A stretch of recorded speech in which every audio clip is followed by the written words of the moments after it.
What's up, y'all? Click my heels, huh? Okay, let me try this again. Okay, now let me just post the link for my members to add themselves into the meeting.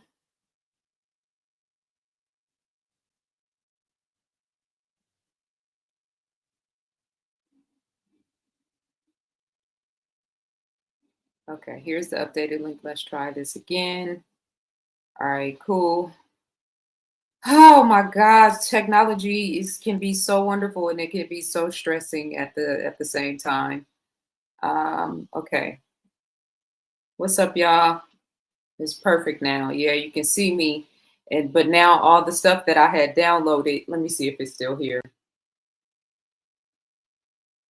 I have files downloaded into the back channel of the site that I can't access now. So let me just woosah. Y'all just bear with me for 1 second. I think I shared the wrong link on Instagram, so now I got to fix that. Let's see, how do I find that? My videos. Town Hall Talks. Okay, that one is dead now. So let's just update this situation. My goodness. Okay, 3 minutes ago. Okay, there we go. We got 20 people watching. We got 46 people watching now. Okay, let me get the shareable link. Let me post that on my social media pages. And yeah, story link. Okay. I do have, hang on, guys. Okay, Town Hall Talks, beautiful. Okay, let me remind my members too. Here's the YouTube video.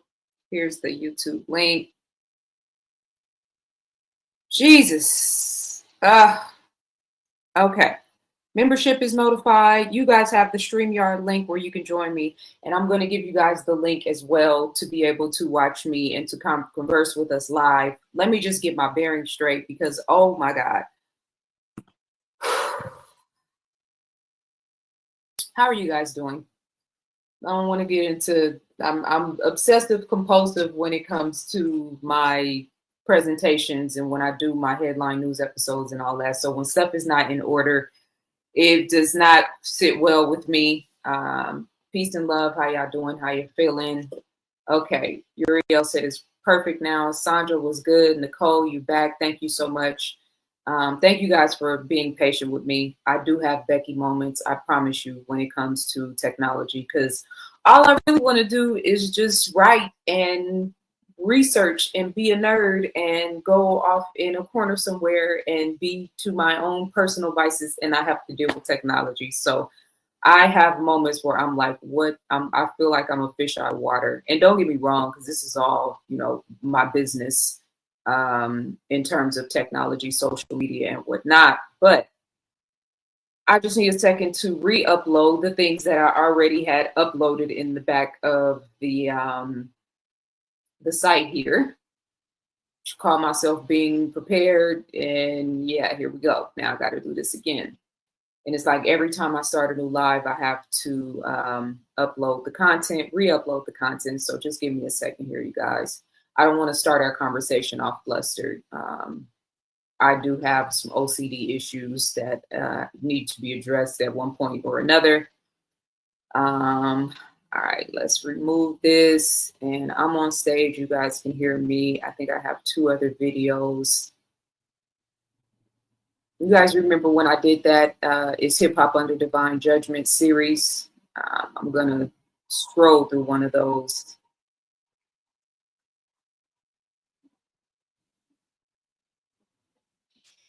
Accused of running a criminal.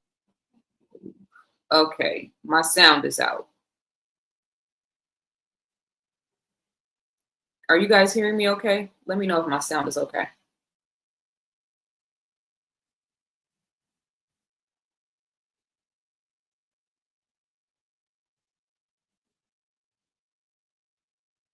Okay, no, we don't want to upload that one. I just want to play that one.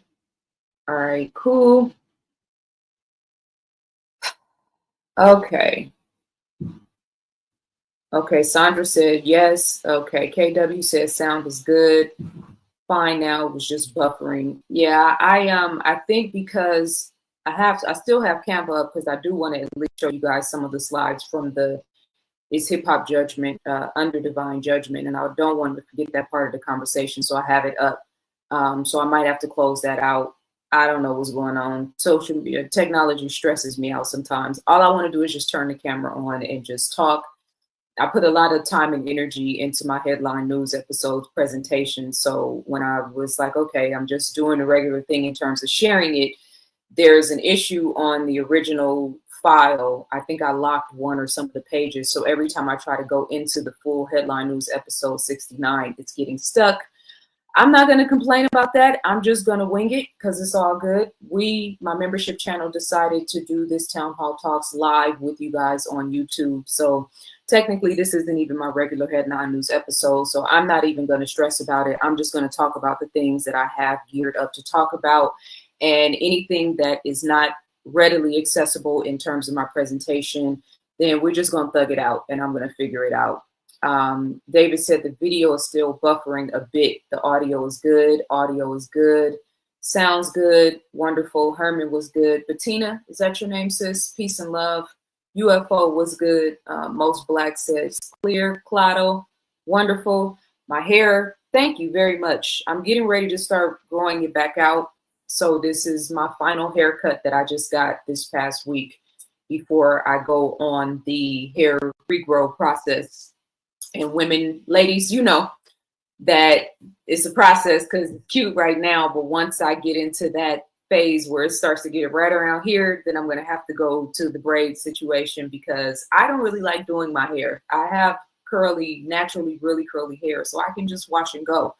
But when you're growing your hair back long, that's not the case. You really have to take care of it. So wonderful. Thank you so much for that.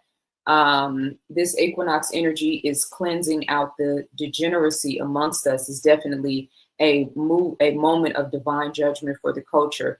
Yeah, that's a fact. And I don't know, maybe it's good that I can't upload the whole presentation so we can have more so a heart-to-heart conversation. I am going to post the link for you guys to join me here in the backdrop after I finish talking about these things and sort of presenting the stuff I want to present up front. I did repost the link for my members in my membership channel, so I want to give them a few minutes to be able to chime in because the first live I had to end because the video wasn't working. So here we are. Peace and love. What's good, family? Today is Sunday, March 23rd. It is approximately 4:58 p.m. Pacific Standard Time. Originally, we were supposed to start at 4, then I pushed it back to 4:30. So 5 o'clock, we're starting. It's all good. No stress, no worries. But I wanted to present part of my headline news episode 69 to you guys, but I've been having some technical difficulty. That's what I've been trying to figure out for the last hour. But this is Town Hall Talks. And so even in lieu of all that, I'm going to touch bases on some of the stuff I want to talk about.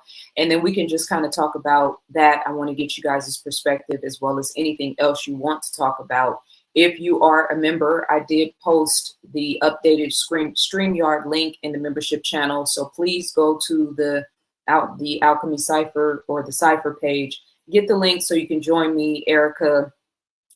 There was 3 people, I think, in the membership channel at that point. So I would like to have you guys here with me. And then, so once I open the floor up for YouTube, at least I know, we have some members actively with us in the conversation.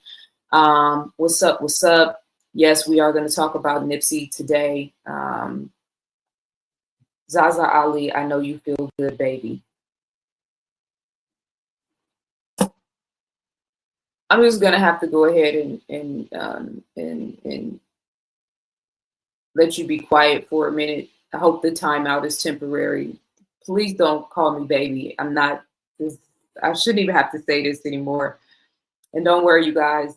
I know how I can handle the comments and still talk, but just don't call me baby. Don't play with me like that. You could naturally play the role of science officer T-Pole on Star Trek. I've had that conversation with somebody, especially with my hair like this. It's way more bowlish than it normally would be because I curled it this morning, right? So it has that bowl kind of haircut thing going on there. But yeah, this is yeah, it's all good. Short haircut. It'll be long in a I think in about a year and a half I should be, you know, in a good length, and then my hair doesn't take long to grow, and I'm going to be very intentional about it. So um ZaZa, what you know good, what's going out there in California? There's a lot going on in California. And as I and many others have always said, as California goes, so goes the nation. So I'm going to talk about that. I want to talk about this Big U situation, the connection to Nipsey Hussle, and then all of the prominent legal battles that are happening in terms of rappers and rap culture right now. That's a very intentional thing. I also want to talk about the race baiting in the political arena, which is at an all-time high. Hopefully, we can get a little bit of better understanding, so we can stay a lot more balanced with where we are in terms of how we're reacting to this stuff. Because it's one thing to watch the circus. It's another thing to actually participate in it. And a lot of us, knowingly or unknowingly, are participating in the circus in the name of defending ourselves against ... right? I also want to read a couple of responses that I got to the video, Are Women Declining? I'll probably start out with that just so I can give everybody a chance to start, you know, coming in and getting notifications on social media that I posted. Again, if you are in my membership channel, I reposted the updated link. This is the second stream that I started. The first one I had to end because the camera was having some issues. So if there's any issues with my sound, if you have any issues with that, then just let me know and I'll come back and clean it up. Otherwise, I'm going to go ahead and get started in what I want to talk about. Yes, Sandra Muhammad, thank you for saying that. Prayers up for Minister Farrakhan. I saw that Brother Nuri posted that he was having a surgery tomorrow, a medical procedure. There's not really much context in terms of what's going on, but definitely sending love and healing. There a word came to my mind, expeditious healing, and asking the Most High to make sure that the hands and the hearts of the people that are going to be operating on him surgically and taking care of him and surrounding him during this procedure are touched, and that he is healed quickly, and that whatever the situation that needed surgery in the first place is being rectified and properly, you know, that he will be healthy and wonderful moving forward. Thank you for bringing that to our attention, Queen, and definitely sending love to the minister's family as well. Also, rest in peace to now the ancestor, the late great George Foreman. He was born in 1949 and transitioned in 2025, obviously just recently. And as I was thinking about, you know, George Foreman transitioning, as well as what happens when a lot of our elders or our ancestors transition, we are in a space now where this, you know, because the ancestors, not just the ancestors, excuse me, the wisdom of the elders is so necessary right now. And elders is, you know, multi-layered, right? Because sometimes you can have a 40, 50, 60-year-old who is wise beyond their years, right? When I say elders, it's kind of like 65 and up. I don't know if that's because that's where Social Security starts. But, you know, to me, elder is not just about age. It's about a certain level of wisdom, a certain level of life experience. And as we are all so inundated in this technologically, you know, we could say advanced, but even that, let me write that down because there's something I want to say about Japan too.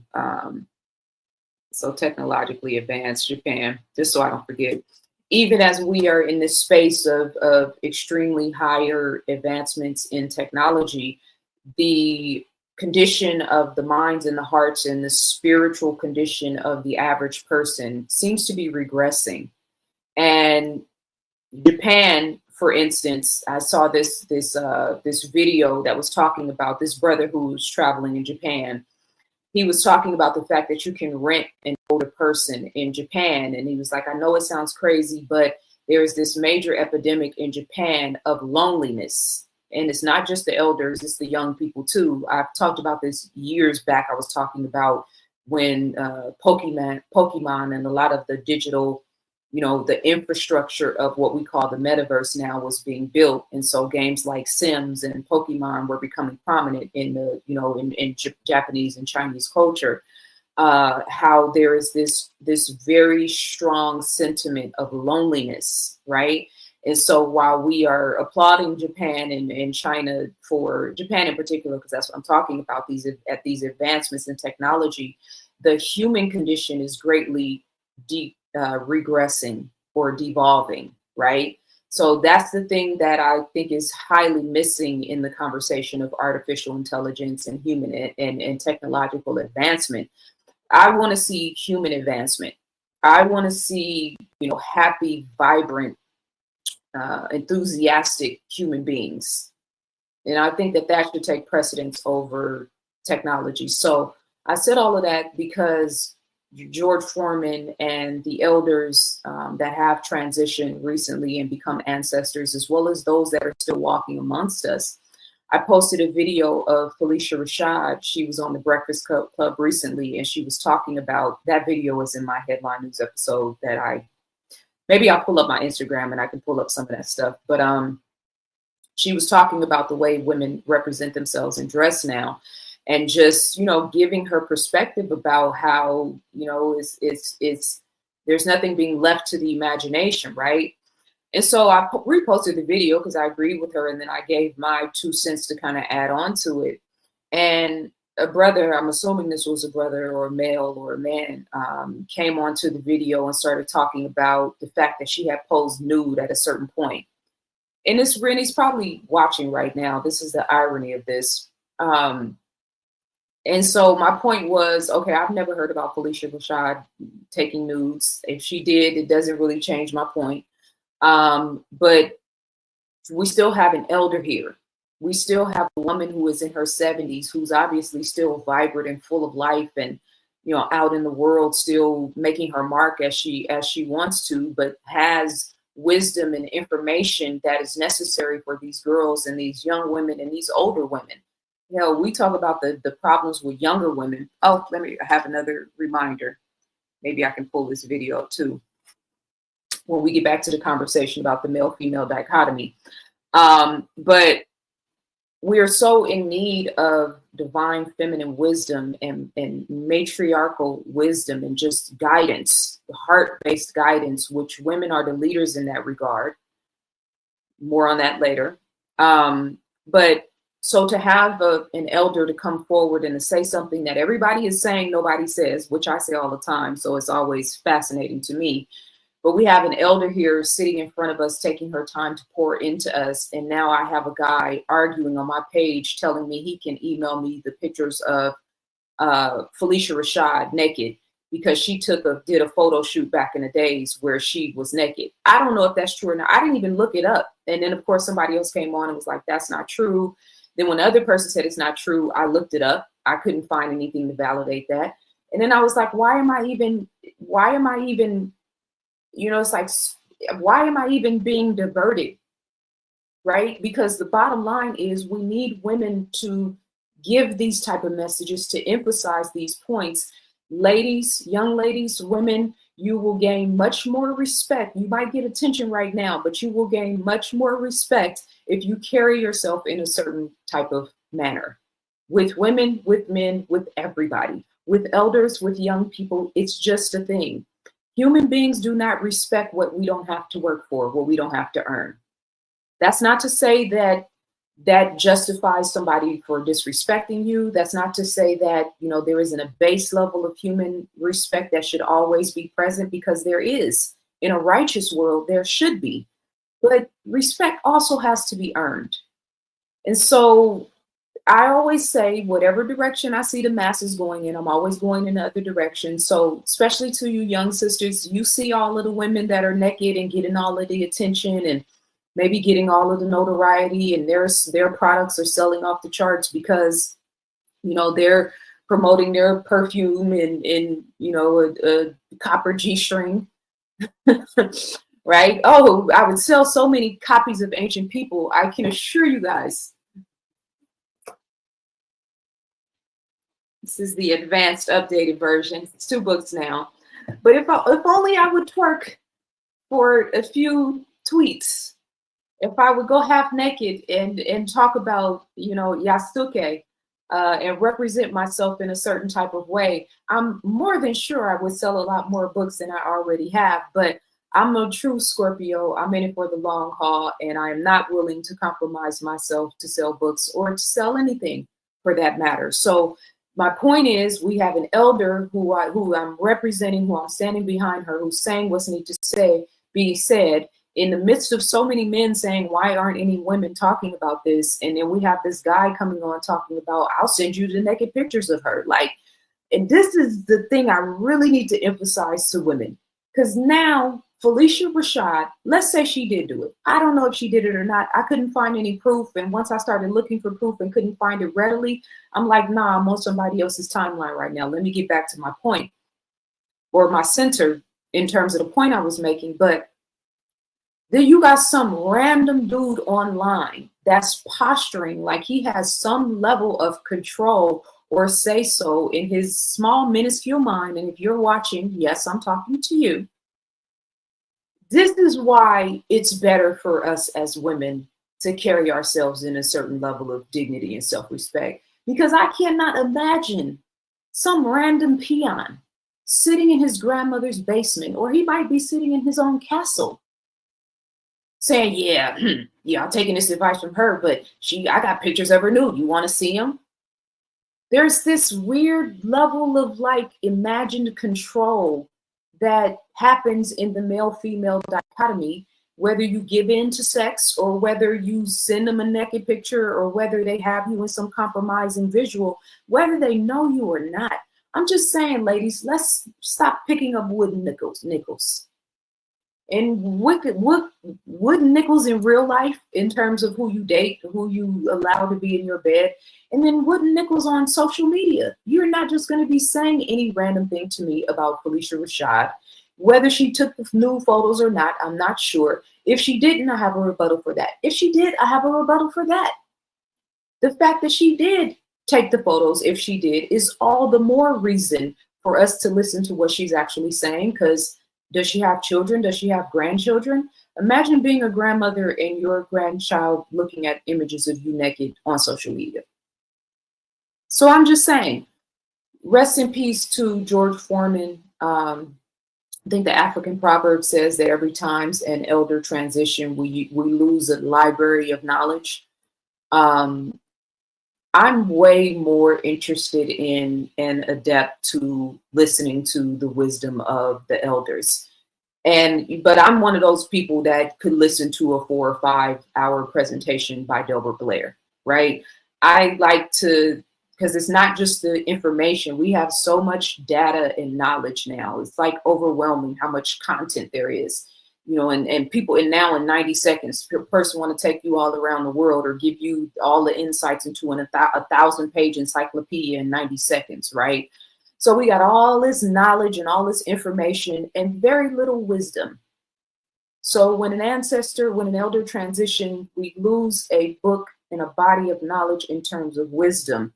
As so Dr. Francis Cresswell Singh, the brother who's just recently transitioned, God, his name is on the tip of my tongue, and I should know this because I said his name 1,000 times. Compensatory Code of Racism, White Supremacy. Neely Fuller, thank you very much. I correct myself, okay? Neely Fuller transitioned recently. So I'm just saying, we need to have more balance and more wisdom and more shut up and be still and be quiet when the elders are talking. So if an elder like Felicia Rashad, whether she's in the entertainment industry or not, unless she's talking some BS, we just need to learn how to be quiet and stop talking and listen. Okay? I feel like I need to check the chat room because I saw somebody say briefly, lukewarm, you slept with many men, ZaZaAli. We all know about your movie. Ban user and delete their comments. So this is probably somebody who's going to keep coming back. So now I have to be mindful and conscientious of the chat room. But just to that point, that's not something I'm worried about, because the way I've always carried myself, I don't worry about that type of stuff. You can't get under my skin with that. That's not something I'm worried about at all. It's just not. So let's see. I want to read a couple of comments that I got from you guys. Hold me down in the chat room, please. And let me see. Okay, Albert came in. So you guys did get the shout out to Albert, one of my members. You guys did get the link that I posted, the updated link. I ended up starting late. I ended up having to start a new stream because I was having some technological issues. So thank you guys for following through and for following up with me. I did a video called "Are Women Declining?" And in the video, I referenced the fact that I titled the video "Are Women Declining?" because I only had so much space. This was a question that I got on my Ask Me Anything video, and I'm going to pull those notes back up just so I can remember exactly what I was talking about. So in my Ask Me Anything section of Headline News, I got a question from a sister who was asking about her peer group in terms of 40, 50 some odd year old, not just men, not just women, but particularly women, but particularly men and women. She was emphasizing women, but she wasn't only talking about women. And so she was asking me, why is she noticing such a unhappy, unsettled, sort of fear-based consciousness and representation in a lot of the people in her, in her cipher. So I titled the video "Are Women Declining?" because it was true to what she was saying. It was also, I only have so much space in the title, right? You could probably use 10 words in a topic, but you have to make it short and concise to get people interested in the video, right? So I got a very limited amount of space. I know I'm going to talk about this topic, and I know it might seem a certain type of way, but I know I'm also going to give this context in the video. That's the whole point of the video, right? So, and I explain that in the beginning of the video, like, hey, I'm titling this, but don't get it twisted. This is what it is that I'm saying. So in this video, I proceed to talk about the unhappiness in modern society beyond age range, right? So we're talking about teenagers, we're talking about 20-somethings, we're talking about 30-somethings, we're talking about 40, 50-year-olds, right? I'm talking about starting out, let me just, for context, it's not just the 40 and 50-year-olds, right? So this is something for all of us to be mindful of, the sadness and the lack of innocence in young people now, right? Teenage years is supposed to be a high point of our lives, high school and whatnot. Why are so many of these young people so unhappy and so dissatisfied, right?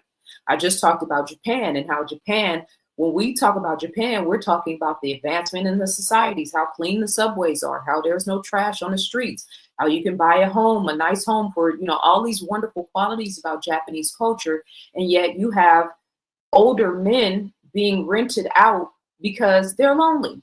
So people will rent an older man. There's a whole stigma and a whole society of culture in Japan where young people and old people are not happy, right? Make sure you guys like this video. I always forget this. Now I'm thinking about it right now. So please make sure you like. It says we have 180 people tuned in right now. So hopefully, I have to look at my YouTube channel to see what the likes is. But hopefully if 180 people are watching, 180 people will like, right? Because why else would you be liking if you're not watching, if you're not liking the content? Also, ZaZaAli.com is my website. info@ZaZaAli.com is my contact information. I'll put my Cash App and all that. I'm accepting super chats, accepting super stickers and all of that, because reciprocity is the name of the game. So anyway, getting back to this point, I'm getting into, so then I start talking about the cell phone towers. I start talking about the you know, all the other stuff that I'm always talking about, the satellites, the towers, the lines in the sky, the smart meters, right? All of that. Then I'm talking about the diet aspect. I'm talking about how our grandmothers ate so-and-so, but they weren't eating GMO, no soy, right? The soy's an impact on estrogen. I'm talking about the lack of sunlight because of the sun being blocked into outer space intentionally. I'm talking about this concept for women and Black women in particular, that we are supposed to sacrifice ourselves for the greater good. And now we have a whole generation of young women and medium-aged women that are like, nah, we're not doing that shit anymore. And they're saying that there's one element, because yes, there is an anti-family sentiment that is permeating the airwaves 1000%. Y'all know I have to stay balanced with this. But then there is also, now women have access to see the broader scope of the world, right? So there are women who are pursuing their goals and aspirations. Maybe it's, you know, not just being career oriented or not being independent, you know, in terms of being out in the business world, workforce, etc. But maybe they always wanted to have a farm, right? And still want to have a family. Maybe they always wanted to build furniture, right? And still have a family. Maybe they have, you know, the statistics of women who are in marriages that have never actually had an orgasm. So there's that, right? Or just the ability to be happy, the ability to be free, the ability to live life outside of our natural, or not natural, our conceived notion of what happiness is supposed to mean for women, right? So I'm talking about all these things, the access as seeing women pursuing their life's dreams, right? I'm talking about the negative age projection, right? Then we went into the whole thing about this idea that once a woman passes 35 years old, that her value starts to decrease. And that was another video I have of Felicia Rashad, where she talks about, you know, once she passed 35, that's when she actually started to be free, like free from everybody's expectations, free from the ridicule, jealousy, self-esteem, all that stuff that young women go through. So there's a lot of negative age projection on women, that part. The fact that many, if not most of us, have never been properly loved.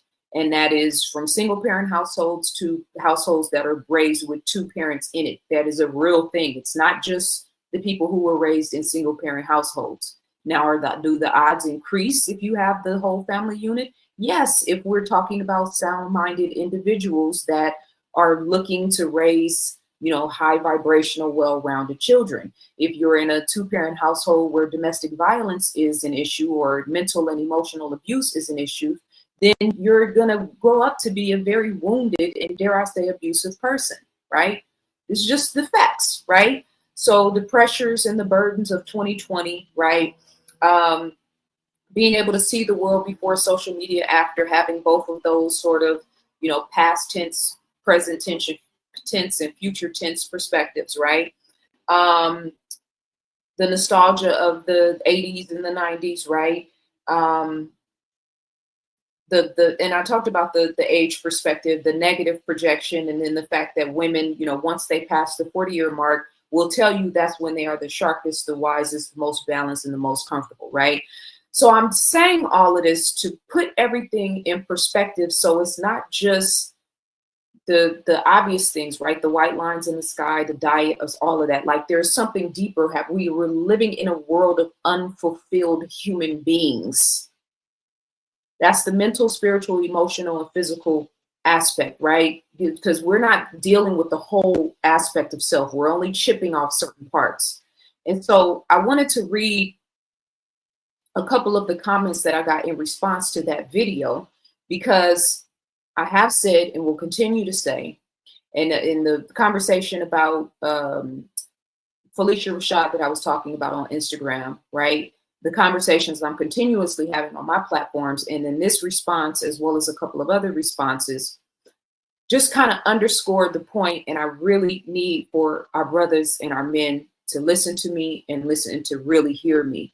Thank you so much. I appreciate the super chat. Much love. It feels like you guys aren't listening. It really feels like you guys aren't listening. Not all of you, many of you. So the response to this video, not sure if the question was answered definitively, also not sure if the question was fair.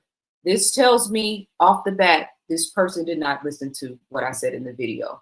If I spend 50 minutes of my time talking about a subject and breaking down a subject, and then a person is in the comments questioning me without actually listening to me, that's not really a good look or a good feeling. Because a lot of times when I do this content, I end the videos and then I feel like, why am I even wasting my time? People are not listening. It's just a thing. It is what it is. I don't want to get into that, but it's a real thing. And I've talked about it before. There are different stages of human development. Now, if the question is, are women declining morally? If we honestly look at the modern family and the fruit that it bears, then the answers is, yeah, I guess that's supposed to answer, is yes, women are declining. But doesn't that align with the end of world prophecy? I have the window open, you guys. So, I'm in LA. It can be dead silence one moment and the helicopter will be hovering over my head. So if I have any issues with the sound, then I'll close the window. But it's nice outside, so I'm enjoying the fresh air. So if we honestly look at the modern family and the fruit that it bears, then the answer is yes, women are declining. But doesn't that align with the end of the world prophecy? For I am come to set a man at variance against his father, and the daughter against her mother, and the daughter-in-law against her mother-in-law. Has not this come to truth? Since the 1973 Roe versus Wade decision, an estimated 63.6 million abortions have occurred in the U.S. This is a moral decline. But is it all women? No. If the question is, are women declining morally, then the answer is emphatically yes. Now, it's very hard for me to take you serious if you have not even taken a moment to listen what I have to say. And I know you didn't watch the video when you left this comment, because if you had, you would not have come in this spirit. Now, I just gave you guys the rundown of everything that I talked about in terms of all the little caveats as to why so many women, people in general, but women are unhappy, right? Because I'm giving the divine feminine perspective. I'm looking at the reality on the ground in terms of the science and the politics and the negative conditions on the ground. But then I'm looking at the conditions of the minds and the hearts and the spiritual substance, if you will. This is why it's so dangerous that our churches don't have female pastors or pastresses or whatever the word would be. This is why it's so dangerous that our mosques don't have female imams or whatever the female equivalent would be. This is why it is so dangerous that there are so many positions of leadership in government and world affairs where women are not present. Because if this gentleman had actually taken the time to hear what I was saying, listening, not hearing, but listening, right? Then it would have saved us some time. So I'm glad you left this comment anyway. Hopefully you're watching this. If you're not watching, then you will watch it, I'm assuming, eventually. When I read this message, and I read it the next day, once after I got up and started moving around with my day, it was just like, it was so disheartening, because the whole point of me having this conversation is to inject into the consciousness, into the spirit, and into the minds of women a higher ground, right? Higher perspective, a higher depth and language and higher ground and focus, so we can get off the hamster wheel, right? So we can get out of the depression. The bar is too low on how we talk about conversations. I've been engaging back and forth with several conversations on Instagram with a prominent doctor whose name is not going to be mentioned, because it's not about the person. It's just about the bar on the conversations is just too low. Like, and sometimes even engaging in certain conversations, it's like hearing people's nails scratching on a chalkboard, right? When you're in a conversation and you're comparing human beings, men in particular, to dogs, there's nothing I can really do with that. We started off wrong, right? So how are we going to build on the conversation of love, on the conversation of communication and connectivity, when we're comparing and contrasting human beings to dogs? Yes, dogs are wonderful pets. Yes, I love nature more than anybody. But there is the chain of command and the hierarchy in terms of how we are experiencing this life, right? So here I am injecting love, injecting higher state of awareness, injecting, here's a different perspective, injecting, yes, sis, you might be feeling a certain type of way, but ... And here you come talking about Roe versus Wade in 1973 and 63.6 million abortions, which I talked about abortion in 2015 in my first book, The Scientific Intervention in Our Affairs. You guys know, in terms of the scientific war element of all this, I've been talking about all this for a very long time. So for people to interject this into the conversation, for me, because they expect that women aren't thinking about this type of stuff, like, yeah, this is like 15 years ago for me. I was talking about the Ma'afa in my first book, right?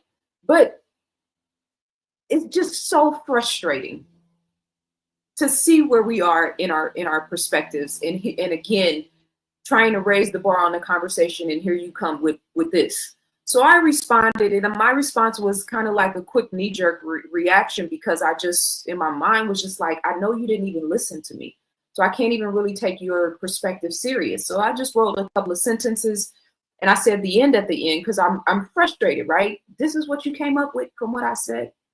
He responds and says, quote, the end, as in you willing to entertain a rebuttal, or that you're speaking absolute facts. So now he's questioning me, cutting this conversation off, because when he didn't even listen to me in the first place.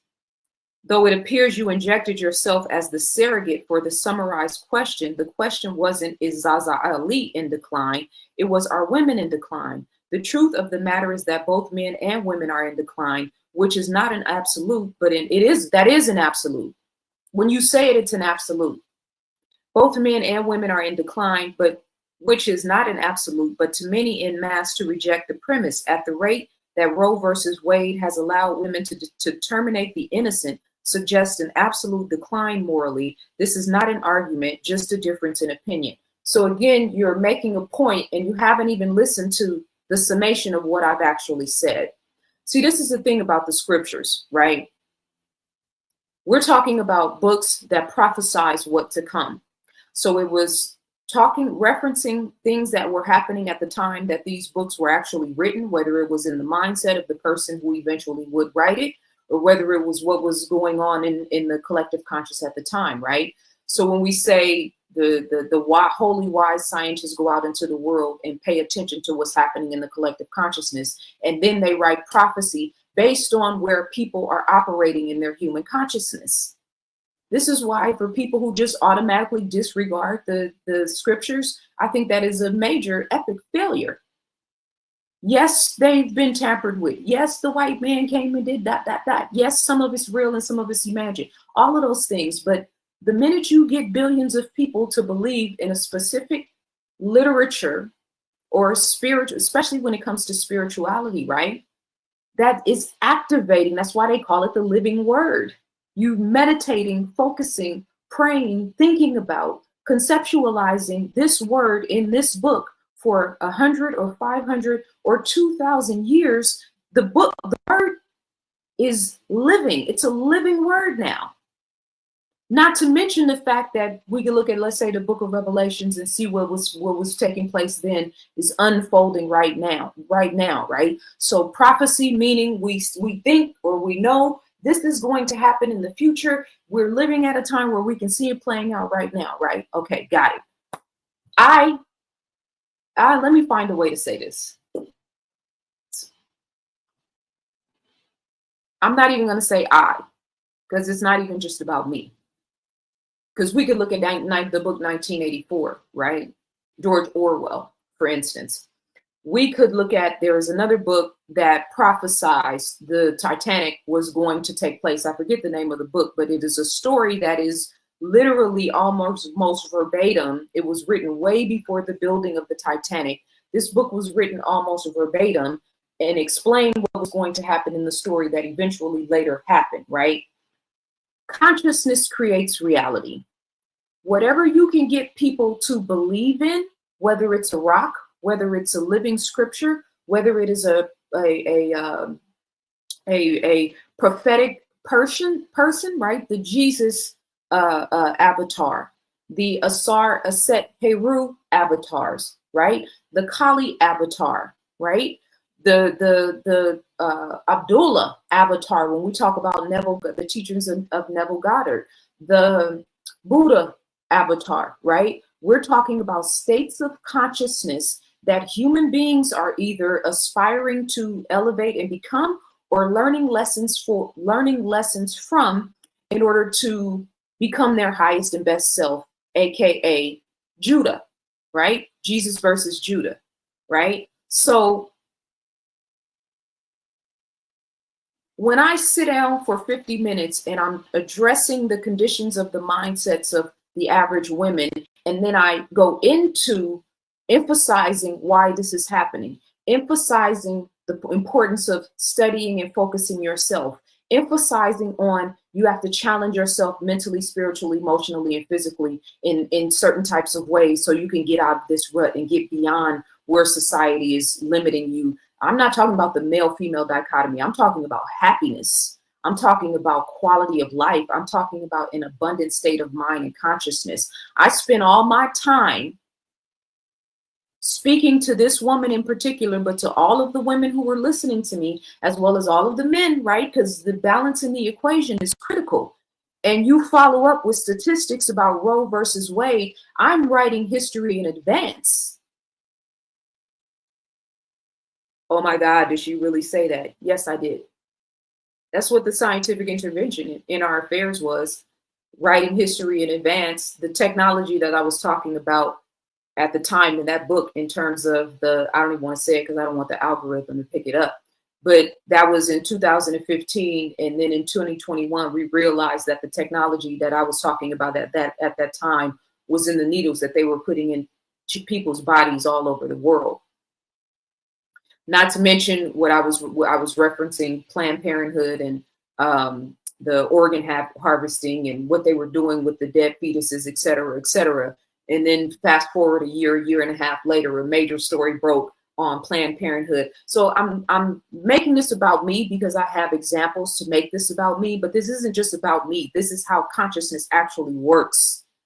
In the quantum realm, in quantum physics, in terms of how the building blocks of society, of reality, whatever your expectation is, however you're looking at a thing, whatever your presupposed notions, whether you're talking about man, woman, and child, whether you're talking about building a home, whether you're talking about the race dichotomy between Black people and white people, whether you're talking about, you know, buying a new computer, whatever it is, everything in reality, what your expectations are and the imprint that you place on said things is what is going to manifest in the near future, short term, midterm, long term. Now, I know that's a little bit higher than most people want to go. That's not my problem. It's not. If you we still have our brothers now. It's 2025, and they're still referencing back 1973 Roe versus Wade when we're trying to have a fast forwarded I, self, Lord, and Master, I am that I am, right? We've been being ruled by fear, so let me inject some love into the conversation. This is the whole point of that conversation. And then we digress to this level of thinking when the whole point is to pull women out of that mindset. A lot of you guys are a bigger part of the problem than what you actually think you are. So I'm in multiple conversations on social media where I'm hearing the level of where the bar is just too low. So that is my response to you, sir. I've almost said your name, but I'm not going to do that because it's not even that. It's not even important. The bar is too low. Your rebuttal is too low. You didn't actually listen to what I said, which emphasizes one of the larger problems that we're having on this planet, our inability to actually listen to women.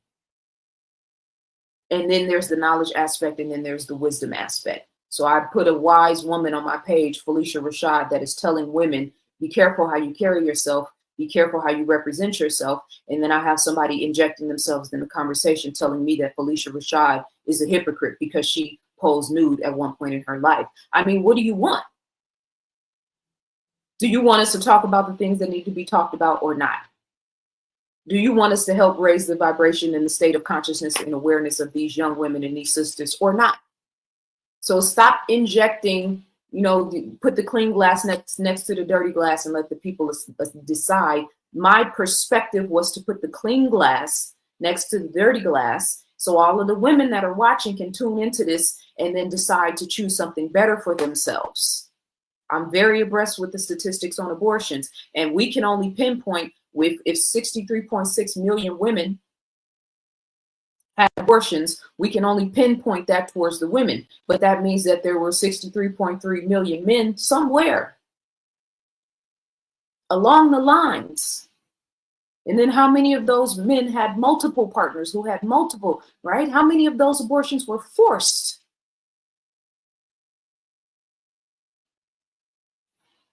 There's another comment I want to read on here.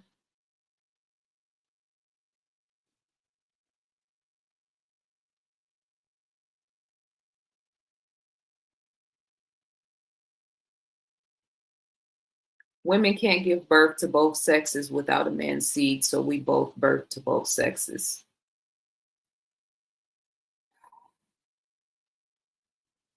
Let me find this last comment, you guys. The answer is simple. This is a different person now. Okay, so you are in the chat room. Thank you. I just read your comments verbatim. So I read everything you said verbatim, both comments.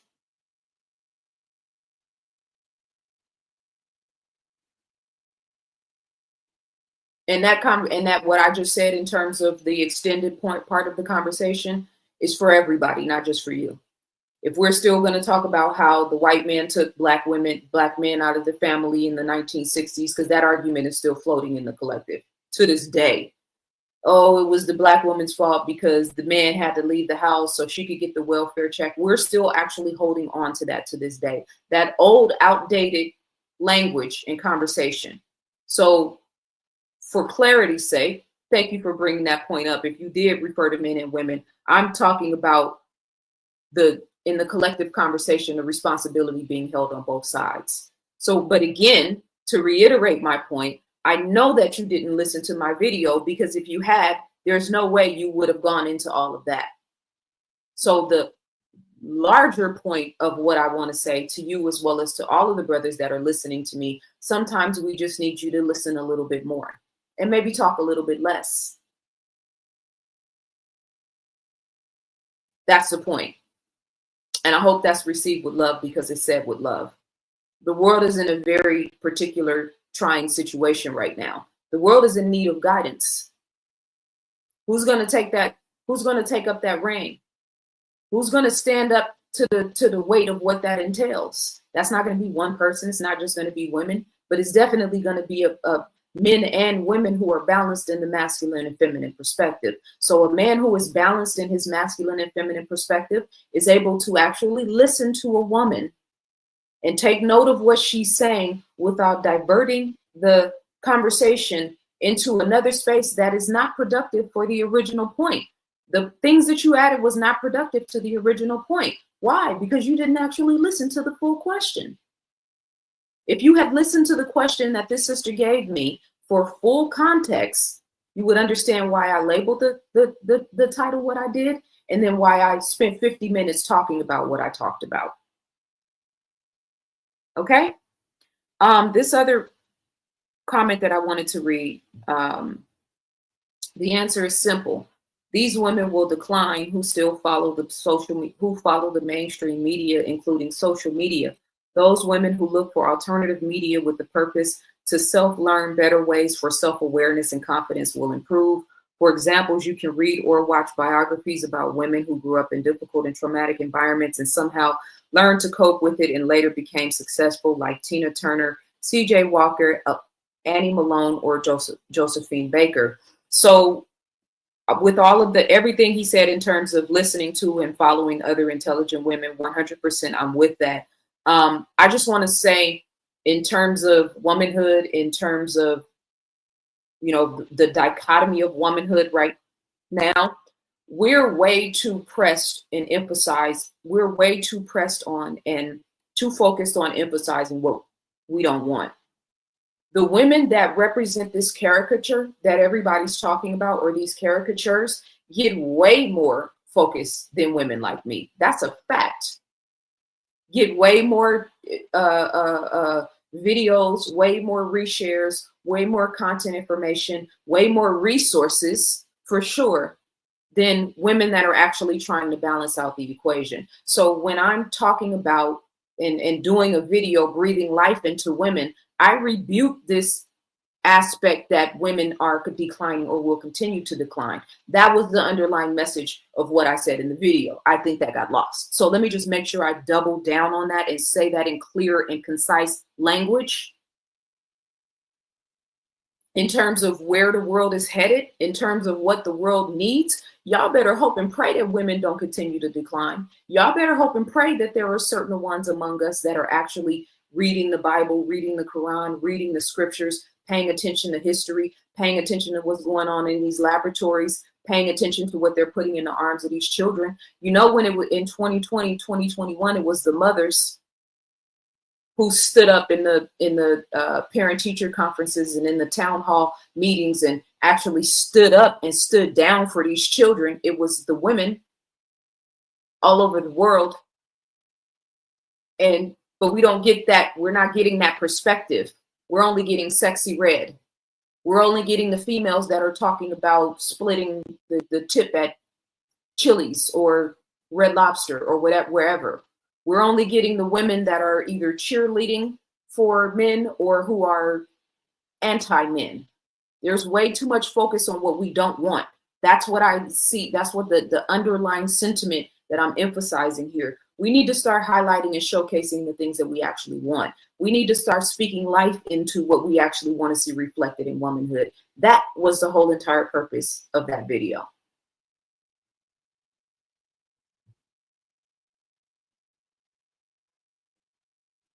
You summarize the questions, ZaZa. As impressive as you are, you cannot surrogate for the modern woman. I love your effort. This is when I say sometimes you just need to learn how to listen. This is a perfect example, because here I am still, I'm not even trying to get understanding with you. I had no idea you were going to tune into this conversation. So this is even about you. But here I am still trying to bring balance to the equation. I already explained why I used the statement that I used in the topic. So you settling on that is silly. Now here I am actually bringing balance to the conversation to move us forward and not keep us stuck in 1973, which is where you seem to be, and you still won't listen. And that's the point. A man who refuses to learn from a woman is a fool. I'm not talking to you. I'm just making the statement because I make it all the time. A woman with nothing to teach him, even more so. Now here you are with a woman who has something to teach you. I'm not talking about the information per se. I'm talking about the fact that I'm sitting here giving you my time and my energy and my perspective, which is worth more than gold. And you're still being combative and you're still being argumentative in the conversation, and you still haven't said anything of value. That's the whole.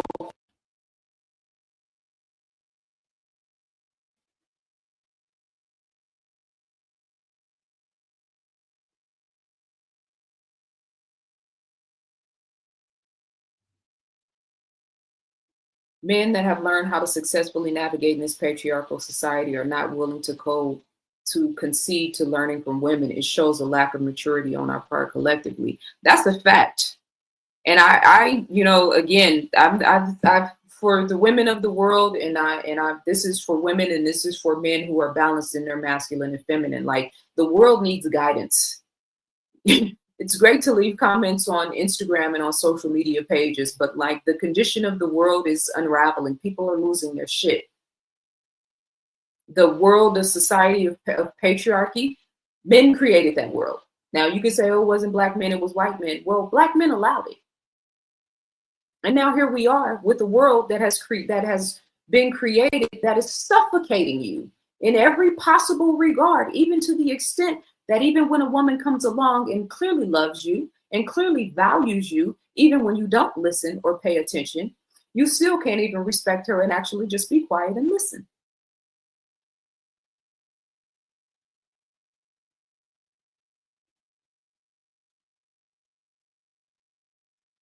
The world needs love, and if we each practice vibrating on a love frequency, we could change the world. That is a 100% fact, sis. And that was the other point that I was making in addressing the, going line by line in terms of what the sister was saying, because so much of our conversation as it pertains to relationships.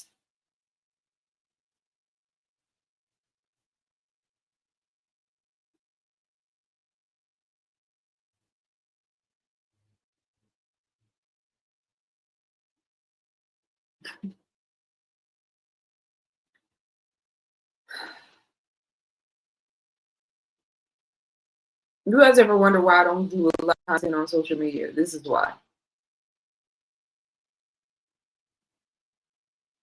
Do I think this is an actual person named Latoya? No. Do I think that this is, you know what I mean? Is this like having to deal with this type of shit? Who wants to deal with this?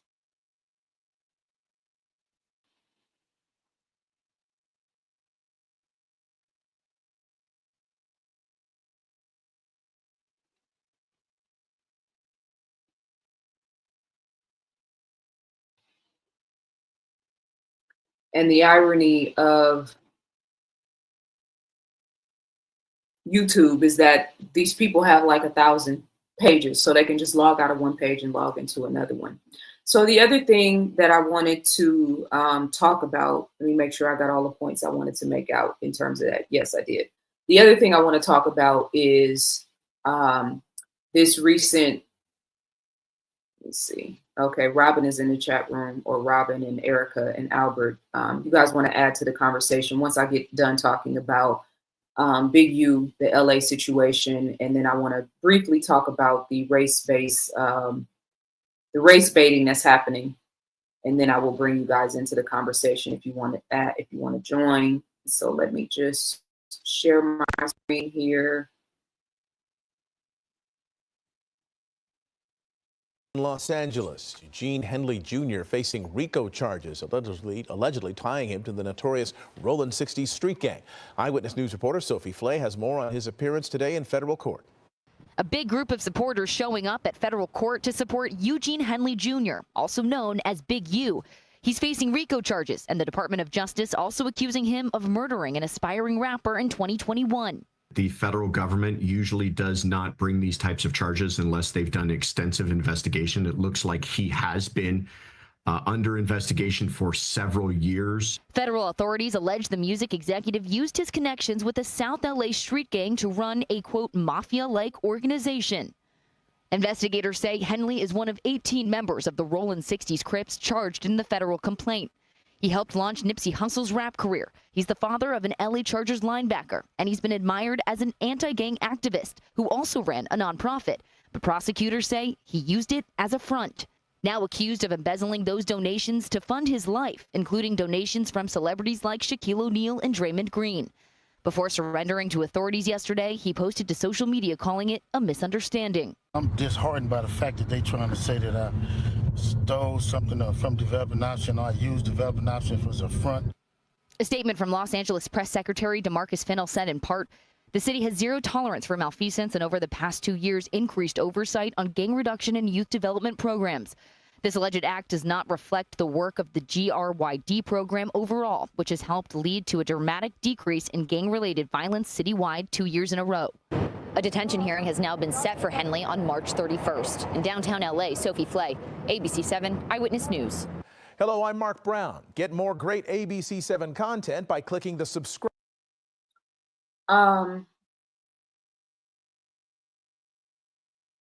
David, I know you mean well when you make the comments and say you don't have to acknowledge these trolls, stay on your game. I know you guys mean well when you say that, but please don't tell me what to do. I know you guys want me to, when somebody is in my chat room talking about hurting me or doing harm to me or violence to me or anything like that, if I address it, the only thing there is for you to do is support me in addressing it and standing up for myself. I don't like when people tell me to ignore when people talk to me that way.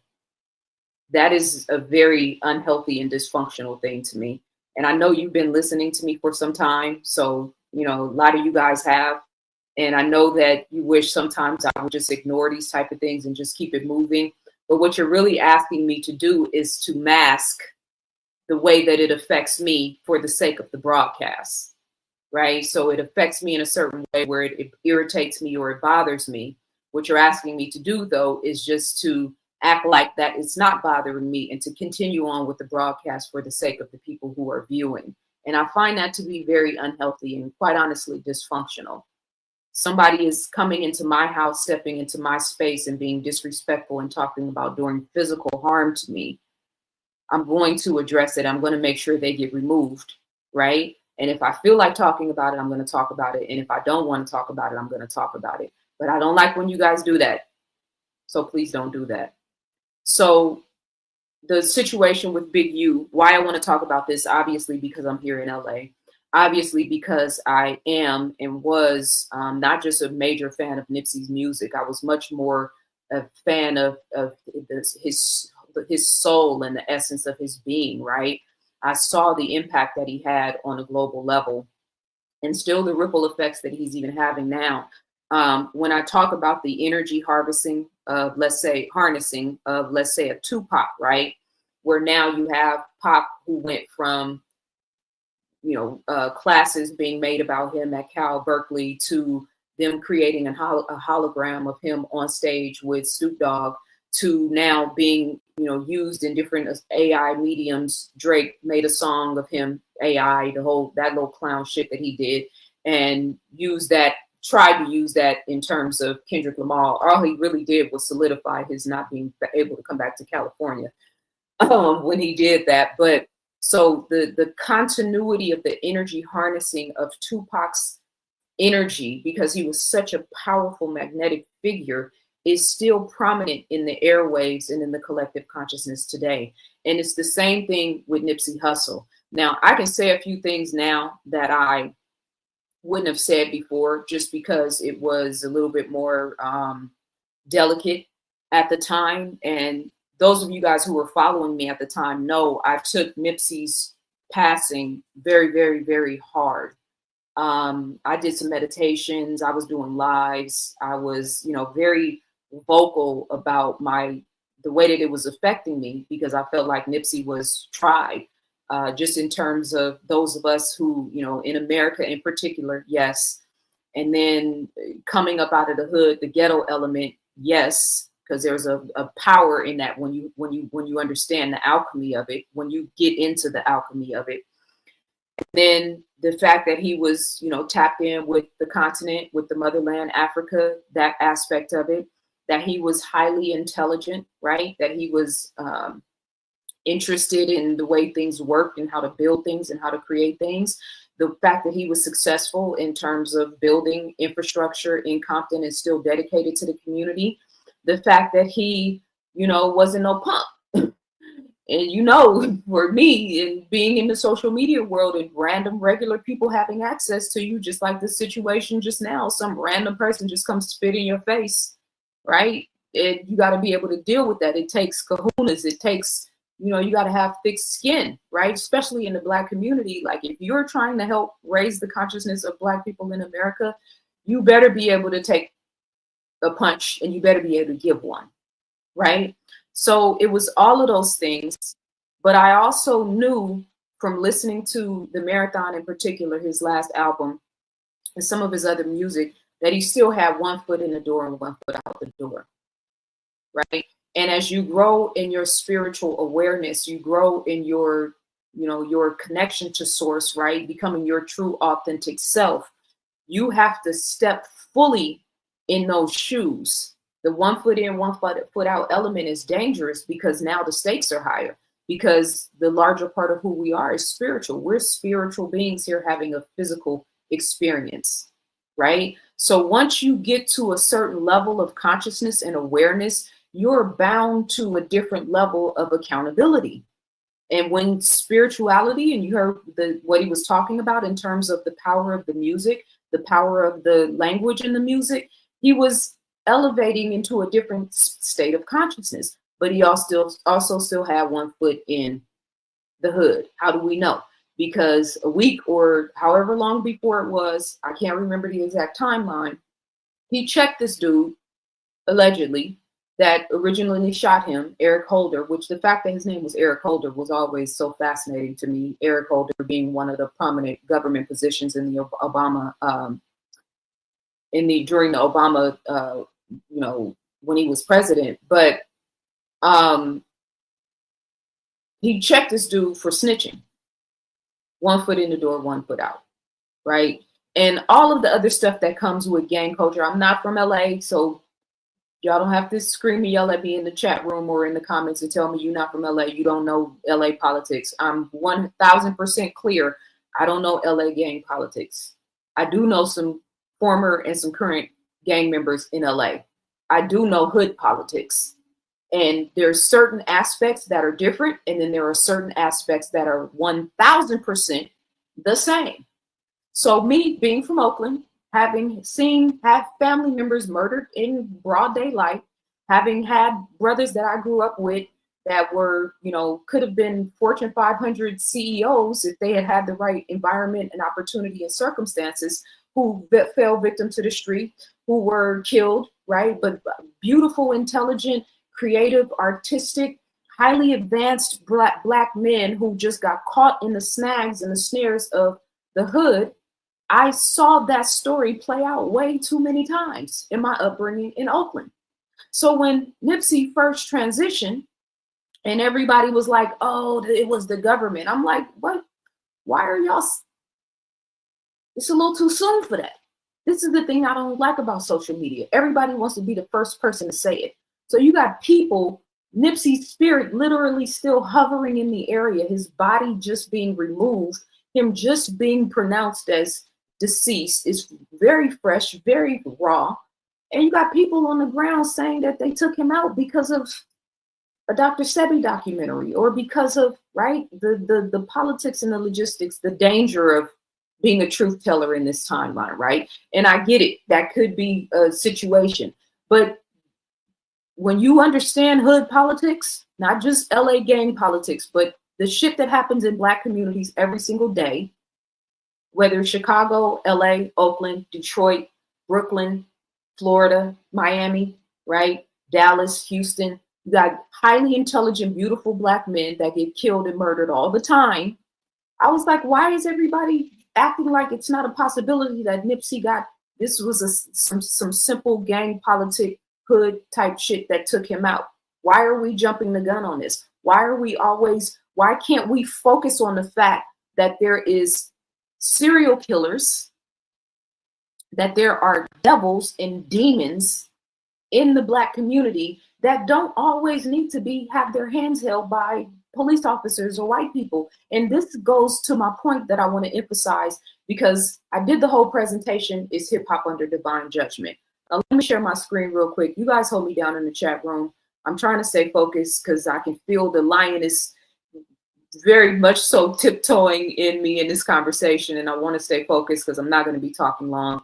And I need to stay on point with this conversation. So let me share my screen real quick. I'm going to come and read some in the chat room, and let me just make sure I put this information in here, because if I'm going to be online having to deal with this weirdo shit, I want to make sure everybody has access to support me the way that I support you guys when I come and share my time and my energy on these platforms. So you can send a super chat or a super sticker at any time. Of course, my Cash App information I just put in the comments, and let me pin that. And then more than anything, I would prefer that everybody support my books. Hang on. Because that's really what I'm all about. My books, my information, my content.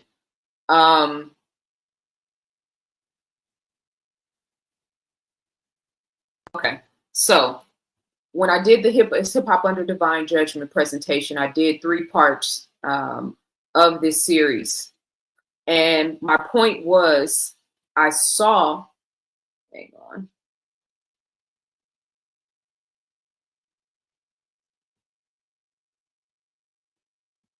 Share screen.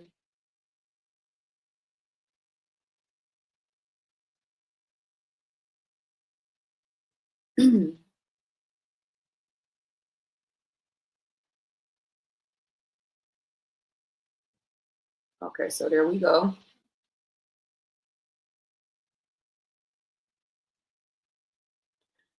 All right, so let me just make sure this is appearing right. Okay, yes, it is. All right, so it's Hip Hop Facing Divine Judgment. This video series, I did three, maybe four episodes in 2021, I believe it was, because I saw how they were using Black culture and hip hop culture in a particular for a much larger scope of this war that's happening in terms of light and darkness, in terms of good and evil, and in terms of everything that happened post 2020, right? So I'm just going to scroll through this real quick. Young Thug and Gunna reportedly arrested, named in 56 count indictment, murder gang activity. Now, fast forward to today, we know that, everything that happened with this case. And ironically, how everybody was cheering for Young Thug to be released. This is the guy that was wearing dresses and fingernail polish years ago, and everybody was making mockery of him. And now all of a sudden, once the legal system gets involved, once, the man is coming after him, so to speak, a lot of the other shit, including the stuff that he was talking about in his lyrics, gets thrown out of the window because, the white man is always trying to take the Black man down. So I went into all of that.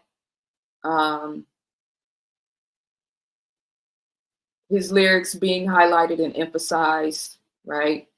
Hazrat Inayat Khan said the power of the music depends upon the grade of spiritual evolution that a person has touched. I cannot emphasize that enough, because we talk about hip hop being $1 billion industry and the impact that it's having on the world and the money and all of that. But what does hip hop, as a hip hop and rap culture, rap information, what do those things represent in terms of the spiritual evolution or lack thereof in Black America? Now, again, just to bring us back to where I started earlier when I was talking about the scriptures, when I was talking about projecting negativity on Black women versus speaking life into Black women, I'm operating from a space of building a world. A lot of you guys are stuck in a world that has been built for you. I understand.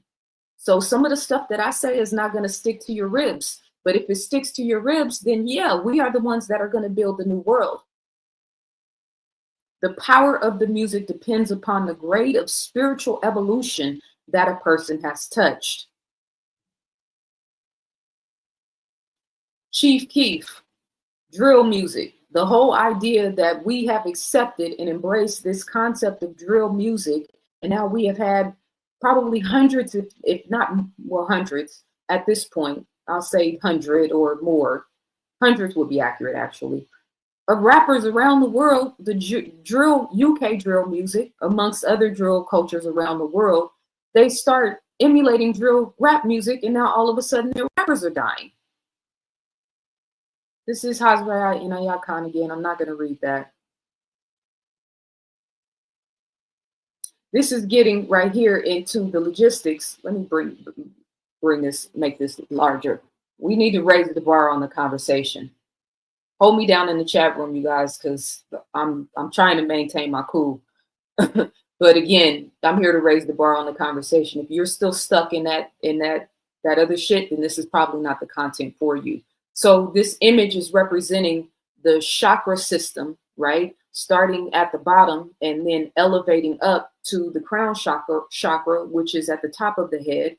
And then the 8th chakra, which represents the next world. Thank you, Rashonda. I appreciate you for the cash out. So what I'm talking about here in terms of the male-female dichotomy, hip-hop being under divine judgment, race-based consciousness, everything that I'm talking about is to raise and to elevate us into the 8th chakra or next world consciousness. And then you look at the image on the right and you can see the keys on the piano and the representation to starting at the Godhead at the top, all the way down to the base level, the survivals, right? Survival, sex, will, ego, heart, which is a representative of Christ, throat chakra, third eye, pineal gland, Godhead. So a lot of you guys are stuck down here in the survival and sex and will and ego conversation. Again, if you are not in a position to acknowledge wisdom or to acknowledge the divine feminine or to elevate into the state of consciousness or the divine feminine, then you're probably stuck somewhere in the lower nature of your chakras. This is a heart-based conversation. When I speak life into women or when I speak life into men, this is a heart-based conversation. If you are not operating in your heart chakra, then you might not be able to relate. I understand.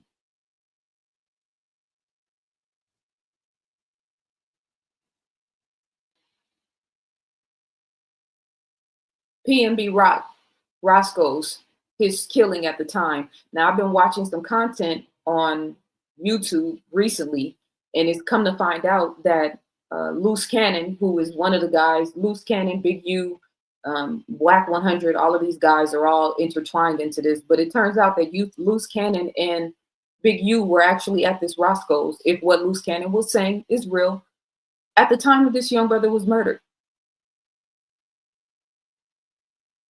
So it's like, I'm never gonna just be out here moving reckless or doing things that I just think I'm free. I appreciate everybody reaching out. 100. You know what I'm saying? Check. I'm not gonna go back through this. I didn't even really want to go into the depths of this. I just wanted to make a couple of points about this conversation. A recent CNN piece found that between 1989 and 2016, Trump was mentioned at least 318 times in rap lyrics. Between 2015 and 2016, 83 songs have mentioned Trump. Most of the mentions have been negative. Talk about writing history in advance. We need to step our game up in terms of where we are in our consciousness. That was one of the episodes.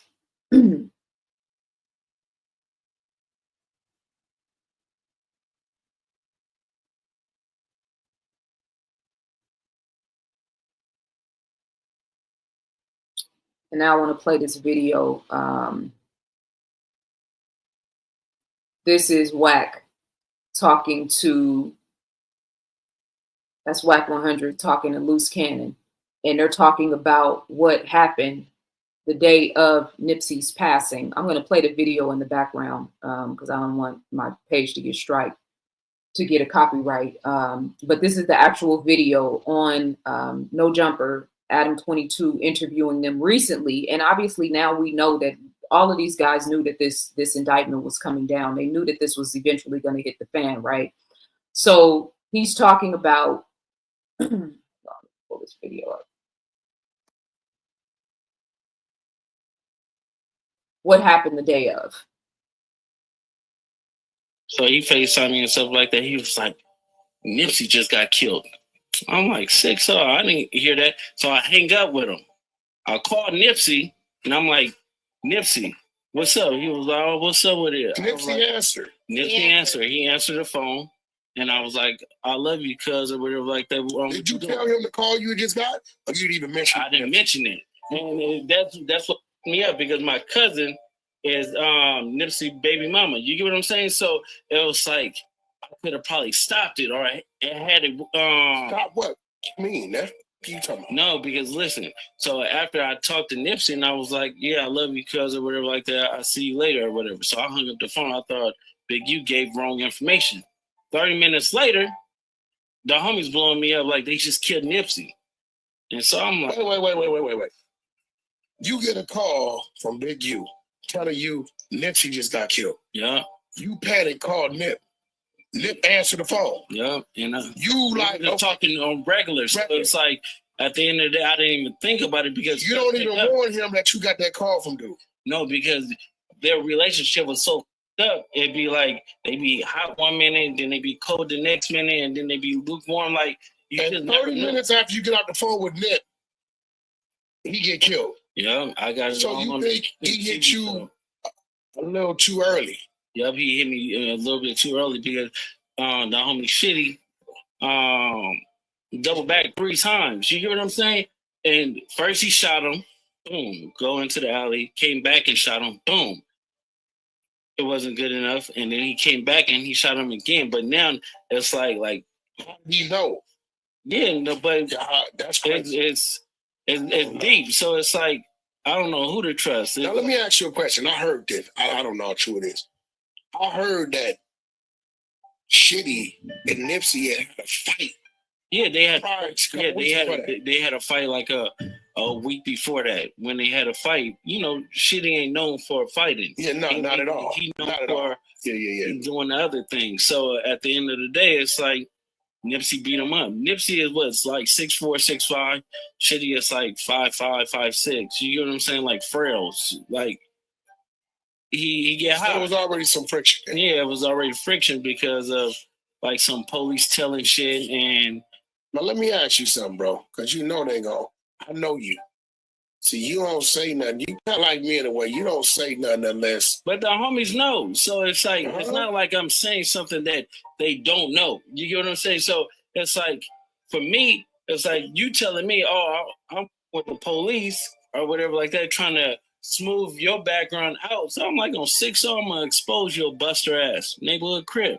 And if take it any type of way, they could get at me or I'll pull up and get at them. It's like. So you pretty much saying he called you, told you Nip got killed.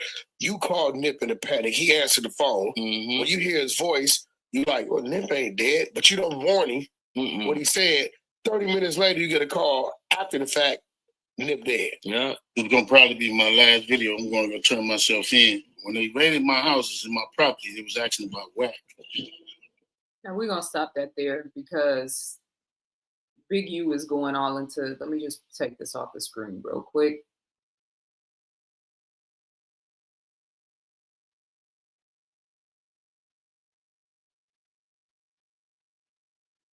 I'm going to give you guys in the membership channel a chance to come in and converse with us in just a second. I just want to make a couple more points about this.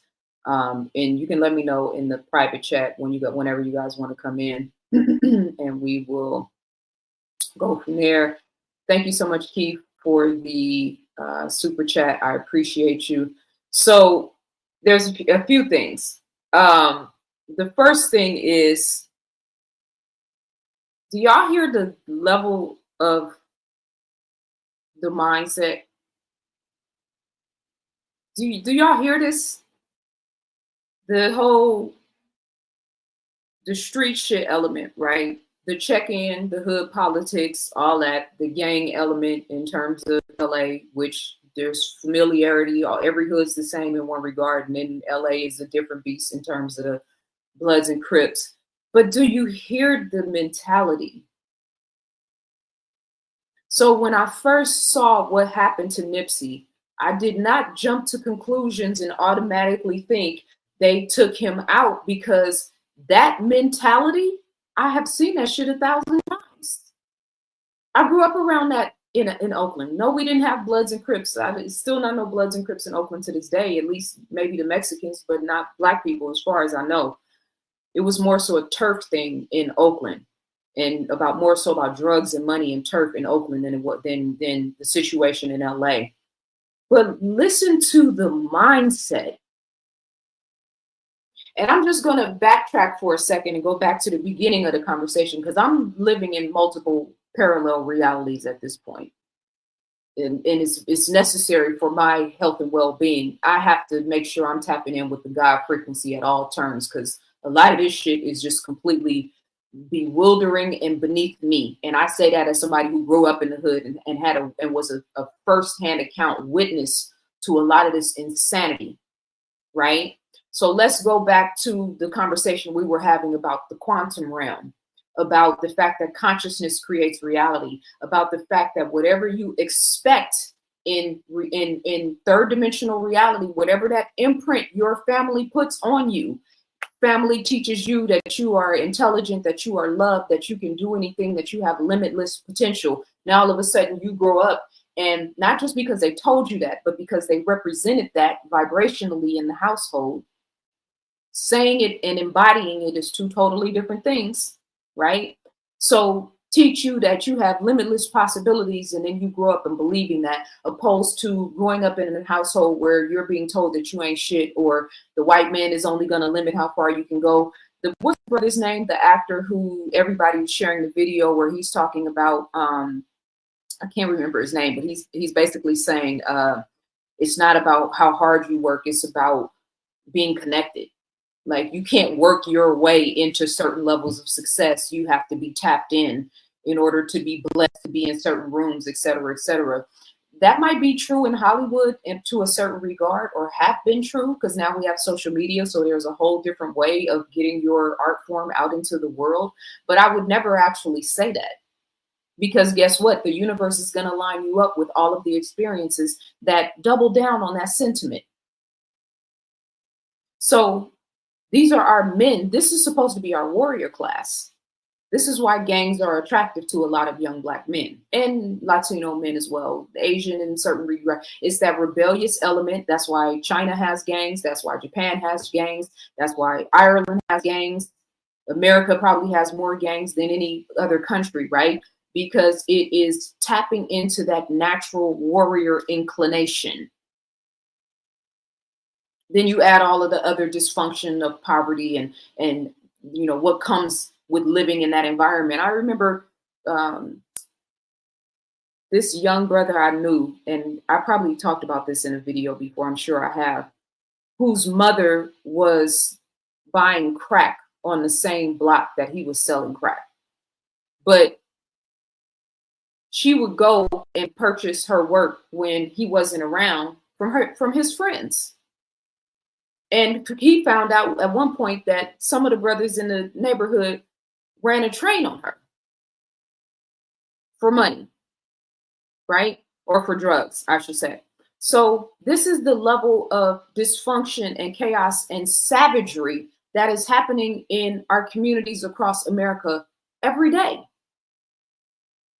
So Big U, the connection to the young brother, Rayshawn Williams, I hope I'm quoting his name right because I'm trying to remember from the video, but I think he was 21 years old at the time. He went to Vegas. They had a studio. His body ended up getting dumped in Vegas. Now they're saying there's some type of DNA ties to him, Big U, being connected to this murder of this young brother who was a rapper, but also had a pretty good football career when he was in high school. These are the stories that we hear about all the time in the Chicago Tribune, in the Oakland Tribune. Hell, Los Angeles. I'm on an app for LA News. I don't even remember the last time I didn't get a notification or there wasn't some story about somebody dying. People are dying in the inner city all the time. So going back to the point that Hazrat Inayat made about the type of music or the quality of music in the spiritual implications. And now here we have the predominant music in terms of females, which let me see if I can pull this up. Where now we're supposed to be into or arriving at the age of Aquarius, bringing in the age of Aquarius. I'll say that, where the balance of the masculine and feminine, women are being restored to their rightful, positions, et cetera, et cetera. And every other rap song and a lot of the R&B music now too is keeping you locked in your lower nature. That's very intentional, because as long as you're paying attention to Glorilla and Sexy Red and all of the rest of these chicks, you're not tapping into, give me just 1 second. I'm going to try to pull this other presentation up, because I talked about the females in one of the other episodes, and I definitely want to emphasize that point.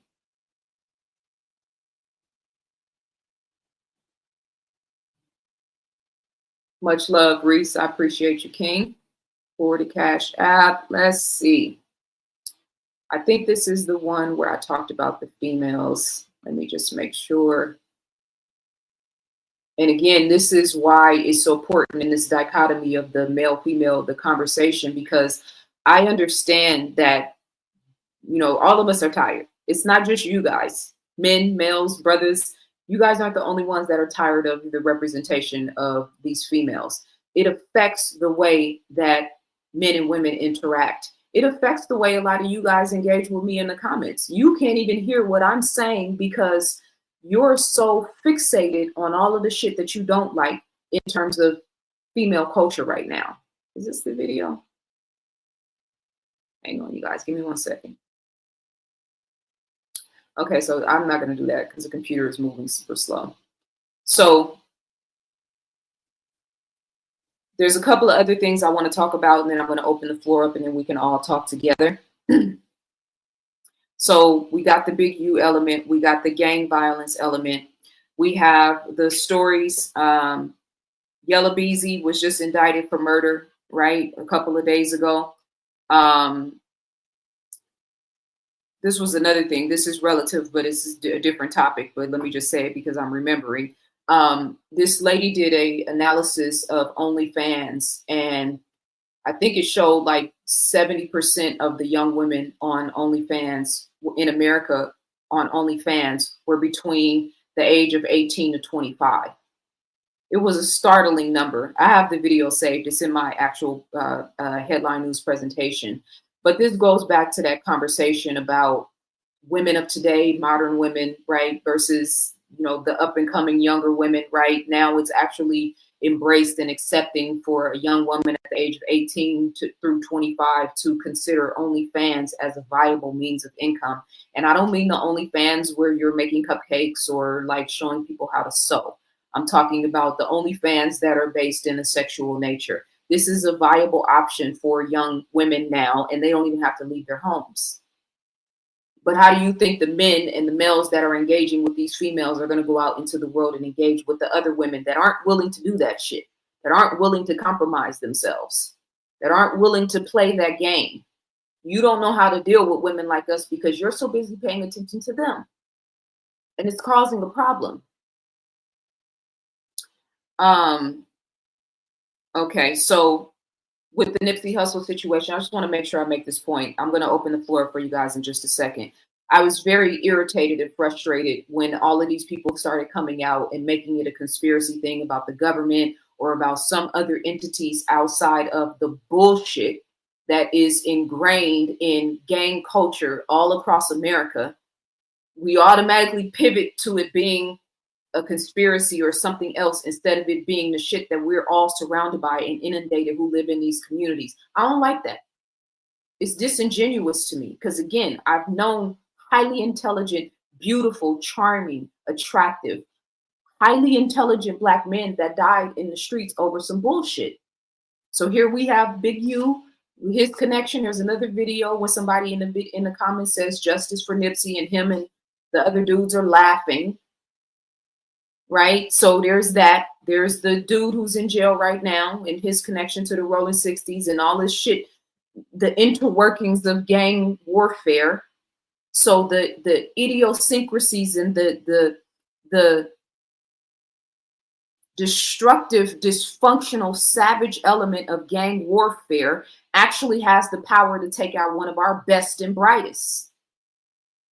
Has, still is doing, continues to do, taking out our best and brightest, and we only really get tuned in if it pertains to conspiracy element or if it pertains to police brutality, et cetera, et cetera. That's when we really start sitting up and paying attention to these things. But if it's just some regular gang politics, I find it very disingenuous.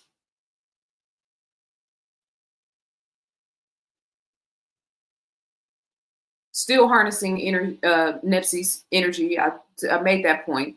Taking out our best and brightest. Hip hop being under divine judgment. I started that conversation in 2021, and where are we at now? Diddy's in jail with the case pending May 5th, 2025.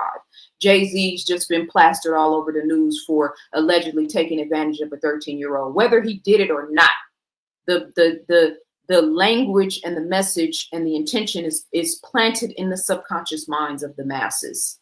Not to mention the fact that Jay-Z and Rockefeller was heavily intertwined with promoting that shot back in 2020. And unless you walk that back, you work for Satan, as far as I'm concerned. So there's that, right? I said Yella Beezy. Another rapper, what was his name? I had the story saved. Just got shot literally the other day. I'm going to tell you his name in just a second.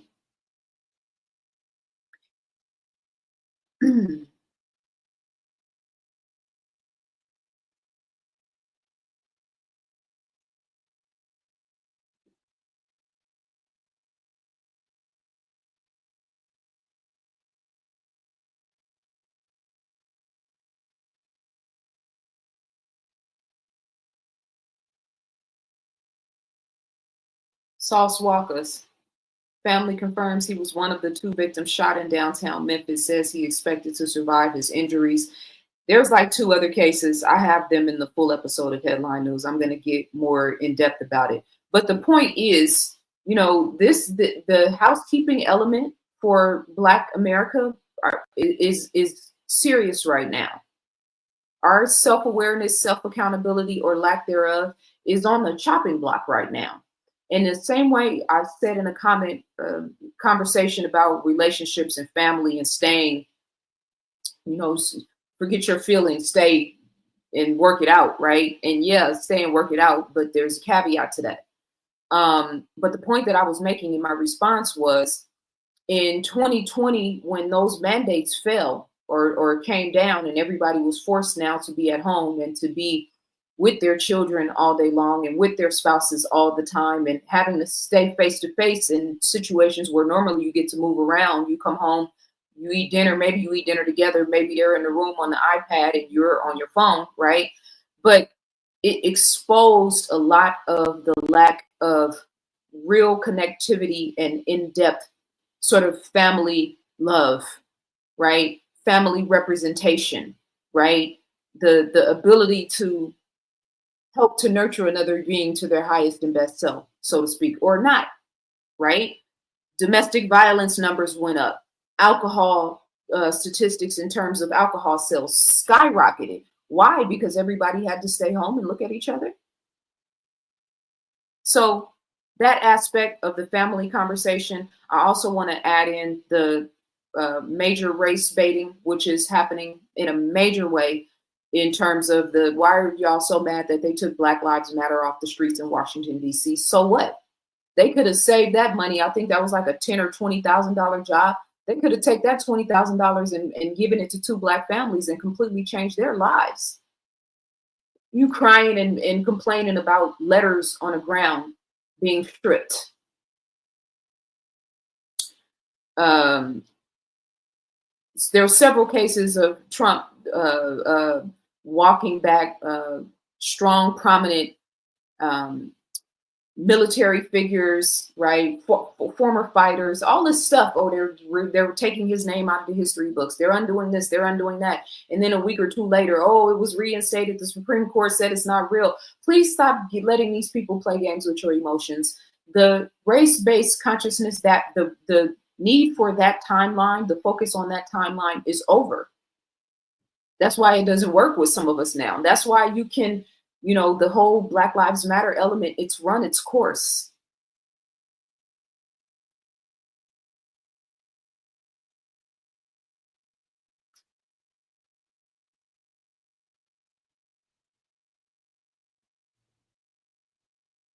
I think you can rap, ZaZa, probably so. I guess I can, but I'm wondering what I said that made that inspired that. So South Africa now there's been this shared story over and over that hundreds of South Africans are being, when I say with a K, the white ones, right? The ones who went and stole the land and now all of a sudden want mercy. They want to be treated as fair, equal citizens. So there's this story that has been navigating the internet for years now. And I actually looked into it because I had a back and forth with somebody on Instagram. This dates back to 5 or 6, maybe even 7 years ago, where there was this violent uptick, and they're sharing this video of hundreds of thousands of South Africans, the original South Africans, in a stadium chanting, "Kill all the white people." Like, again, and now Trump saying that he's going to allow the South Africans, not the original ones, the ones who aren't really supposed to be there, to get their status in America where they can, you know, fast track their citizenship. Stop letting these people play games with your mind, please. Critical race theory, DEI, like all of this shit that they keep throwing in your face to keep you off your square, to keep you mad, to keep you angry, to keep you focused on what they're doing or what not doing. Again, going back to the conversation about the quantum. Whatever you think, whatever you feel, however you're living, whatever your universal imprint is in terms of what you expect or command or demand, in reality is what you're going to actually experience. Well, we don't think we're powerful or important enough for that because of slavery, because of Jim Crow, because of ... et cetera, et cetera. Hence the reason why we're still in this situation, us meaning the collective consciousness. You can lead the world in trauma. You can lead the world in dysfunction. You can lead the world in concubine culture. You got conscious rappers now promoting concubine culture. How is this possible? Now, if anything has ever inspired me to make me want to write a track and perform a track, it's that. Maybe one day I will. I think the world has earned that for me when I'm in the right space. So the race-based consciousness element, Elon, Trump, all of these people keeping you locked in this vibration and this frequency. The aspect of Nipsey Hussle, you know, taking out our best and brightest, but then having Nipsey still having one foot in that world and one foot out in the higher level of accountability when you start to step into your spiritual awareness, right? The reality of Black murder, Black death in the inner city of country cities across America, and how we don't really talk about it or do anything unless it involves white people or racism or police brutality, right? Big U, LA culture.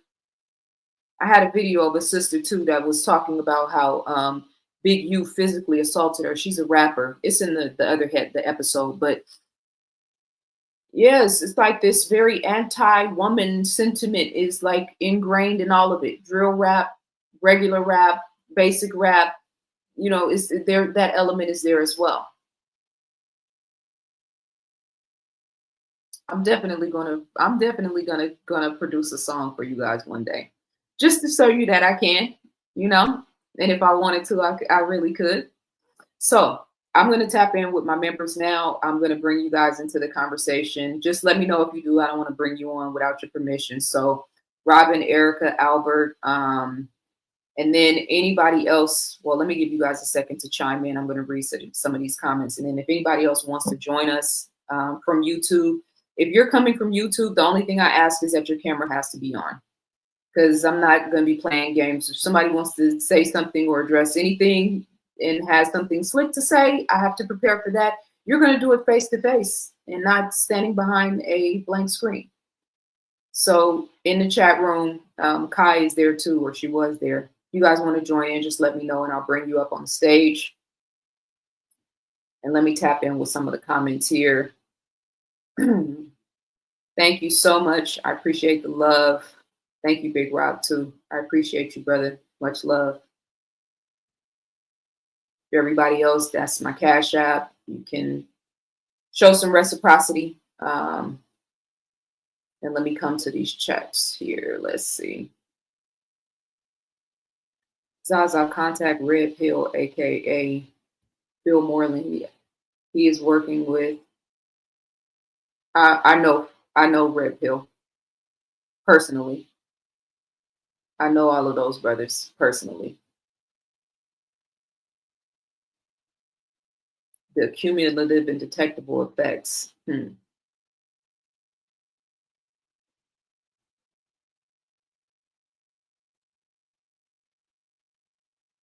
Just found out about Big U inspired Debo character. Yeah, he really rose in terms of the national spotlight, I'll say, or people knowing about him at the transition of Nipsey's passing.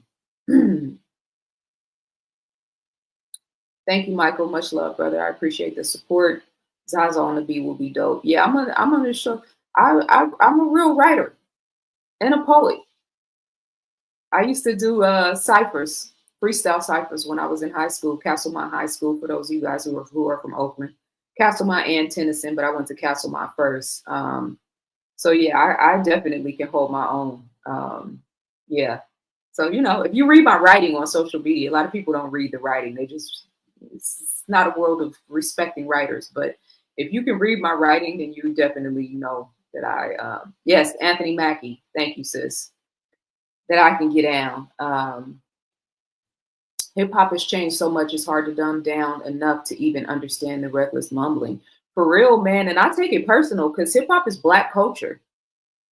Like, yes, for the world, it's a global thing right now. Everybody around the world is wonderful. All of that is great. But this is Black culture, Black American culture.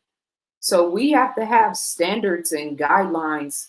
And it's, like we'll accept certain things, but then other things is the issue. Like, you mad at all the females for promoting concubine culture, but then you're promoting men or brothers that are talking about, or that are, on that raping and robbing and all of that silly shit in their music. It's just not enough accountability, man, and it irritates me. I can understand the raw principle of checking in for celebs and entertainers almost as a street or community tax, and it forces respect for the individuals in individual communities, but it's been abuse. I mean, yeah, what they're talking about Big U was doing, and even what they have him and Whack 100. Why are these dudes on podcasts talking about this stuff? Like, it's insane to me. Loose lips sink ships. Now square that shit in 2025. I have no idea why people just go online and tell everything. I don't even talk about my personal life online, let alone why do people do that? I don't understand. It's something crazy, or it is crazy. But I always say that people get the leaders they deserve. So men who like chatty patties are probably the ones that are listening to the chatty patties.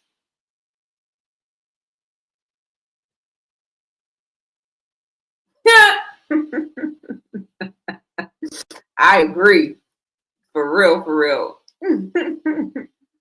Dr. Sebi was a threat to what was come. Well, see, here's the thing about that, though. All of Dr. Sebi's information is readily accessible. Like, the whole idea that they took him out because he was planning on doing a Dr. Sebi documentary just makes absolutely no sense to me, because you can literally find thousands of Dr. Sebi's content online right now. It's not being censored, and if they want to censor somebody, they can absolutely shut you down where people can't find you. His information is readily accessible all over the internet now, and he's got disciples that have studied with him, that came from behind him, that have expanded on the teachings or expanded in their own direction. So the wisdom is still living and breathing in the ethers. Dr. Sebi's spirit is strong. It's readily accessible.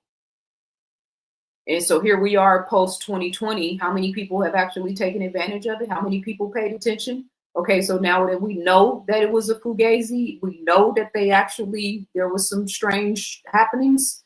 We have way more than enough verifiable information.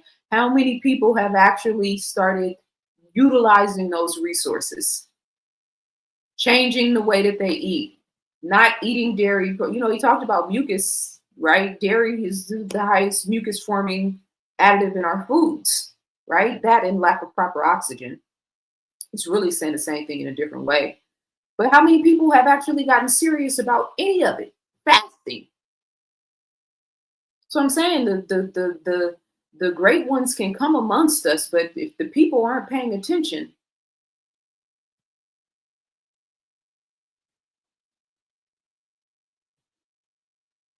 much love, sis. I appreciate you. Do you know about any of our music pre-Negro spiritual? Were we making any classical? I've heard about Beethoven being whitewashed. Well, yeah, Beethoven, but so this is when I talk about Hazrat Inayat Khan, and I don't have any of his books near to me. I would definitely look him up, because the bandwidth of this conversation is way beyond just classical music. Classical music is a focal point because of Beethoven and because of certain music produced during those periods. But then we could go back to Bilal, right? And the call for prayer for Islam, right? And the frequency and vibration of his sound, of the instruments that sometimes accompany the song, right? We could go back to Moorish Spain and look at the particular instruments that they were using at that time, understanding the image that I showed before with the piano keys, right? We could talk about jazz and the variables of the frequencies and the instruments used in jazz, right? We could go back to the drum in Africa and the drum representing the heartbeat of the planet, right? So there is a lot of different ways when you say pre-Negro spiritual, that gives me a timeline, but there's a lot of history and culture before that we can absolutely pinpoint in terms of heights of music. Even the thank you, Laura. I appreciate you, Queen. Even the when we look at the pyramid, right? When we look at um, the pyramid, the temples in different ancient civilizations, those, what do you call them? There's a word for it. Somebody in the chat room knows. The steeple of the temples, right? And the way the particular, like Hatshepsut, for instance, on her obelisks that she created, mind you, all of this is in ancient people. The obelisks that she created had a mixture of silver and gold. They called it electrum, right? Now, the metal aspect of that is one thing, the mineral aspect of that is one thing, but this blend of elements, if you will, that's not the word I'm looking for, metals, creates a vibrational resonance that is affixed to whatever the building is, whether it's an obelisk, whether it's the pyramid, which at one point the pyramids were capped with limestone at the very top. So imagine how those would have shined in the middle of the desert against the sun. But we had different buildings, even in America, ancient buildings that represented a higher bandwidth of frequency because of the energetic resonance, because of the metals and things that were used to produce these buildings or to exasperate the building structure, right? So we're talking about sound resonance, and sound resonance impacting the immune system, impacting the well-being, impacting the mental and spiritual and physical conditions of the people and environments. So this is the same science, just a different way of utilizing that science, right? Build buildings and temples and infrastructures where if the people are in close proximity, they have a better chance of being healthy and the immune system being strong and them being physically, stable and emotionally, mentally, spiritually stable because of the proximity to these buildings, right? Well, what about the music? So classical music, listening to Beethoven and other representations has been proven, verified, right? You talk about opera and hitting certain octaves and that impacting glass or being able to affect glass. You look at cymatics, you look at certain vibrational resonances that create very intricate details. They call it cymatics, but it's the flower of life and all this sacred geometry just being produced by the balance of sound and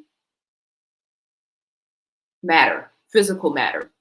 So I know I'm not answering you directly, but yes, were we making any music beyond classical? Yes, we were making classical music, and prior to classical music, we had a large array of ancient civilizations and society that were incorporating sound into the music for healing modalities. I mean, what is a sound bowl, right? You take a sound bowl and ding it, and then you hear a vibration, and then you circle the sound bowl and it radiates and expands the vibration. That's an ancient modality of sound or music. The frequency aspect, 440 versus 432 hertz. I've talked about all that, so I'm gonna get off my soapbox because I hope I answered your question. Yeah, now it's just twerk frequency for real. All right, private chat. Let's see.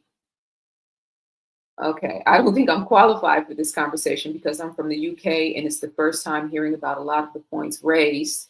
I am very disconnected from the news and what's going on. Well, it's all good, brother. We can, talking about that. I also brought up the South African situation. Trump and Elon Musk are definitely on the race baiting that's heavy in the collective consciousness. And then what's going on in the UK, you can definitely chime in on that as well. Erica said, I'm from the US and I'm familiar with all those people as well. I do know who Nipsey Hussle is. All right, so let me know if you guys want to chime in. I'm going to drop in the comments the link for you guys to join us live. Again, if you are coming in from YouTube and you want to join us, you're just going to have to turn your camera on. because, you know, I have to protect myself in these spaces. And if you want to join us, then I would like to see your face so that your face and your energetic resonance can match what it is you have to say. Okay? So I'm going to drop the link in the chat room and you guys can chime in and talk about whatever it is you want to talk about. And all right, Erica, I'm going to bring you up. She says she want to add something to the race baiting. So I got you on stage, sis, and probably have to unmute your mic. Hello there. Hey, I can hear you loud and clear. Okay, so what I was thinking about, I had a couple things, but I'll just focus on the race bait, and I made sure I wrote like little notes. So the main thing I was thinking about, going back to what you were saying with the harnessing of the energy, right? So with the harnessing of the energy, and then also the quantum, how quantum physics works, you know, where you're thinking things, you're putting things in place and things of that nature. Again, we know that the idea of race is kind of like going out of the window because of the time that we're in. However, I do think that in terms of politics, a lot of race baiting is used just for the energy focus. And what I'm saying is that if we're thinking and we're worrying about, oh my God, they're getting rid of DEI. Oh my God, they got rid of the Black Lives Matter sign. Oh my God, you know, every time I turn around, oh, now they're trying to do segregation. You know, every time I turn around, it's something where it's like, oh, they doing this, they doing that. They got us focused, they got us scared, constantly worrying and thinking about that, where it's just an energy harness. We know that if we think these things, we allow these things to come into play, right? So we know that this is how the world works, you know, as far as quantum physics and things like that are concerned. But I think they know what they're doing. It's like a game, because again, this is the last hurrah. I feel like they're grasping at straws. There's definitely a shift changing. And they know that. So it's like, oh, what can we do now? Okay, now we're going to tell them this. Okay, this is the next plan. We're going to get rid of this. We're going to get rid of. Next thing you'll know, they'll put something in as far as like slavery. That'll be on the news next. And then we'll be, you know, having a fit about that. So that's what I was thinking in terms of the race-based comment. I agree 100%. And, you know, in the way that I say, and I know sometimes people might even feel like I'm backtracking when I say, you know, the race-based dichotomy is dead, and then I'm turning around talking about things that are prevalent in the news, right? And for some people, it may seem like it doesn't make sense, or like I'm not, those two things can't coexist. But the reality is created in the mind, right? So the things that we're seeing right now, that's why I showed the video of the post about Donald Trump and how many times his name has been, you know, sort of called on in rap over the last 10, 20 years, right? And some of it's being positive, some of it's being negative. But now here we are in real time seeing a former reality TV star who actually is at the heights in terms of power. And we could say, oh yeah, they choose who's in office. Of course they do. Everybody that's ever been in office was selected. But how much of them paying attention to what was happening in the algorithm, so to speak, in the collective consciousness? Man, everybody loves Donald Trump, right? In terms of knowing, just like I say, they legalized weed in California at just the right time, so that when 2020 came around, the whole warrior spirit would be neutralized, because most of the warriors are high, all the time now. You know what I mean? So it's like, it's not just, they have to get us to believe the illusion. Whatever they can get us to tap our energy into and focus on, they understand that it's not just you had a bad day and you got upset because of something you saw on the news. You went home, you know, had some hot chocolate, kicked your feet up, had a good night's rest, and now the next day it's over. No, we're talking about, let's say 40, 50, 60 million people in America that are locked into this vibration. I don't just mean Black people. I'm talking about the rednecks in Tennessee and Alabama that are like, yes, us against them. You're in the same frequency, just on a different bandwidth of consciousness. As long as they can keep us focused in those areas.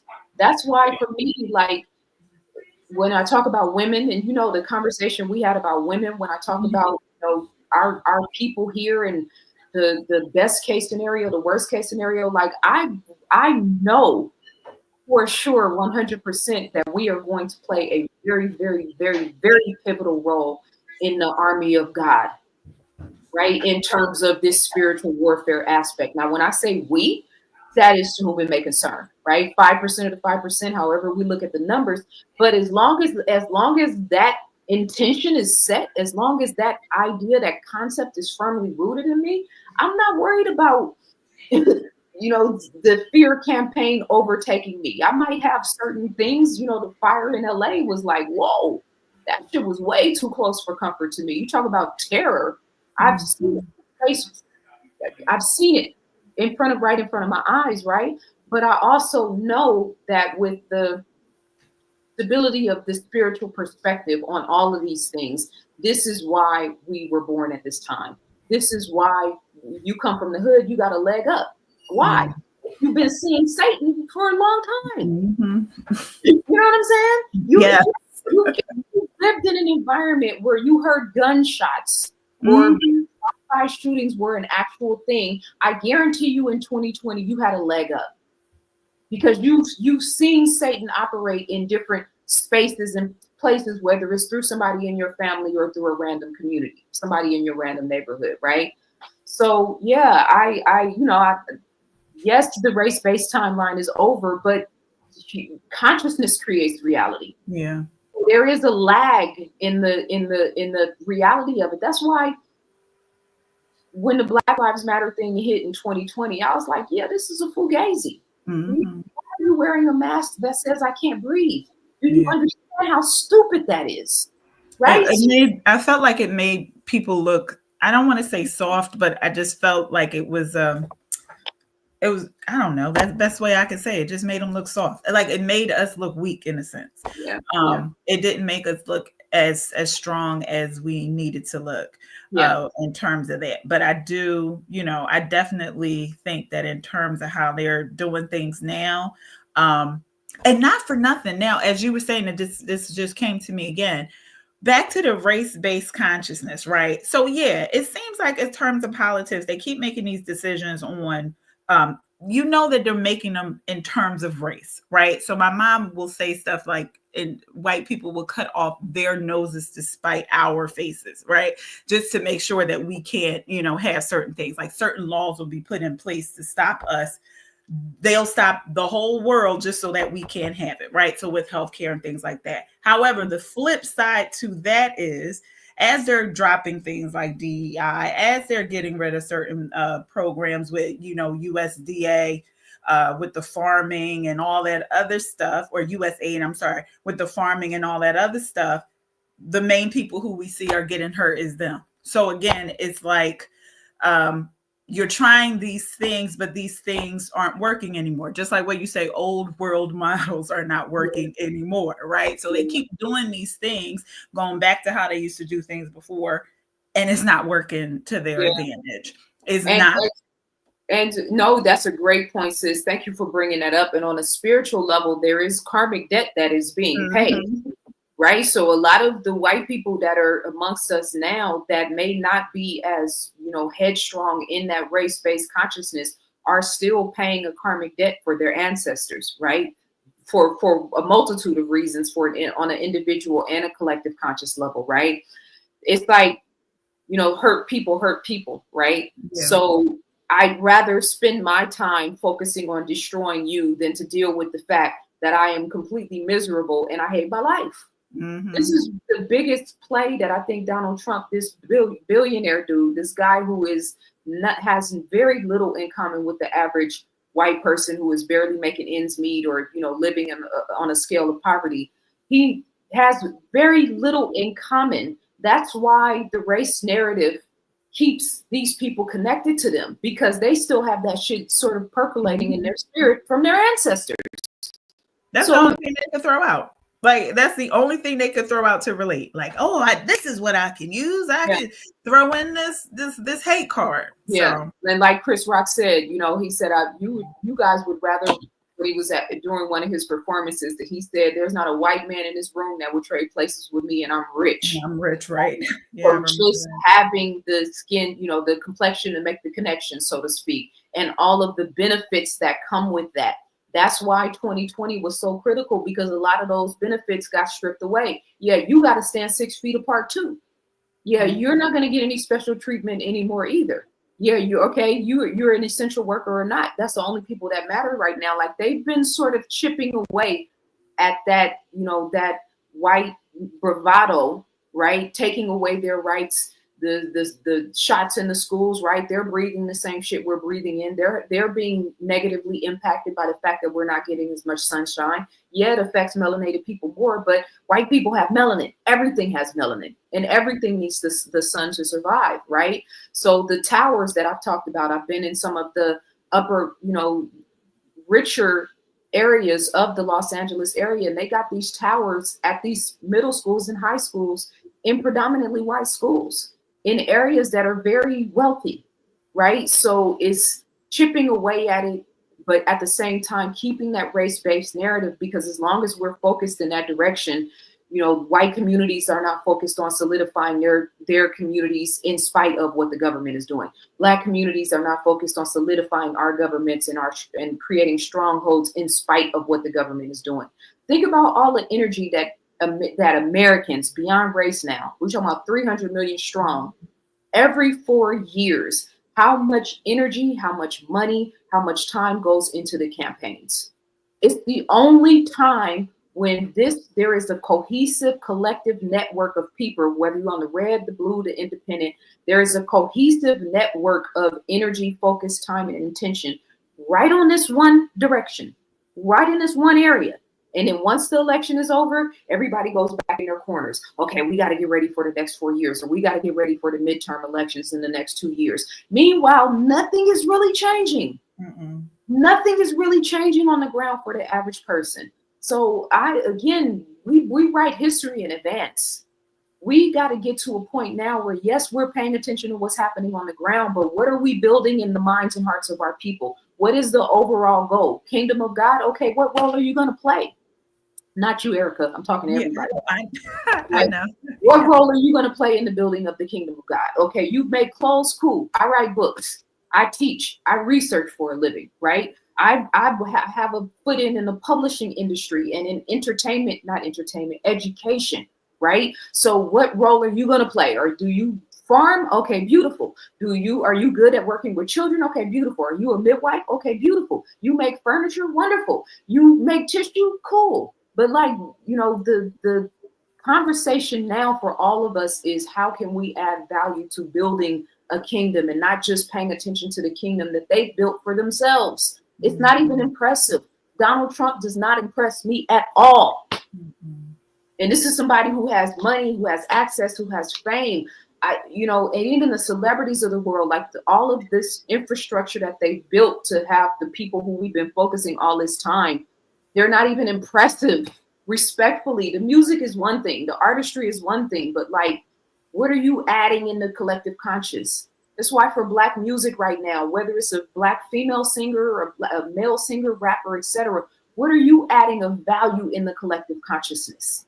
I'm not talking about how many followers you have. I'm not talking how many spins you get. What value are you adding? Because when I say the divine feminine is about to take everything that's out of alignment with the divine feminine off the set, that's what we're watching.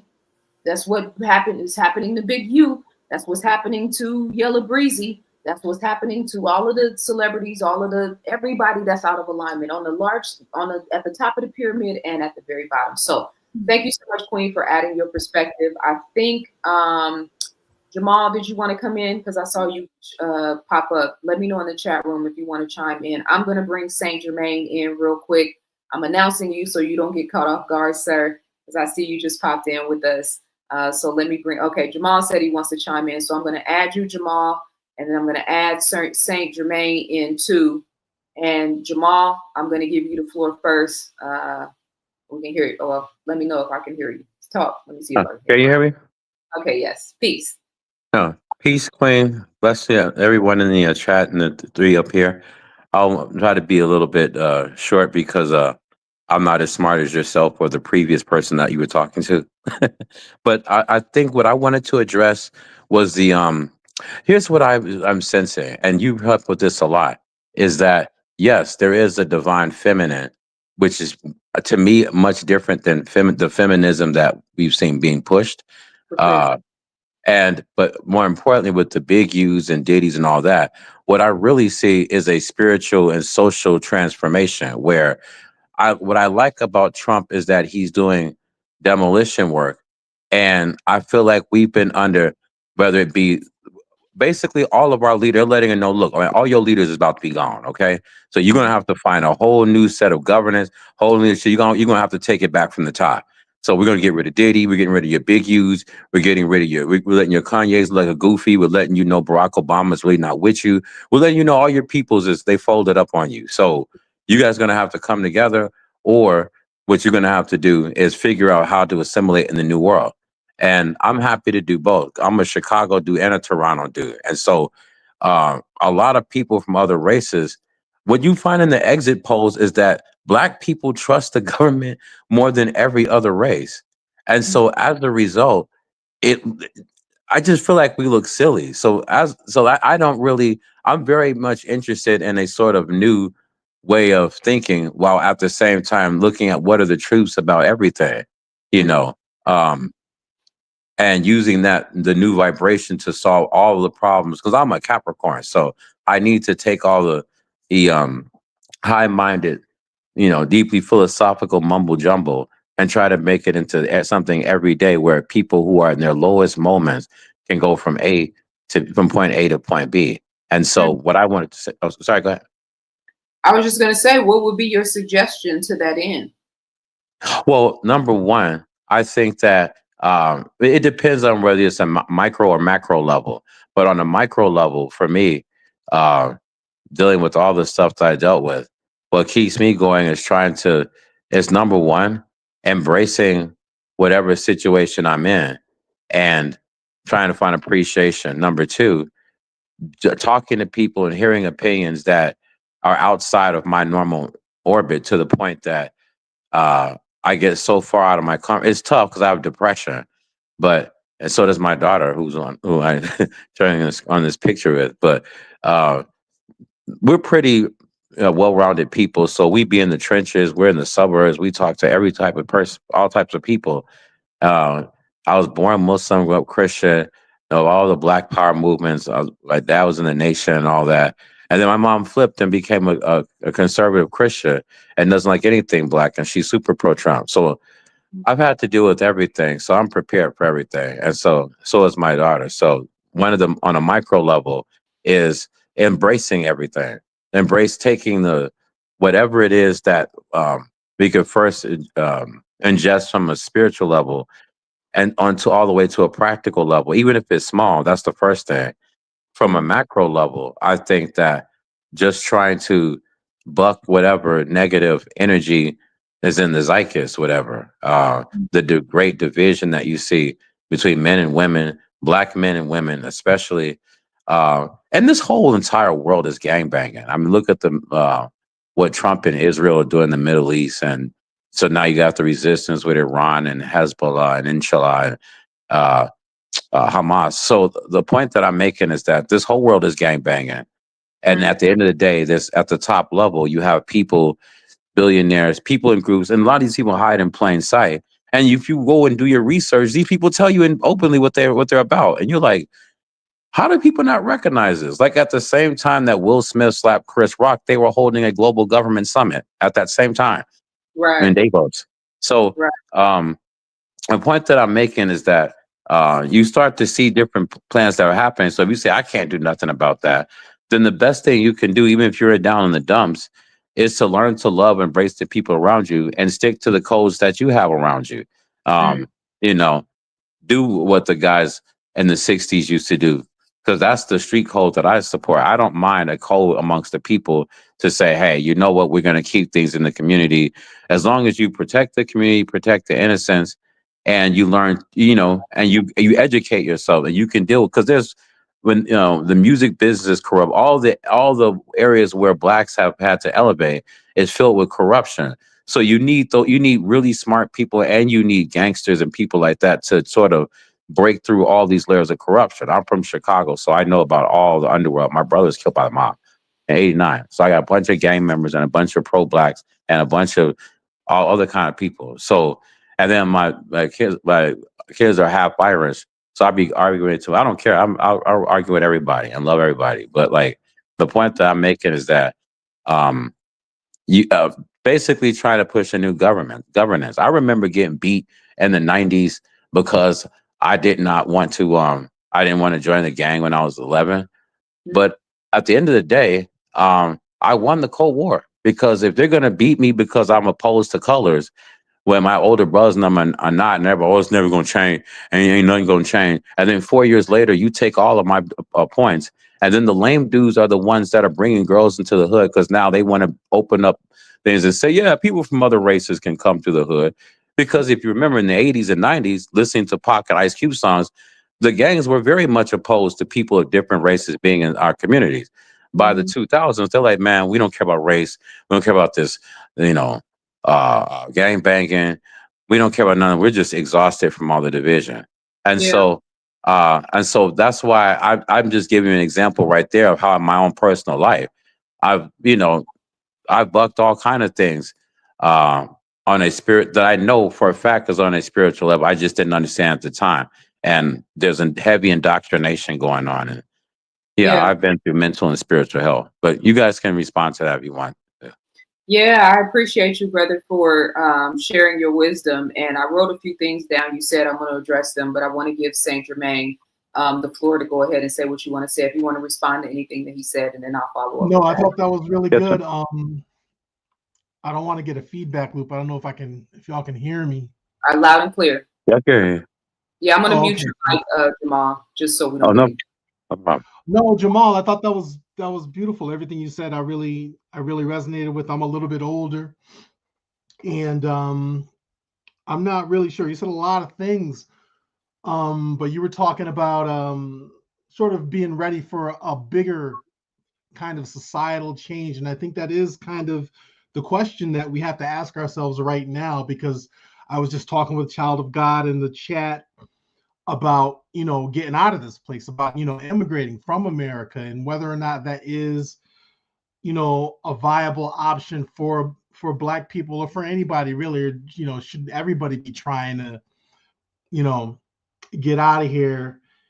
And some of us can do it, but not all of us, under any circumstance. We're not all going to be able to pick up everything and move to Panama like I was planning. Trump messed that up.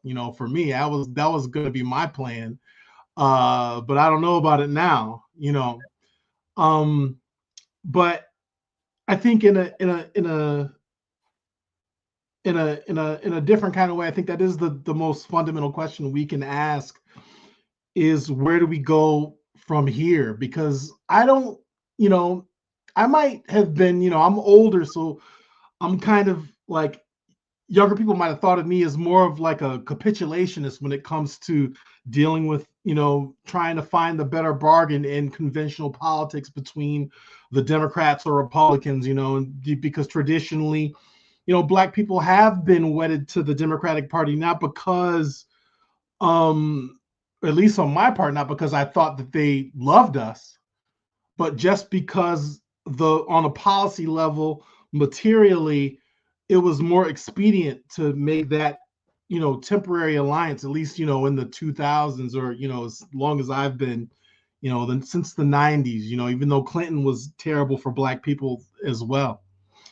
But I'm starting to move over to the mode where I don't think we're ever going to return back to any kind of what we used to think of as a normal situation. And so I think that's the big question, is like, well, if there is going to be some kind of a major social change in the structure of life, not just like you were saying, it's global, this is happening everywhere. So what is our plan? You know, that's my question. I wanted to talk about music earlier, but I think we've moved a little bit past that. But my whole thing about that is, you know, I'm in Brooklyn right now, and whenever I see somebody my age walking down the street singing like a, you know, some rap song that somebody in their in their 20s is singing, I'm like, you should be listening to jazz. What are you doing, old people? Like, what are y'all? You know, you're old. You should be. You know, the time for rap is over at a certain point. You know, you know, you move into, you know, my sister called it the jazz age. You know, Yeah. that's you Well, reach I'm hip hop forever. I mean, I have a certain standard in terms of music that I like, that I still listen to Nas faithfully. You know, I yeah, love that's 20 years ago. way less than I used to at a certain point. I still have, you know, hip hop is still creme de la creme for me. It just has to be on a certain vibration in order for me to really tap into it. But Oh, of I course. I appreciate your vantage point and your perspective. And so I want to chime in on what you said in terms of where do we go from here, Okay, and then yeah. juxtaposing Jamal's point in terms of the micro and the macro, right? So what I found interesting about Jamal's perspective, and I see you, DJ Wayne, and also Peace from Philly. I'm going to bring you guys in just a minute here. What really stood out to me, Jamal, and I wrote down almost everything you said, right? You talked about the micro and the macro. You talked about why you support Trump. You talked about why Black people, you know, we're so trustworthy with the government. You talked about assimilating, right, in terms of a new world. All of these different things. You brought the Middle East situation in, the negative energy in terms of the macro. You know, the thing that stood out to me the most, Jamal, and I'm asking this rhetorically, is when you said, I suffer from depression.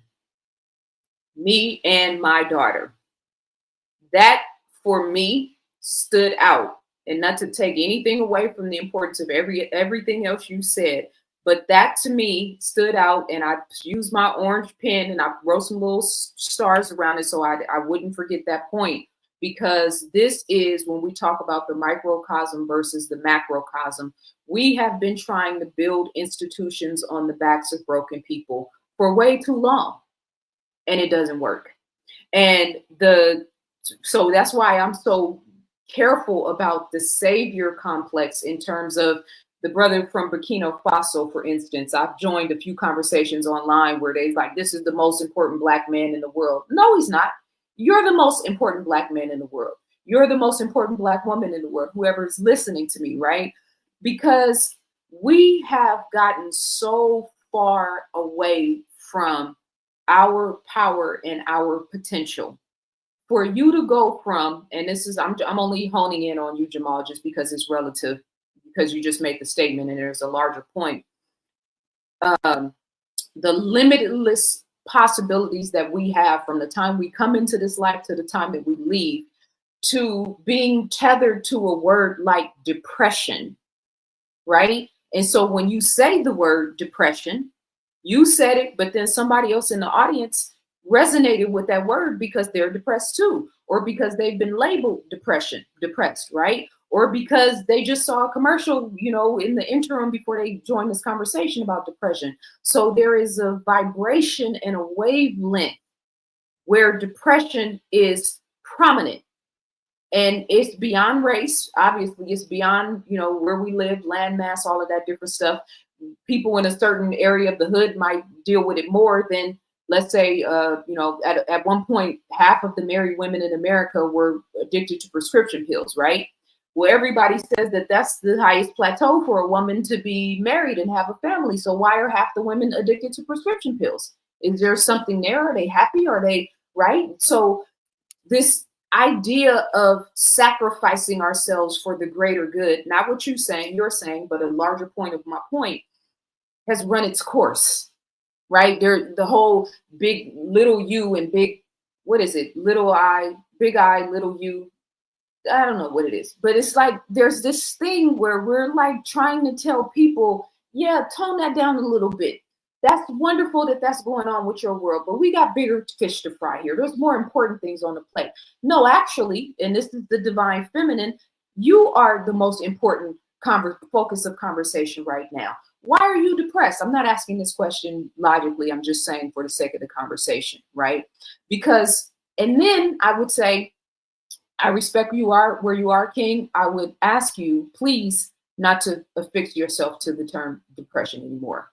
I would ask you to be mindful in your thinking and how you are navigating in the world when you use that word, because it's not just you identifying I'm in a lower place. It's also you tethering yourself to a bandwidth of consciousness that has a lot of negative momentum, right? So again, just to hone in on my point, I wrote down 90% of everything that you said. And the most important thing you said to me was you're depressed.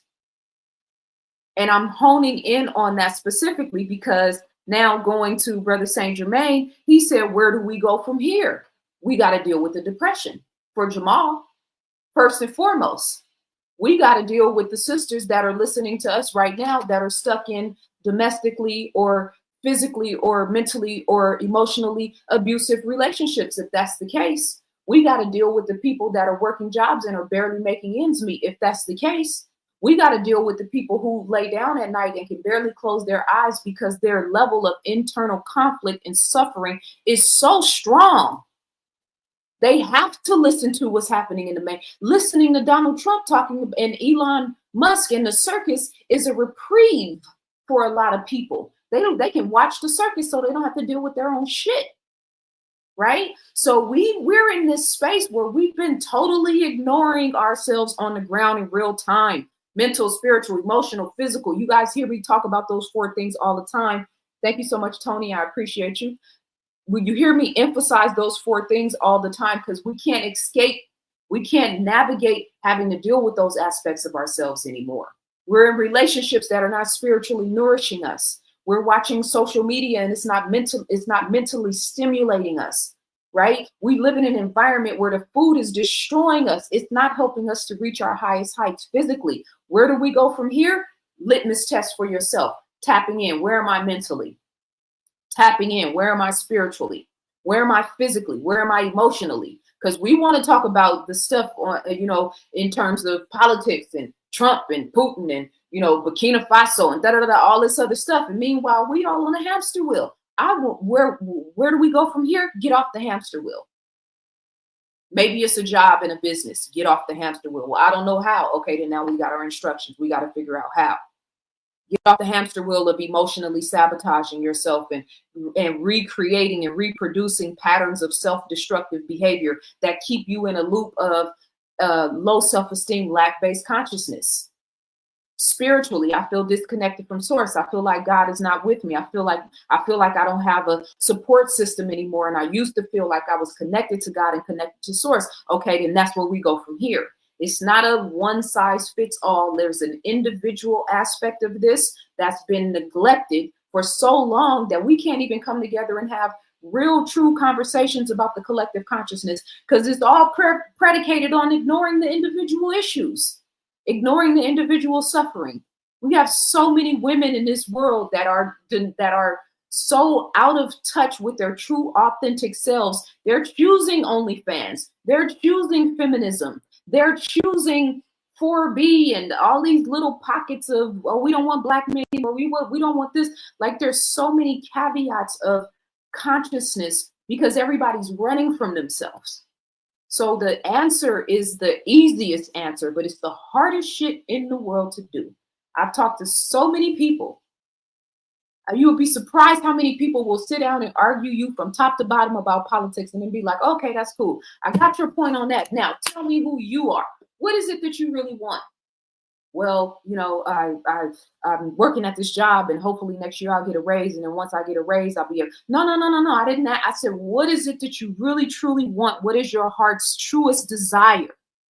Well, first I got to make the money and get this. And then eventually, we're not even having a real conversation with your real, true, authentic self because you're on the hamster wheel.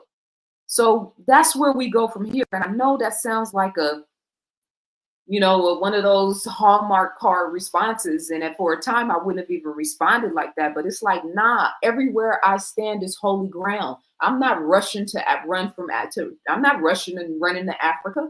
I'm not running to the Caribbean. I'm not running anywhere, because everywhere I go, there I am. Right? So everywhere I stand is holy ground. We need to stop thinking about running from America, because if you run from America, something's going to be waiting for you wherever you arrive, because you didn't leave America in your true, authentic self. You didn't leave in a mindset of power. You didn't leave in a mindset of thou prepareth the table before me in the presence of mine enemies. You didn't leave in a mindset of I am that I am. Everywhere I stand is holy ground. You left from, I guess, I don't know what's going to happen over there, but it should be better than America. That's why they're inundating us with so much news, so much content, so much context about how hard, how difficult it is here. But guess what? Everybody in the world is watching everything we do. There's a reason for that. So let me get off my soapbox. I'm going to bring DJ Wayne and Reese from Philly. I'm going to bring you both on the stage. Wayne, I'm going to give you the floor first because you have been waiting the longest. Generation Love, real quick, said in the comments, the divine feminine returns to covenant and has an audacity about serving in and honoring covenant. The first covenant to embrace concerns, reversing the curse with Yah. So I don't want to misinterpret what you're saying here. I've already told you guys that the lioness is teetering around this conversation, and I'm trying to maintain a consistent calm. So I would like for you to clarify what you mean for this so I can respond to you in the right spirit and in the right manner, please. DJ Wayne, we are listening. Oh, peace, Queen. Peace, everybody up here. Can y'all see and hear me clearly? Peace. Loud and clear. Thank you for letting me come on here. Peace to the other brother that was on. Y'all, I'm in Brooklyn too, man. I'm from Brownsville, same place MOP from. Peace. Got a little fame, and I'm from the same place. You know what I'm saying? I'm in Christ. I'm on Washington Avenue right now. Oh, I'm from the hill that's real, Brownsville. You know what I mean? Same place Mike Tyson, all those people come from. I love how proud New Yorkers. I love how proud y'all always are representing this. I understand. Yeah. Well, I see these people come up before they were celebrities. So all these people, I'm a DJ, as you can see. I got equipment all around me. I mean, yes. My whole apartment is nothing but equipment, studio, drum machines, turntables. I'm here with a plan. I'm here for that. Yeah, so that's the story of my life. You say you want to know like the person. So like I grew up playing Skelly, doing backflips on the block, and I still do it to today. You know what I'm saying? I never stopped. Yeah. And that's what keeps me going. And when I came across you, ZaZa, I learned from you. I listened to you. Like this program right here, I'm learning. I'm just listening and learning. And I give much respect to you, Queen. I really appreciate you. You know what I'm saying? And I see what you go through with the technical stuff. And I'm like, wow, I'll be going through that same stuff trying to get the stream going. Like people that don't do this, they may not know. It takes a lot to do this. It's not easy, you know? So much props to you, you know what I mean? Like, I'm just here to learn. I'm here to learn, you know, I'm here to learn. And I think men should learn from women, and we can learn from each other, you know? Everybody can learn from everybody, you know? Absolutely. And, you know, I am a great student of, I say great student, but I am a student of many great, powerful men and male minds. And I always represent them. And I only say that because sometimes when we're in this conversation and it becomes way too much about gender, like I'm here for truth. If it comes in the frame of a well-made man or a well-made woman or a well-made child, like I'm not mixed up in the gender conversation to where I can't sit and listen and learn from a man. No, I have my greatest teachers in terms of my studies have been men. Now I'm a lot more intellectual and more interested in maybe the spiritual sciences than, I don't know, maybe a lot of women have been, or maybe, or I can't say, but yeah, it's not a gender thing to me. I just want to hear truth. And I think that now we have a lot of women that don't even listen to men. And you know what I mean? And I don't understand that, because are we looking for truth, or are we looking to have our ego stroked, or are we just looking for relatable, just like with the whole Me Too movement? And I said, you know, there's no healing element in this conversation. It's just all about trading war stories. That's why it never produced anything beneficial.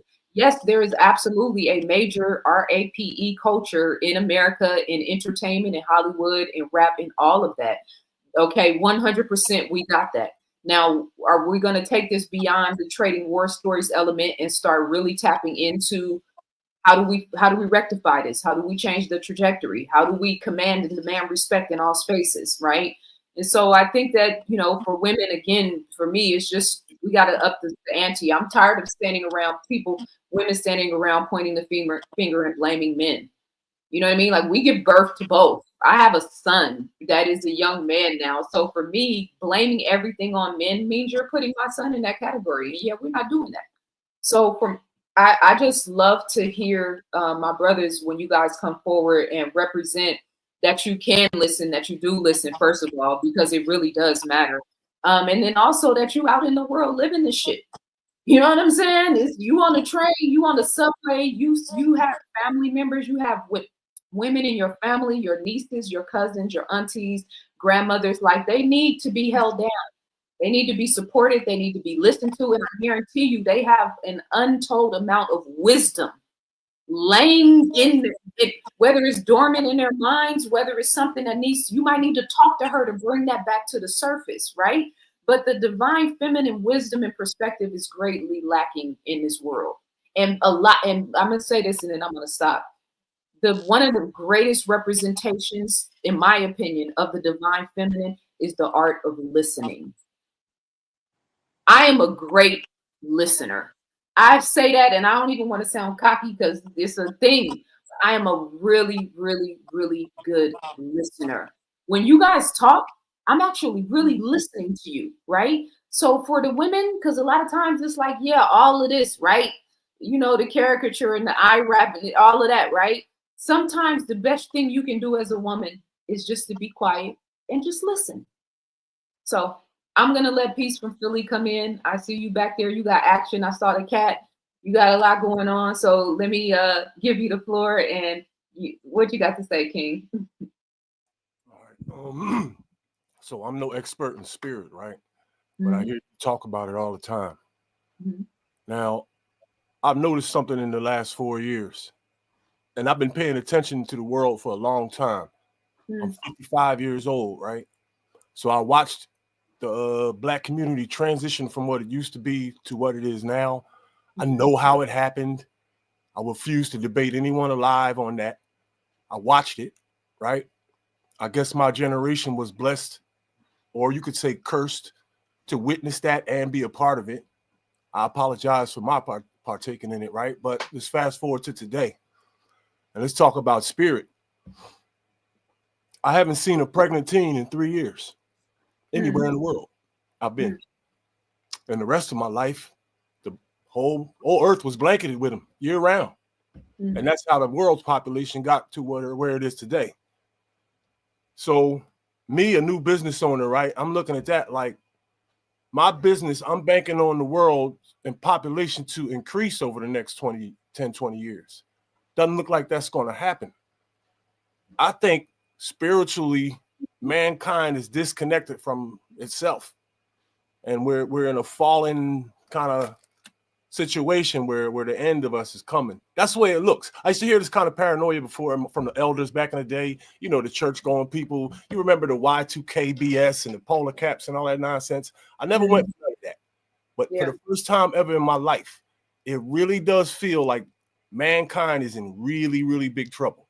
Men hate women and it's getting bad. And I thought after 10 years, this would dry up a little bit. It seems like it's worse than it's ever been before. And now it's not just the internet. I'm starting to see this on the buses and trains. You know what I mean? Yeah. Spiritually, it looks like the entire realm is like in the basement with it. Yeah.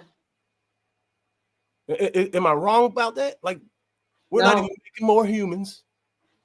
You know, I got pictures on my phone, me standing on the subway platform with 100 people, all looking down at their device, and I'm literally the only one there not. And I feel like a jackass. I feel like something's wrong with me. But I remember back in the day when the buses and trains were like carnivals in Philly. Nobody talks with you. You get on the bus, someone else gets on, they go way to the other side of the bus. Yeah. There's no connection whatsoever. It feels like everybody is a piece of shit.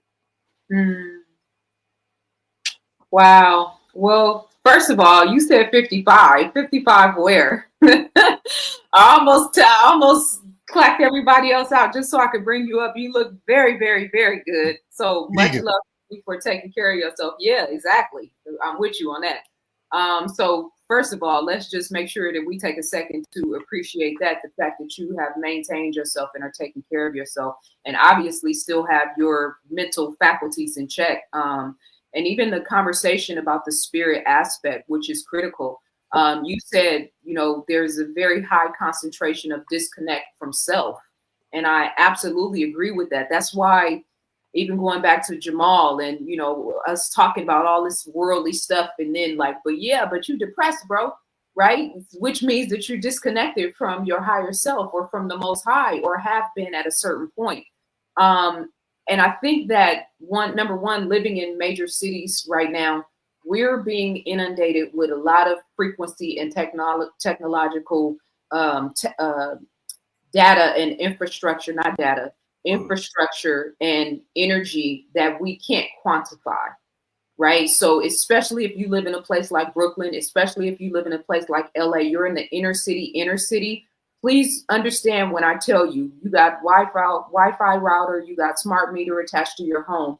We are being inundated with a whole nother level of frequency infiltration that we can't quantify and qualify, right? So there's that.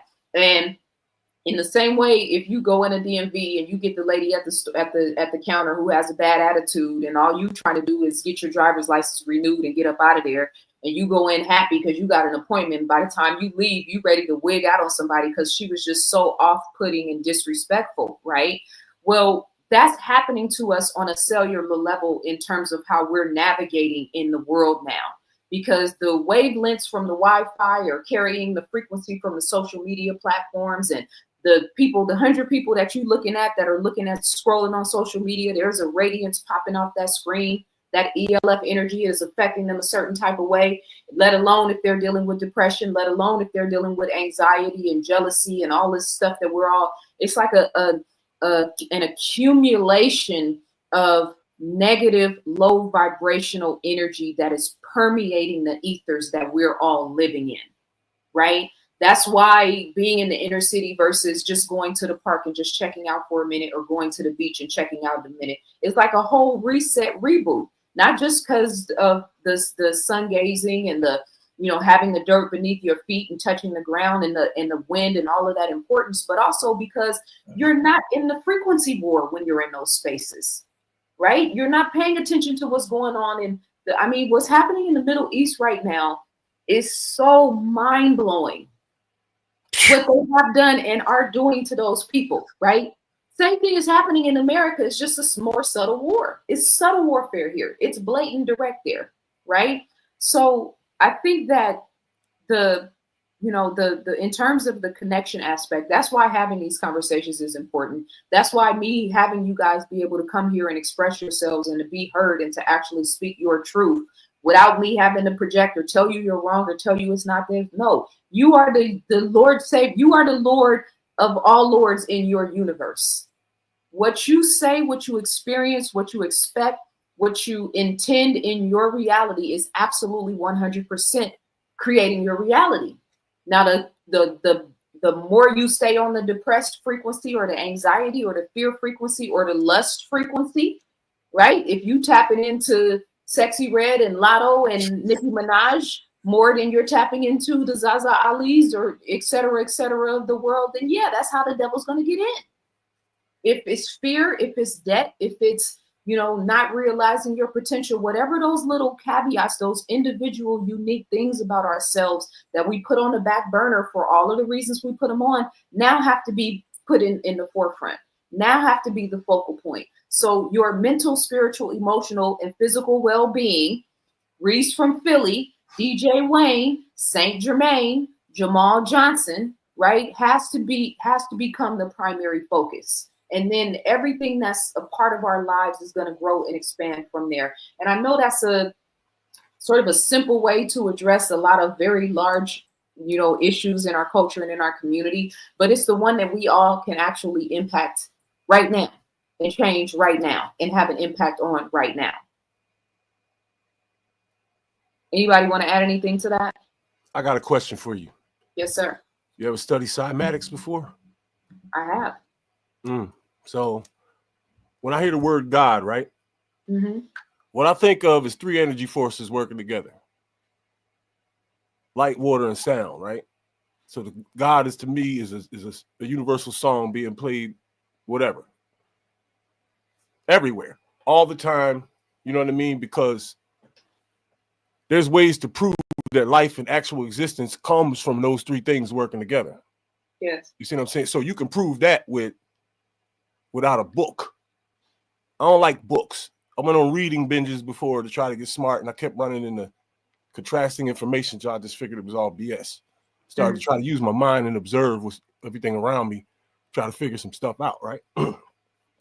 So I look at God as like not being good or bad, right? Just controlling existence, so it will be.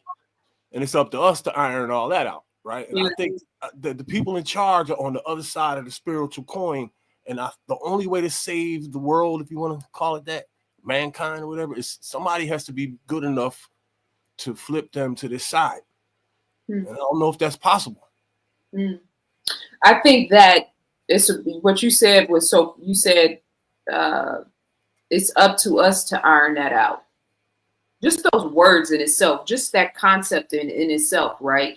That's a hell of a, that's a hell of a responsibility. I accepted that responsibility a long time ago. I didn't have it in words at that time, but in looking back now, that is a hell of a responsibility. It's up to us to iron that out. And what we're really talking about is alchemizing the circumstances, right? So whether you come from the hood, come from a difficult family background, and now you are in a different space of consciousness and awareness, whether you were fighting the black fight at one point, and now you are fighting a human fight at one point, or whether you're still fighting the black fight at one point, but just elevated in your perspective of it, right? The whole thing to me is about adding value. It's up to us to iron that out. How do we do that? By adding value. The sister Robin said in the private chat, she said, I just want to say I appreciate all of you brothers here for speaking up in any capacity. You are appreciated and loved. So you all are here right now adding value, right?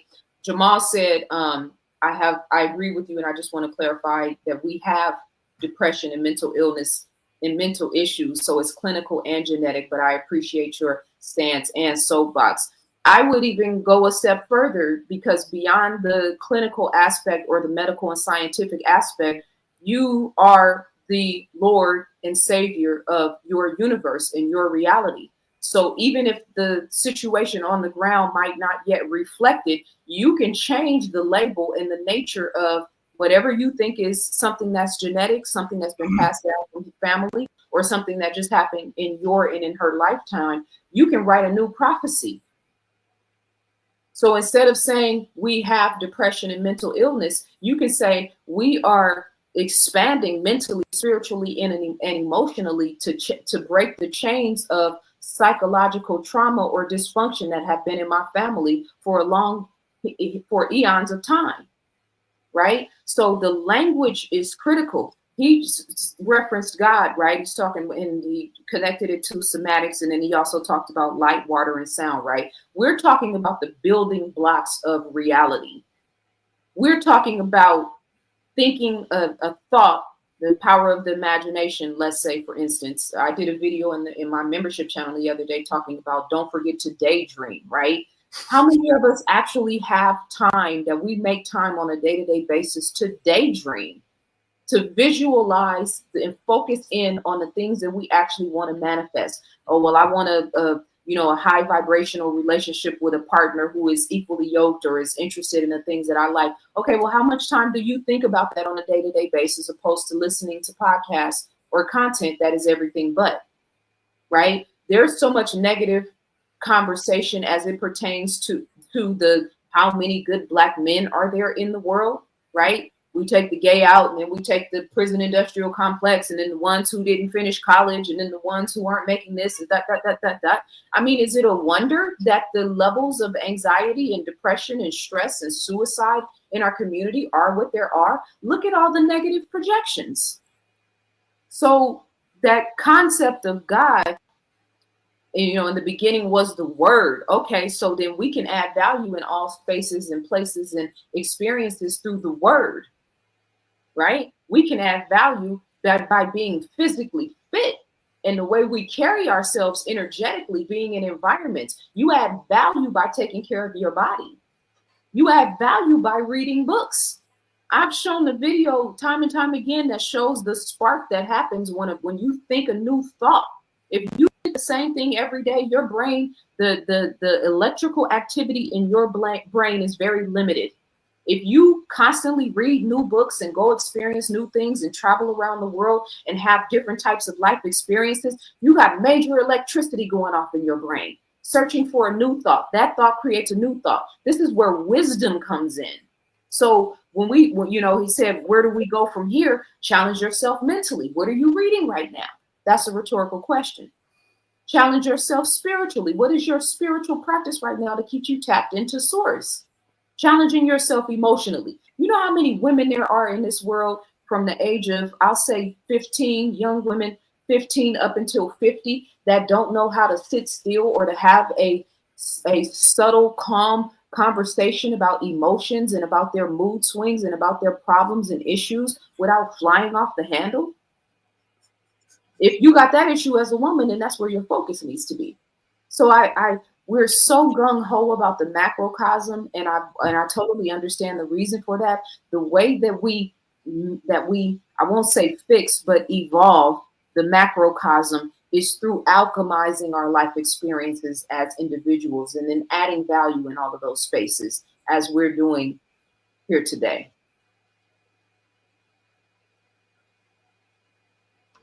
And I just wanted to oh, it's okay. Sorry. You got it, Sir Saint Germain. You got it, and then we'll follow up with, I think that was DJ Wayne or no, real quick. I just wanted to since Jamal brought us in, I just want to say I take issue with something he said in the beginning when he said he wasn't very intelligent, and I think so far he kind of set the tone. He had a lot of very important things to say, and I think that I don't know who told you weren't, you know, very intelligent, but that was the most cogent. You had the most cogent statement, in my opinion, you know, of the night. You know, you had a lot of things to say, and you had a lot of, you know, your experience is very valuable, and I don't think you should diminish that, even if it's just, you know, a way of talking. But, you know, sometimes, you know, we do that. As a, you know, but I thought you had a lot of things to say. So it was just a very small comment. I didn't really have much to say other than that. But. No, I'm so glad you said that. And because I wrote it down, but I got a lot of scrabble in front of me right now. So I'm very glad you said that. And I'm glad it came from you, because Jamal is in the back room, the chat room. He was kind of giving some more context about depression. Like, the way we talk is activating things in our reality. Right. And when I hear Malcolm X, the video he does now where everybody shares, he talks the black woman is the most disrespected, the most this. I can't even listen to that. I can't listen to that speech anymore. And what he was saying at that time was important and necessary for him to say. But I don't want to walk in that prophecy. I don't want that to be the reality on the ground for us. And so I think that for me, you know, well, who do you think you are, Malcolm X? Well, Malcolm X walked so I could run. What do you mean? Are we doing the savior complex thing, or are we growing from the experiences that our elders and our wise teachers that have, you know, lived before us? I should be gaining wisdom from Brother Malcolm's life experience and his knowledge. So yeah, I stand on that the same way I stand on a lot of the very, you know, I've had personal conversations about this male-female dichotomy. Like, listen, bro, I'm 1000% team woman. But my son is a young man. I'm not standing for any anti-black male just painting with a broad brush without giving it context. When I'm in the room, when I have a son who is a young black man now, nah, we're not doing that. So I think that, you know, to your point, him saying, he was probably being playful, talking about not being as smart as me or anybody else on the panel. But like, yeah, I guarantee you hold your own in certain rooms, in certain conversations, right? And having a daughter and being a father and the wisdom that comes with that. So thank you so much for highlighting that, because that's critical. And I'm glad it came from you, because, you know, brothers sometimes need to hear, they need to mirror back to each other, you know, that sort of mental, emotional stuff that sometimes they don't want to take from women. So I'm glad that it came from you. So thank you so much for saying that. Much love, Dexter, out in the A. I appreciate you, King, for the super chat. Much love, Latina Jones. I appreciate you, Queen. And then also Laquita, thank you so much for sending in love via Cash App. I think it was you, DJ Wayne, that wanted to say something. I think it was the other brother from Brooklyn. But I'll say something. I'll say something though. Look what I got here. What's that? Nelly Fuller. Nelly Fuller. Yes. I got the Nelly Fuller book, the United Independent Compensatory Code System Concept. Yeah, so, absolutely. You know, all Peter Nelly Fuller, he just transitioned last month, right? That wasn't too long ago. And when you say independent, like every individual working on themselves. Yeah. And then each one teach one. That's what I got from what you was just saying just now. Is that correct? Absolutely, 100%.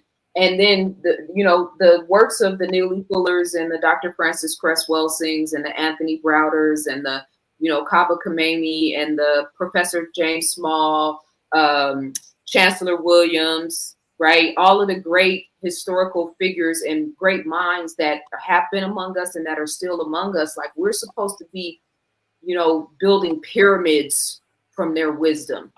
You know what I mean? Like, I think at a certain point, it just all became about the book. I read the book. You know what I mean? I know the teachings of Dr. Welsing, or, yeah, okay, so now build a pyramid, build a ladder. You know what I'm saying? Like, we're supposed to be up, the mobility is supposed to be upward consistently. And I think at a certain point, we've gotten like really intellectually lazy to where even it's like, oh, I don't want to touch that because he said it. No, touch it, dig through it, chisel it, comb through it, work through it, figure it out. Like, that's where wisdom comes from. That's why AI is so dangerous, and AI is good for what is good in terms of technology. But it's making people lazy. Like, for me as a writer, I've had writer's block probably like 5 or 6 major times over the course of, the last 20 years. Every time I got writer's block, I came out on the other side a better writer. More clear, more like understand, like, why did I get stuck on that? Yeah, I got stuck on that because that triggered me from something that happened in my childhood. And all of a sudden I was flowing, and then I couldn't figure out why I couldn't write anymore. And it took me 3 months or 6 months to tie it back to that. Like, that's how wisdom is developed, So thank you for adding that. Brother Reese from Philly, I think you want to chime in. It's like one more thing. Went out for a second. What'd you say? I was going to say, it's like making beats. AI can't take away from playing these pads. So that's wild. I got one of them right here. Yeah. Yeah, I'm an analog girl in the digital world. So world. I mean, that's 3 of us because I got one too. Small world. Look at this. That's crazy. You see what happens when kings unite? I'm just saying. I'm just doing my part to make it happen. 3 times is not a coincidence. For sure. Yeah, for sure. That's that New York shit. Right? Reese, you want to add something? Oh, I gotta get out of here real quick. But let me I want y'all to try something, right? So most of y'all were probably raised and told not to look at the sun, right? And it's hard to do too. When you stare up at it, you got to turn away like immediately. But with practice, right? With practice over time, you can stare at it for minutes at a time. I'm not even kidding you. I do it every single day. I'm not into no mystical mamma jambo, but something's going on when I'm staring at that sun. You know what I mean? It's behaving like other than what NASA says. How about that? All right. Take a look at that, y'all. Try it out one time and see what's up. Next time you drop the link, ZaZa, I'll come up. Okay, for sure. Thank you so much for joining us. Thank you for adding your wisdom. Yeah. I appreciate you. And the sun gazing, our ancestors, they were doing a lot of major shit. And all colors too, by the way. Not just us. Everyone on Earth was doing that. Yeah, for sure. I did that too. I learned to do that too. You see portals.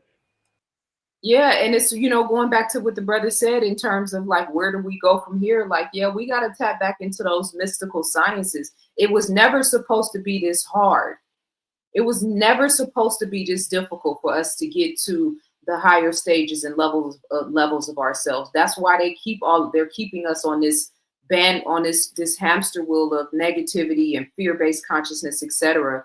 Our job is to alchemize the circumstances. So if we were born, you here in 2025, whether you are, you know, in your early 20s, late 30s, if you're in your 40s, 50s, and 60s during this timeline, you have a different level of accountability and responsibility because you have seen the world before technology, social media. So you have the wonderful wisdom of being able to see and experience both worlds, right? And see the value and benefit of the world before, and then the danger of the world after, as well as the benefit of the world after. So our job is to alchemize the circumstances and experiences on the ground. Misha said, me personally, I'm fed up with depression. My mom, sister, brothers have been depressed all my life. They choose to reside there. You know what? I do let them. If the therapy and meds can't help, what will? And the irony is that a lot of the medication is keeping people from being able to get better, right? And I know that it's not just a one size fits all, because I know that sometimes the brain has, you know, chemical imbalances, that sometimes there's a lot that gets, you know, kind of stuck in place that you have to go in and fix it in a certain regard. But a lot of what's being attributed to as depression is really spiritual, mental, and emotional lack-based consciousness, right? People are tired of being on the hamster wheel. That whole work until you're 65 years of age and then collect a pension and then start going off and traveling the world once you get 65. But until then, you stay committed to a job 30, 40 years. Ain't nobody trying to hear that shit now. And the people who did live that experience, how many of those people are actually like proud, thriving, high vibrational, highly intelligent, you know, beings in the world? No, they got their whole life force energy sucked out of them, by corporations and by, you know, politicians and whatnot. So we're not doing that anymore. And that's why we have to be very mindful and conscientious in terms of our language. We're here to build the divine new world order. I'm here to destroy the old one and to help build the new one. I have two jobs. I'm very conscientious of that, right? But if I have the research and data and information to destroy the world, I have a different level of accountability in terms of the spiritual and emotional and mental perspective to help build another world. It's a different level of accountability. But wherever we fall in those different, you know, roles and responsibilities, we have to decide. You got to decide if you're ready to start the business or not. You got to decide if you're ready to move out of the country or not. The decision is the first step, setting the intention and then kind of, you know, letting things unfold. A lot of the heavy lifting and the labor that we're doing is not really ours to carry. But if you're not sure, if you're not definitive in terms of what you want, if you haven't even told God what it is you want and you think God is punishing you because it hasn't manifest, the communication is off. So I rebuke the word depressed, and I use that word sometimes because it is relative, because we can all go right to a certain place. We can all identify, you know, a state of consciousness or where we were at a certain point in our life, or know somebody. But I think we should all just completely strip using that word in our lexicon altogether. No, I don't have mental illness. I'm not depressed. I am in a space right now where I am mentally, spiritually, and emotionally focused in a way where I can be mentally sound and emotionally secure and powerful in my spiritual awareness. And then let the universe kind of come in and fill some of the gaps in terms of, well, I need to get off the medication in order to all that stuff, right? But I'm just saying we are deactivating our power through the language that we use. That's why I don't use the term white supremacy, because I beg your pardon. God supremacy, sure. Sign me up for that class. White supremacy, it doesn't even add up in the science and in the genetics. You know what I mean? And in the physical representation and in the hair and in all the stuff that we can use to actually quantify racism, white supremacy doesn't add up, let alone psychology and all that other stuff. So let me tap in with the chat room. Let me see if there's anybody in the chat room that wants to chime in. Robin, Erica, Jamal, et cetera, et cetera. You guys can always chime in at any point. And I want to read some of the comments here. The Generation Love, I was waiting for your response. You may have said it already. If I missed it, then I'll try to go back and find it in terms of getting clarity on what you said. David said, we've internalized the lies that it's time, unclouded the mind of delusion, illusion with truth. Yes, 100%.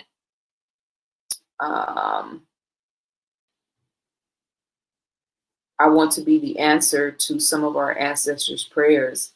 I'm here for that. Do enough traveling, and many communities don't even have the books. Enter the hotel to see CNN. The small book stand in the mail has Harry Pottery foolishness. And I mean, you know, that's why the wisdom of God is everywhere. It's not just in the books. This is why, yes, the scriptures are important, especially depending on where you were born and your family upbringing and whatnot. But like, the wisdom of God is everywhere. The wisdom of God is at the beach. The wisdom of God is in the mountains. The wisdom of God is in this room. You know what I mean? You can study the physical body and the anatomy and pull and mine the tools of the wisdom of God. God is in the details. So for instance, how I'm always talking about, and I've gotten, you know, crazy, unnecessary flack for talking about, you know, sexual discipline over the years. And now here we are post 2020, knowing what we know in terms of the inoculations. Yeah, you should have sexual discipline right now, especially if you're a single person out in the world. God decreed it so. How do we know God decreed it? Because God allowed what took place in 2021 and 2022, whether it's by people making those decisions themselves or how, whatever. Ignorance being, you know, the sort of modus operandi in terms of, mind you, ignorance in science, ignorance in medicine, ignorance in psychology. That's why when people are like, "Are you have a degree? Are you a doctor?" The doctors have failed you guys. I don't know if you've recognized it. The scientists of this world have failed you guys. And yes, I am a scientist. You don't need a degree to be a scientist. So when we say God is in the details, that means that the mothers and fathers in the household having an understanding and respect for the herbal sciences, right? Understanding and respect for the benefit of fasting, understanding and respect for genetically modified food versus non, right? You need to know that science right now, especially if you're a parent, how to alchemize and how to detox from heavy metals in your body. How do we know we need that? Because we're all breathing it in. Right now, we're all breathing it in. You know, understanding what the danger of metal fillings in your teeth are, and that mercury is seeping out into your bloodstream if you have metal fillings in your teeth. That's a fact. It's been verified. Well, what's the alternative? White composite fillings. How will we know that if we don't know what the dangers of mercury are? I talked about that in the scientific intervention in our affairs, right? So we need scholars, we need scientists, we need warriors. That warrior energy I'm talking about that's been neutralized in LA gang culture, neutralized in gangs in Oakland, neutralized in Chicago. I mean, we could have an army just from Chicago alone. Oh, they're not shooting, they're not fighting, they're shooting now. Well, they're doing it not in the Middle East too. A bunch of cowards with weapons. The pencil neck cowards, mind you, because they're not even on the ground in the war. They're pushing a button from somewhere halfway across the world, right? So that courageous warrior spirit from our men, this is why I'm so vexed about all of the professional podcasts spending all their time online talking about women. Well, when do you guys talk about the shit that men are supposed to do? Where is the conversation about the warrior spirit? Where is the conversation about the value and importance of men coming together and talking about the science and politics of war? White men didn't start war. They just perfected it. And now AI is part of the ball game. How many of our brothers that are promoting AI right now understand how AI right now is being used in wars around the world, including the manipulation of how much of our sun we can see? Now, I can run that down for you, but when we're talking about war and the politics of war, they said women weren't supposed to be in those conversations, right? That's a facetious statement. I'm just saying.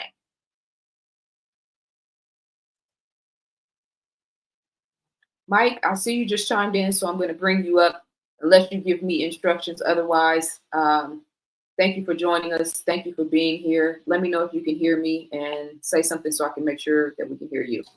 Can you hear me? Loud and clear. Peace, my brother. Hey, how you doing? Yeah, So the part that you just was talking about, yeah, we do lack the doctors, the scientists, the intellectual part in our community, and we're suffering for it dearly because I feel like most of our community is all bronze and no brains. You know, just brute force. We have a lot of brothers that are capable of murdering and harming, but we don't have nobody to kind of build, nurture, and bring some sort of life, some sort of foundation in the community. I mean, I can get into how and why. That's a long explanation. I want to deal with the now. Right now, a lot of our community, because of the situation, because of the lack of economics, the lack of opportunities, the lack of any type of foundation to where you don't have to depend on other races, it's really dog eat dog. And that goes right into the gang culture. A lot of these gangs, they have this moniker that you have to be hostile every time, 24/7, especially if it's a neighborhood that they don't get along with. I personally believe that Nipsey was killed out of jealousy. And I said it in the comments earlier. Yeah. The brother was clearly changing his mindset. Yeah. He didn't believe in killing his ops anymore. He wanted to help Black people, period, in the Slauson area. And I believe, and I have no proof of this, but I believe a lot of his Rolling 60 homies didn't like that. Yeah. Because they're still caught up in the everyday functions of LA gang life. Yeah. And I said it in the comments. I was like, you want to really know who your friends are, start making changes in your life and see who's there, who's still around. Yeah. And I definitely think it was jealousy. And even with the whole big youth thing coming forward now and sort of like his posture around it all. When I saw that video of him laughing when they were saying rest in peace, Nip, I just was like, what part of the game is this? Like, you know, we're talking about soulless beings, right?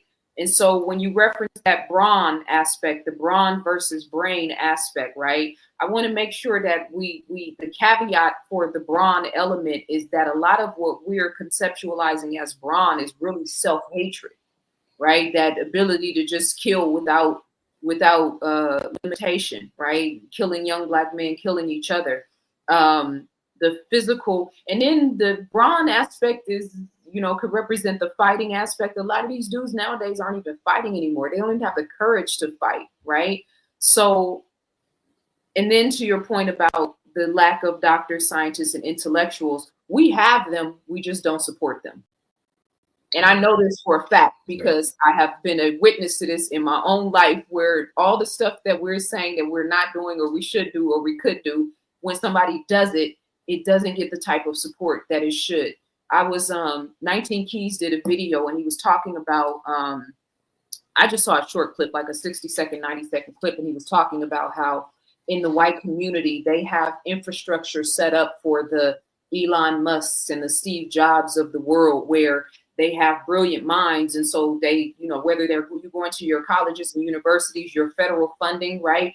They're funding the people that can advance their agendas, right? So whether it's the Elon Musk or the Steve Jobs or the, you know, psychologists or whatever, the AI momentum, right? Trump having this whole thing with $500 billion invested in creating AI infrastructure. Yeah, that's because they think this is something that's going to advance their interests.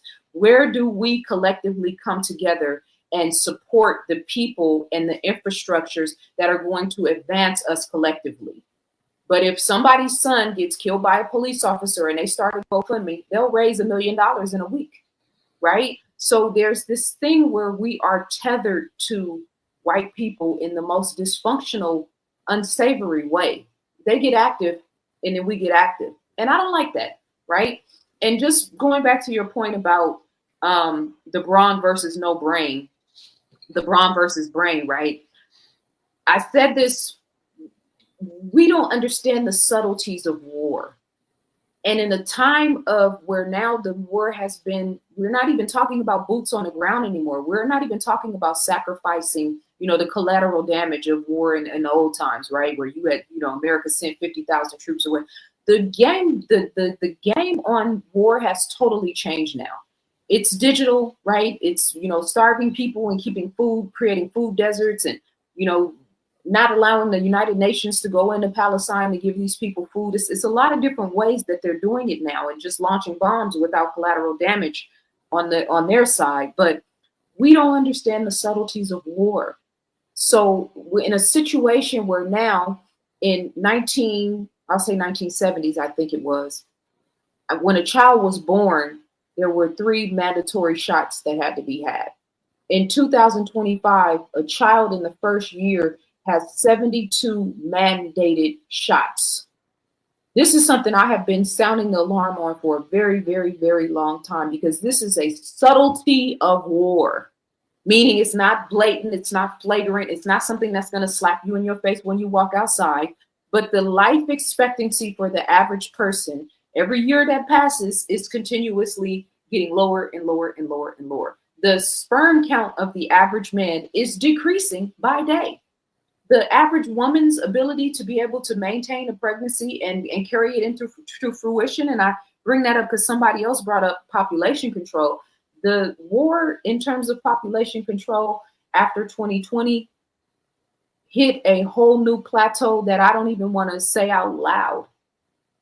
Again, the subtleties of war. So you talked about the brothers in terms of the brawn and the brain aspect, and I would add into that the spirituality, but not spirituality as we have been contextualizing it, right? Men are supposed to be the ones that teach the Bible. Men are supposed to be the imams. Men are supposed to be, no, I think that has handicapped all religions and humanity for that matter. I think men who are balanced in their masculine and feminine wisdom and perspective, as well as women who are balanced in their mental and in their masculine and feminine perspective, should be the leaders in the spiritual spaces. So I just wanted to add that, and hopefully I made my point because I went all over the place. I absolutely think that Nipsey Hussle was killed because of jealousy, and the hater element is so prominent in the hood, right? And the funny thing about haters, and I have definitely had my share, is that when it really all boils down to it, it's not really even about you. It's about them. You know what I mean? And their lack of love for self, or they can't see their beauty and they hate to see yours, right? But if they saw their own, they wouldn't even be able to recognize yours. So yeah, I always say light attracts everything. It attracts light, it attracts love, it attracts abundance, it attracts good-hearted people. It also attracts savages and gnats and dust and mold and the worst elements of what humanity has to offer. And like the brother said before, it's all God, right? But we got to choose a side. No, we want to add value. We want to be a part of the solution. We want to add love. We want to raise the vibration. We want to help children that are suffering. We want to help elders that are suffering. We want to change the dichotomy of our APE culture. I need to hear more men say that. No, it's the real thing. Yeah, a lot of women have been through it. Yeah, women in my family, but yeah, we're changing that. Rape culture cannot stand in an environment full of kings. So thank you, Mike. Nicole says structure really helps when you're battling depression. Water is cleansing, so force yourself to wash that negativity away. Reset your thinking and say out loud, I am safe, I'm well. Thank you so much for adding that, sis. Generation love, those who serve wickedness understand covenant and funding the agenda that they idolize. There's a tax to the government. However, you must also pay a tax to advance the kingdom agenda that you serve. Okay, so brother, I'm a wordsmith. I respect the science and the power of words, but I'm going to need you to talk to me in a way that you can explain it to Elaine. All right, because I want to make sure that everybody is understanding the context of what you're trying to say. I'm trying to get understanding of this previous message that you posted, because it felt to me like you were on the woman bit the apple in Eve's in the Garden of Eden, and that she's the problem because she broke the original covenant. And so I was really trying to get context on that before I responded to you, because I don't want to have a religious conversation. I want to have a man to woman, soul to soul conversation. So if you could bring it down and use language that a lame can understand, and then maybe we can have an understanding, and then we can get proper context on that original comment that you said, because I rebuke the idea that women are the fall of humanity. I rebuke the idea that all of the issues that are plaguing us as a people in the world, or Black people in particular, are all because women did ... We're writing history in advance, and I'm a writer, so that's what we're here for. And I say that recognizing that women have a very tremendous level of power when it comes to raising children, when it comes to the mates that we choose, when it comes to the condition of our minds, our bodies, like all of that. I take full accountability, 100% responsibility. We don't have to have a conversation about feminism. You guys should know that about me by now. But we do have to have a conversation about alchemy. So if we're going to talk about God, let's really talk about God. If women are supposed to be mom, give me just 1 second, sis. I think that's Erica.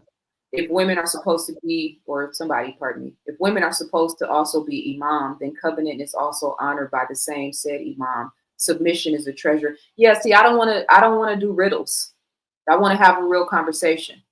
So if you want to have a real conversation, then let's use conversation and language that everybody who's listening can understand, so that we can have a real heart-to-heart conversation.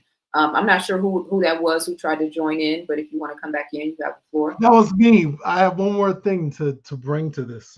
Please do.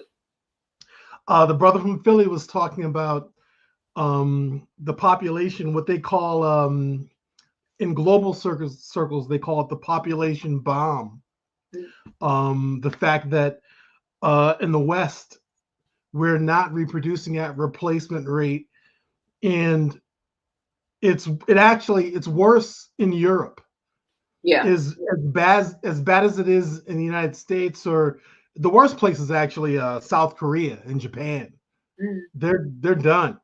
You know, they're not having children in South Korea or Japan. Yeah. And the reason that's relevant is I think that's kind of the underlying cause of all this sort of hostility towards women that you see kind of popping up globally. Because one of the things, I don't know if everybody knows this, but one of the things that they whoever they is are saying is they're calling the 21st century the African century, because by about 2040, something like 70 or 80% of the world's population is going to be located in Africa. Just given the current population reproductive trends, that's just what's happening, because in the West, people aren't reproducing for whatever reasons. We can get into the reasons. It's mostly cultural reasons. And there's an irony in that, because Africa has not been allowed to participate in the Western culture in terms of prosperity. In a certain kind of way, they've retained familial values that allow African countries to continue reproducing. So it's almost like the artificial poverty that African as a continent has been inflicted upon Africa is having a sort of reverse effect, ironically, in that, you know, in this 21st century, the world's population, the majority of the world's population is going to be in Africa. And, you know, China did a terrible thing with their one-child policy, basically killing all their girls. But that's going to kick them in the ass, because now they have a population of angry single men in China. And they're facing a population crash as well, just as as bad as in Russia, or Russia is I think Italy's the worst. They're like at like 1.2 children or something like that. And so America is kind of following suit, down that same path. And it's it's a funny thing, how the intention was to suppress the global South, but that actually is having the reverse effect in the long run. So I think that a lot of the hostility towards women is driven by that fact. It's almost like it's filtering down from white consciousness into Black consciousness, because as a lot of things do, the violence that we experience in our culture is just reflective of the global violence of the United States, that we inflict upon the world. So I just wanted to suggest everybody go look up those sort of population statistics about who's having babies where and what that seems, and what so that's a little dose of optimism for as bad as it might and even the how I say God is in the details. That's one of those caveats where when it comes to like us assessing the reality on the ground, right? Because that's what I'm always doing. Pat Buchanan wrote the book, I think it's called Death of the West. And he wrote that book in the 90s and was talking about the decline of the West, or European nations in particular, and their birth rate, right? And so now fast forward to 2025, they have absolutely, spearheaded that agenda 2021 moving forward. In a way that I think most of us can't really even properly process. But the ramifications, I wrote Karmic Debt for China, right? In terms of that one child policy, they're paying the karmic debt right now in terms of the condition, even in Japan, which also has that, we prefer the male child over the female child sentiment, right? And when I started talking about Japan has a real loneliness issue, where elders now, when they get to a certain age, and a lot of the men even are complaining about not having companionship. There aren't enough, because the girls are the ones who are going to take care of you. Your daughters, whether mother, father, grandparents, the girls are who come back and who actually take care of you, right? So there's karmic debt linked up in all of this. And then, in terms of Africa, right? Because looking at the different things that are like Ghana being a focus of Ghana and Burkina Faso, for instance, being a real focus of like economic momentum, right? A lot of, progress. A lot of us from around the world, the diaspora, et cetera, are moving back there. There's a lot of upward mobility. And then you've got a situation like what's happening in Rwanda and in the Congo and Sudan, right? Where there is civil war and, a lot of chaos and a lot of death and a lot of struggling and suffering. Places that are very out of alignment with the divine feminine, right? We talked about in a previous episode in the Congo where they raided a female prison and sexually abused like hundreds and hundreds of the females there, right? I get even though it doesn't, there's an element to the Civil War aspect where you end up killing somebody that has to look like you, right? It's the RAPE aspect to me that's always so perplexing, right? Why do you need to take from a woman on a soul level to destroy her? There's the psychology rooted to that. And it's the same thing when Europeans went around the world and did it to the native and indigenous people all around the world. There is an extra level of trauma that is not only embedded in you, but that can also follow with your seeds that come behind you, right? So I'm just kind of responding to some of the stuff that you said in terms of how I wrote it down. But yeah, the thing for us is, because we've already proven that we can reproduce ourselves at high levels. We factored in the abortion statistics. If Black women, we probably have another 40 to 50 million if abortion had not been so strongly embedded in our culture, right? And we can talk about the choices Black women made. We can talk about the choices that their partners made or didn't make, or all of that stuff. But we can also talk about the fact that that was a very intentional war that was inflicted upon us for that exact reason, right? Again, the subtleties of war. This isn't one of those things that we might necessarily put on that list of ways that we've been under attack because we're so focused on how we played our role in it. But yeah, that was a very intentional, systematic means of warfare, just like crack cocaine was. Generation Love said, I wasn't thinking about Eve or Apple. Proof is in the results. Alchemy is in the results. The covenant rate in the Black community is atrocious. That's not a riddle.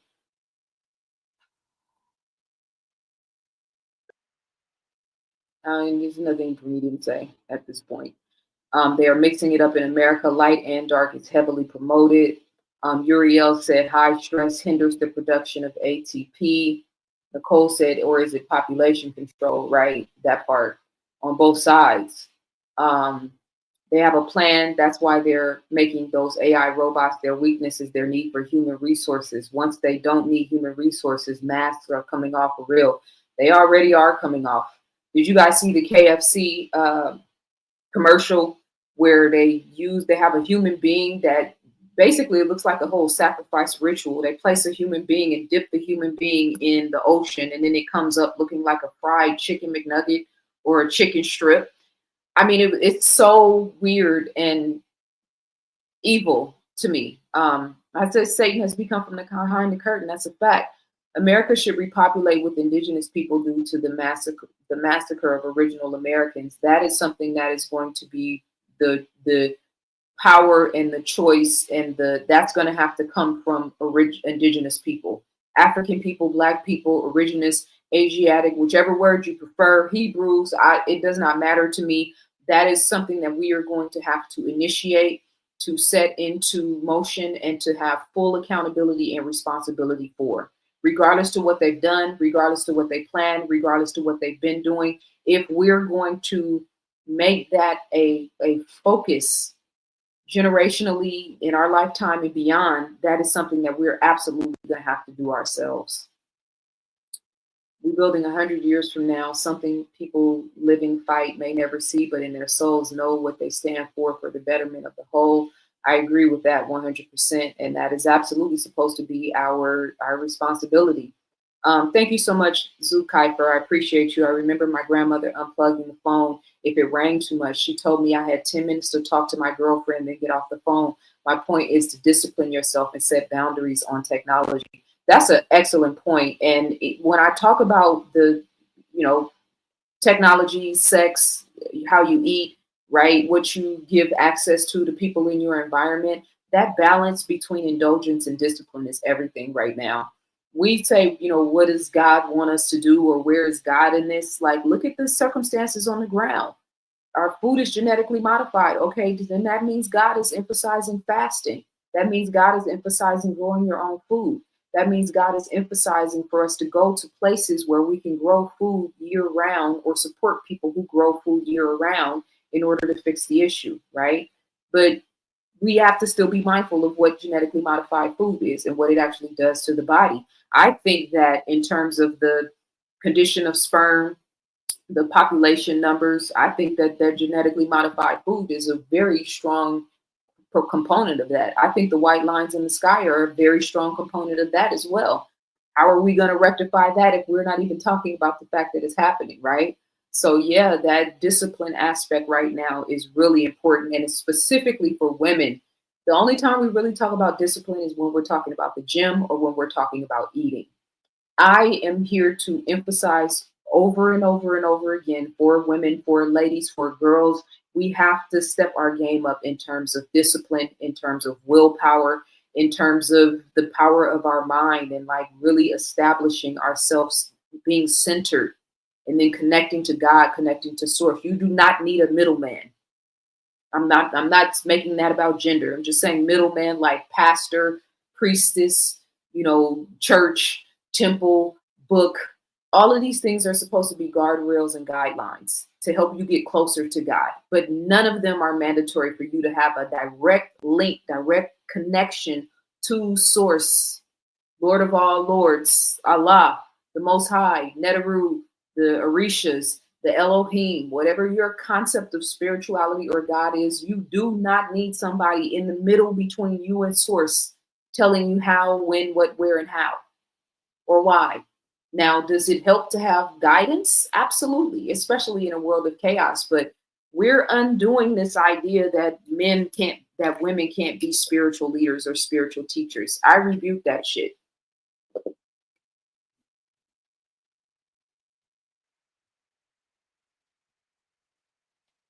They want to eliminate womanhood, and that's enough to fully activate me into affirmative action. Yeah, I'm with you on that 100%.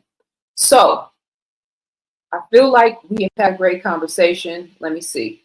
LeBron, Simone Biles, Oprah were all unwanted pregnancies. Personal politics aside, they're extraordinary people. What if they were aborted? I mean, that's when we get into, and I don't want to have a pro or anti-abortion conversation, because on a spiritual level, if a child ends in abortion, that means on a soul level, that child came here with a specific mission, knew that was going to take place, and whether it was for karmic debt or to fast track their own personal, on a soul level, karmic debt, or to erase karmic debt for the family, the father, the parents, like there's a deeper level to the conversation when it comes to abortion. What I will say is this. I think that we need to be just as emphatic as we are in terms of, promoting non-abortion, which I'm pro-life 1000%, but I'm also pro-women. And if we're going to have conversations about pro-life and keeping the child, then we have to have conversations about sustaining these women so that they don't have to choose poverty over motherhood, or so that they don't have to choose poverty by having their child. There are no infrastructure and systems in support of women beyond just have your child, God will take care of you. Okay, you want to support women having their children and bringing them to life. So then for every woman that you stand by and support, let's make sure that we can take care of that woman for the first year or 2 years of that child's life. Let's make sure this woman has her bills paid and she doesn't need to, or has active access to a good paying job, or access to having a functional, high quality life. So she's just not giving birth to a child that's going to end up hating her or hating the father or growing up in impoverished situations, because we're not actually changing the trajectory on the ground. We're just pro-life. Okay, pro everybody's life. Pro the child's life, pro the mother's life, pro the father's life.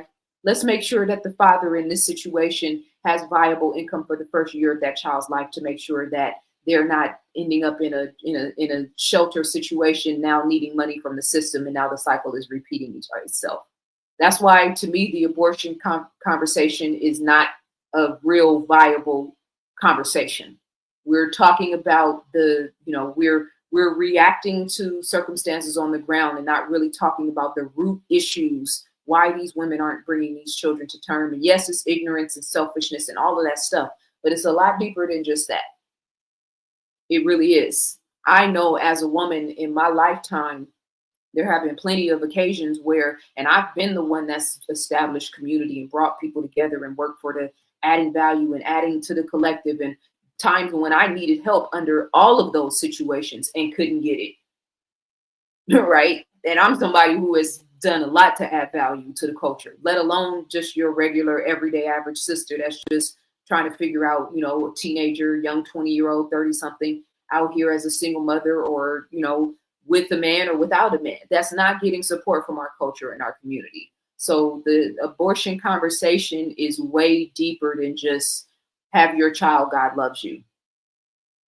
And we're not having those conversations. So that's why nothing is really changing on the ground, Jamal, I think you wanted to say something. So I want you to, you have the mic, you have the floor if you would like to chime in. Yes, ma'am. What I wanted to say, I wanted to address a few issues. Number one, you're talking about solutions to a lot of these issues. We're talking about the divine femininity and the mental health aspect. Because I have to address that, because I don't want to say that I felt attacked, but I do feel the need to say, well, I do feel like I owe a solidarity to people who suffer with these issues, or who are marginalized in society. So I'm definitely going to, be a leader in that gang, not because I want to stay in that, on a depressive frequency, if you don't like that word, but just to say, hey, we're going to address this issue, and I'm not going to be one of those people to leave these guys, you know, leave these guys hanging. I'm gonna if I ever get a chance to get up, I'm gonna fight for these guys and swing for them. The next issue, which brings to the next thing. You want to know the irony? I actually can come up with solutions to all this stuff, and the reason why is because I'm here with y'all, where there's an environment that's festering that. See, all of us here must have some kind of similar consciousness to be here. And I'm sure a lot of us have struggled to find people within our own communities, families, in school, whatever, who can actually help us hone this. Some people are luckier than others, depending on where you at, or if you move around a lot, whatever.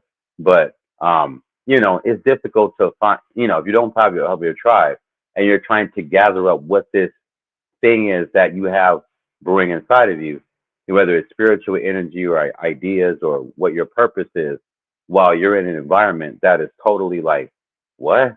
What is that?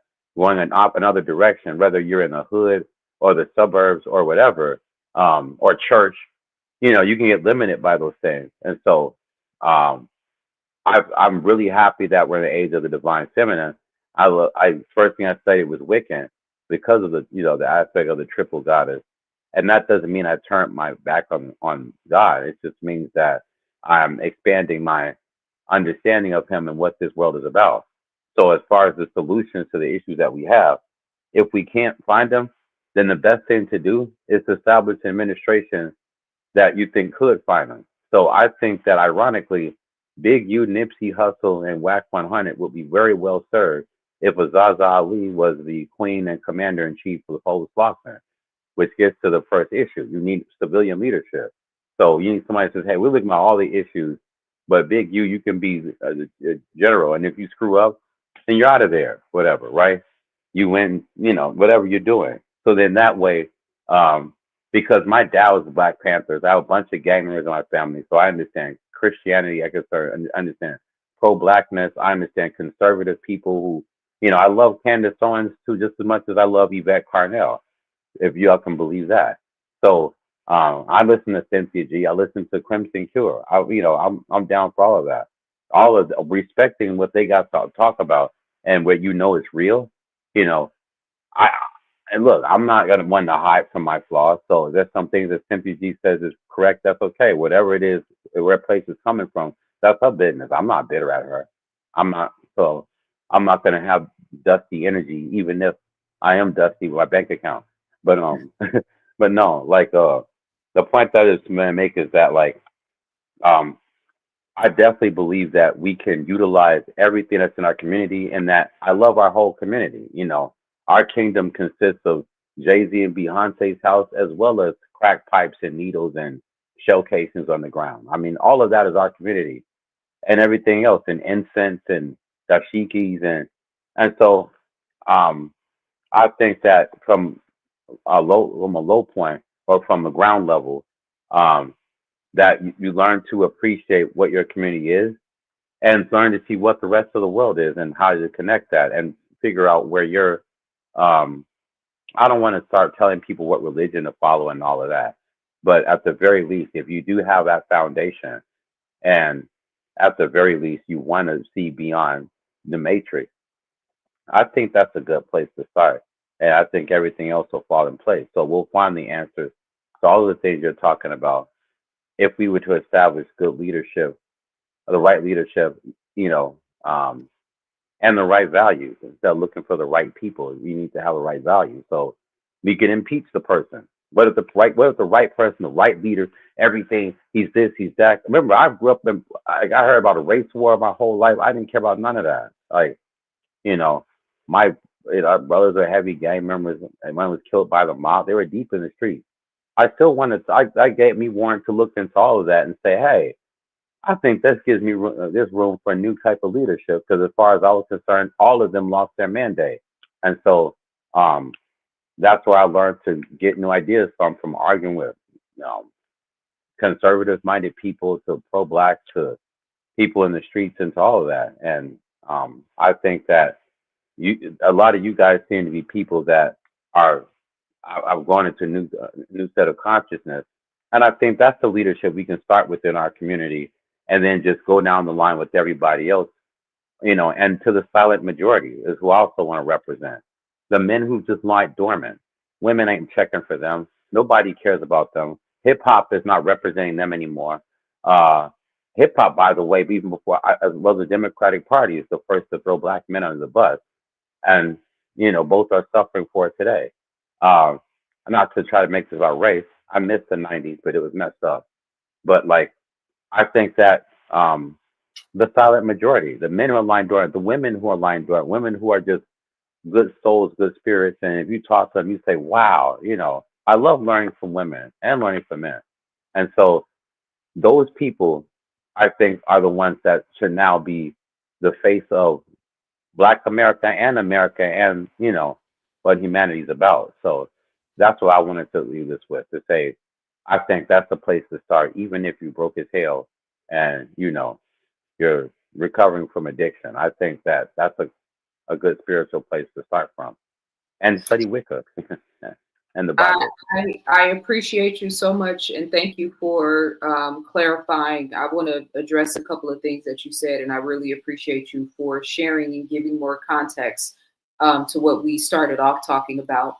Before I forget, I brought up the Congo and Sudan when I was, comparing and contrasting a space like Ghana and African nations that have a lot of upward mobility within other nations that have a lot of, violence or dysfunction.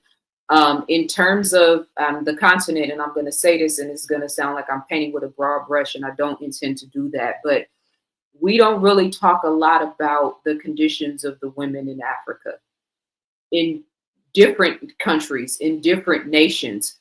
We don't really, and now we have this world where we'll like emphasize, right, the beauty of the Ethiopian women, or the women that come from, I think it's Kenya, that have the clay, the clay with the clay hair, or, we talk about, there's these caveats of focus where we're emphasizing the strength of an African woman, right? There's this video, I can't stand it. They call it Black Excellence, but there's an African woman who is carrying a baby on her back, and she's got 4 cases of water here and 4 cases of water, and then she puts another thing of water on her head, and they're like, yeah, strong Black woman. Like, if and mind you, this is, maybe it was Kenya, it might have been Nigeria or somewhere, but it's just like, is this what the women in Africa have to deal with? Is this, what part of soft life is this? So I'm saying that to say, when we start having conversations about Africa being the world model, or Africa sort of being at the forefront in terms of the evolution, and yes, I can absolutely see that in terms of natural resources, and the greatest natural resource of Africa, which never really gets talked about, is the people.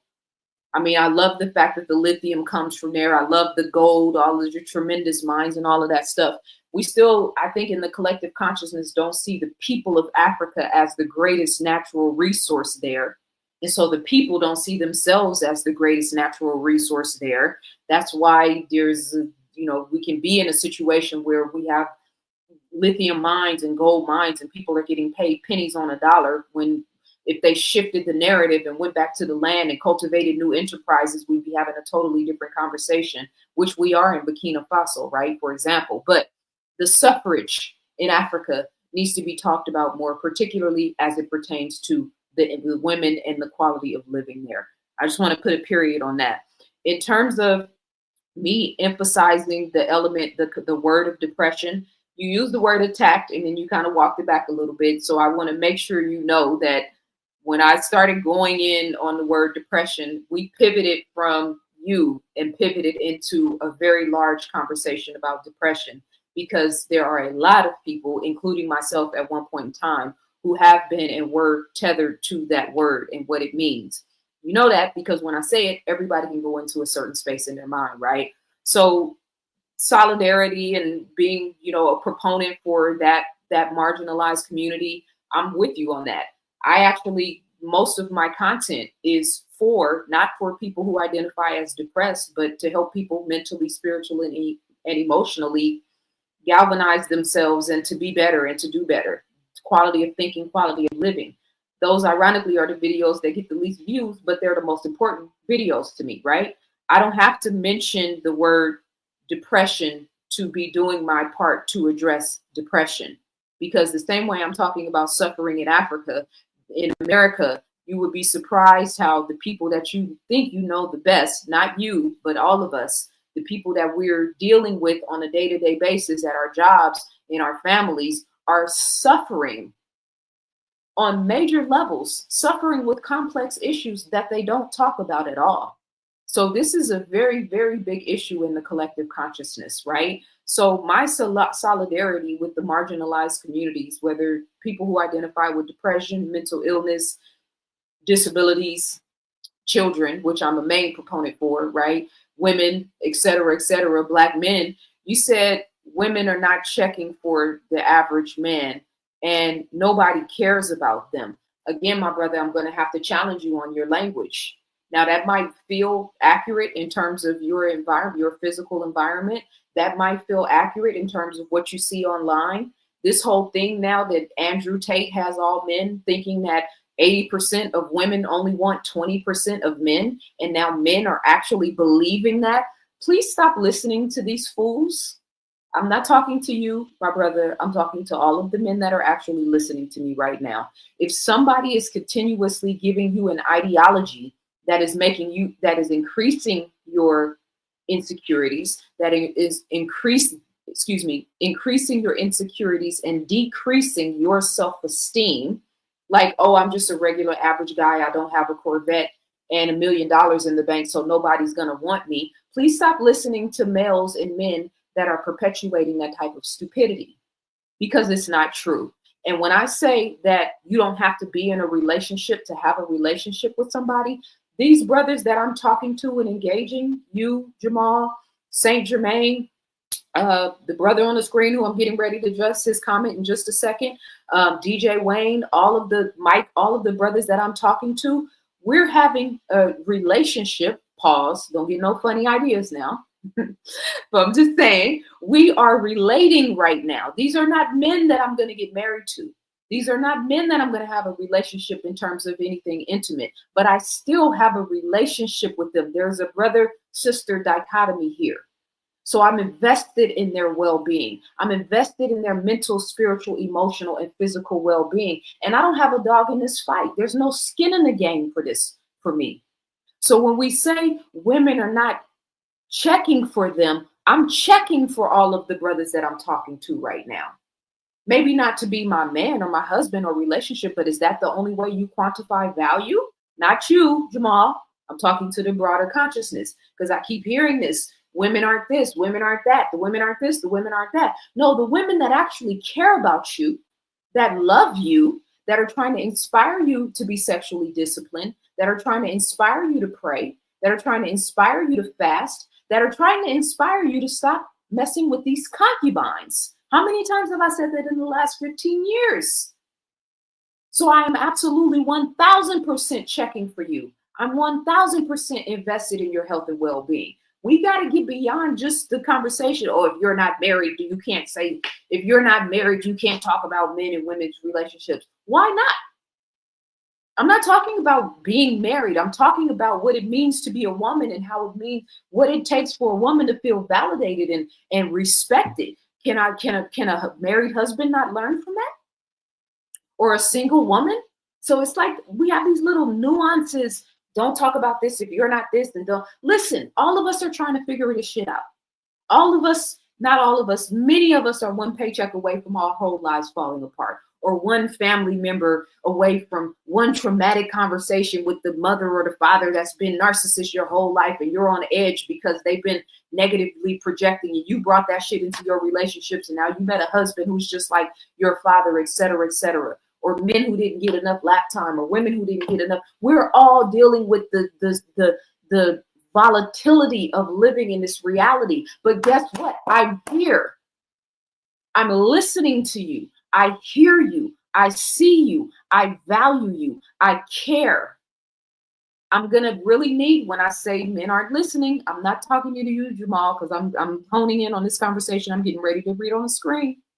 And this is a broader conversation that needs to be had. You don't have to be in a relationship with somebody to have a relationship.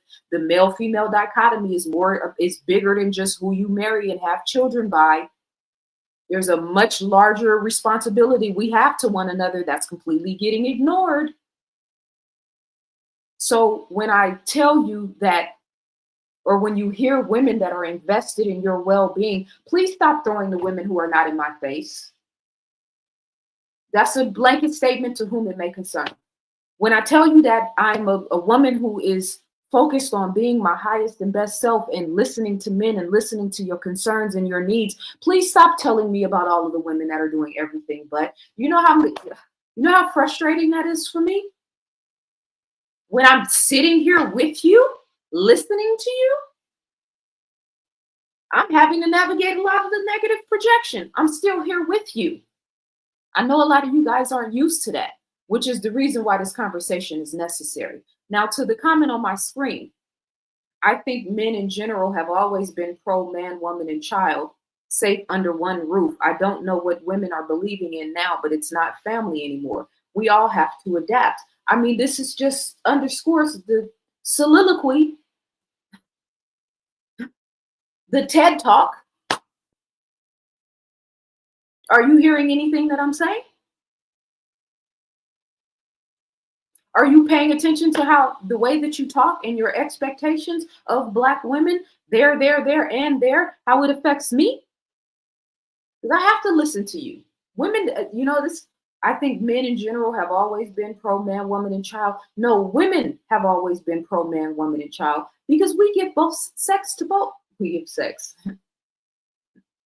We give birth to both sexes.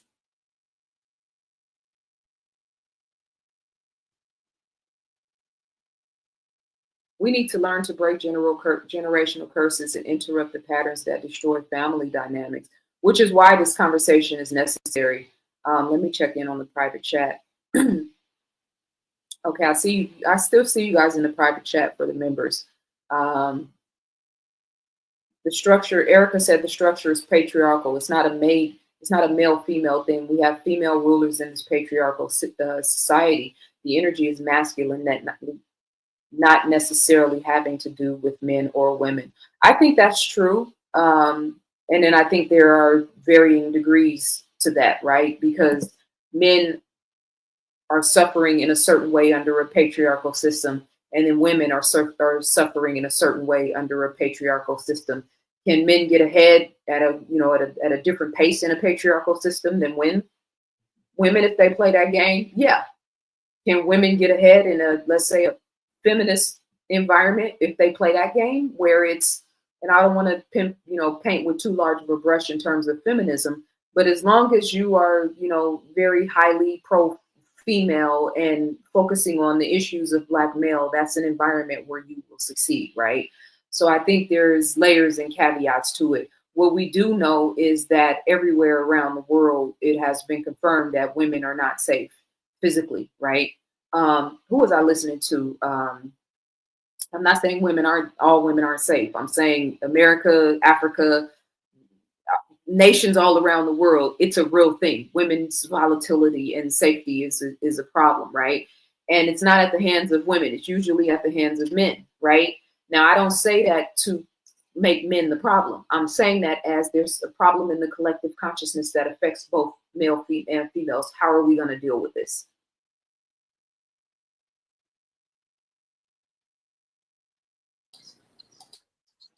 So, if I could, can I please explain? Yeah, it's me. Okay. Yeah.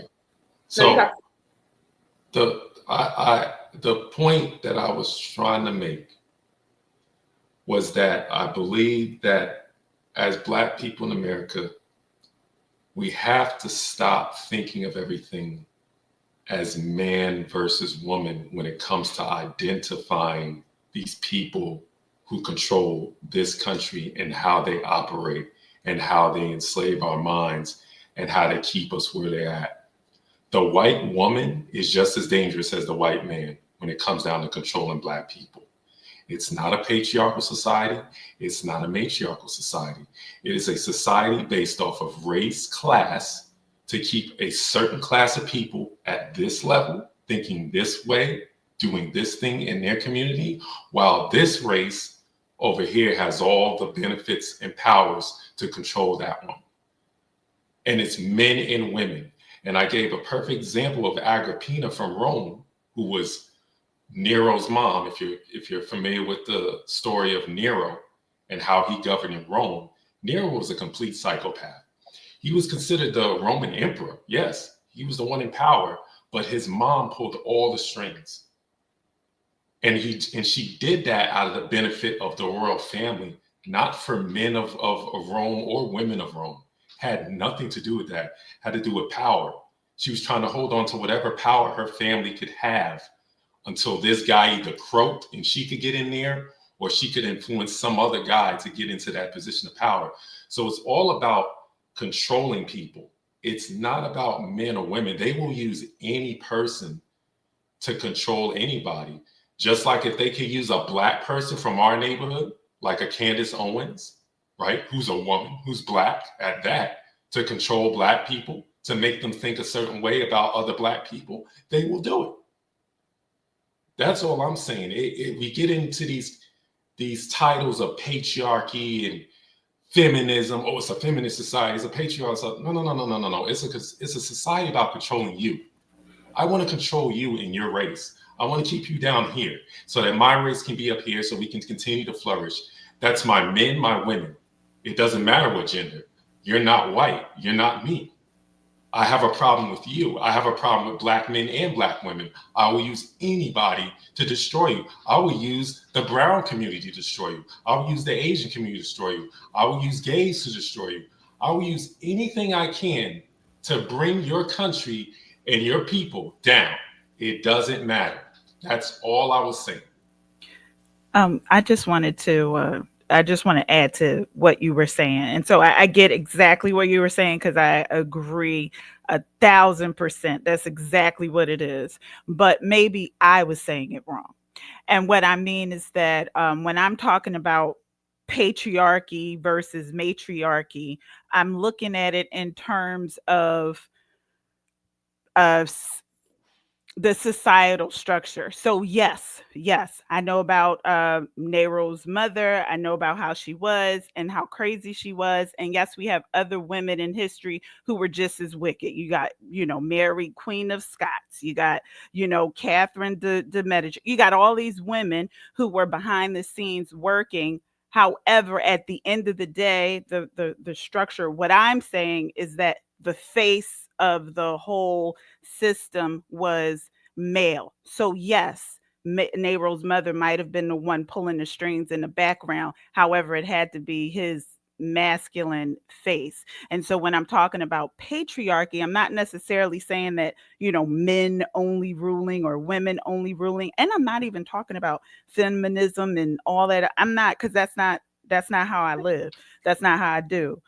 What I'm talking about is how I feel like society right now, when I say patriarchy is under divine karmic rule, I'm sorry, divine karma in a sense, I'm saying that system as we know it is falling. The system of how things have been going on for the past few thousand years is falling. The energy of go get, I'm go getting at any cost. I'm fighting this one, fighting the brute over, brains, all that kind of stuff. That energy is masculine, not so much male, female, but it is a masculine energy. Like that fighting energy is a masculine energy. That, getting at all costs is a masculine type energy.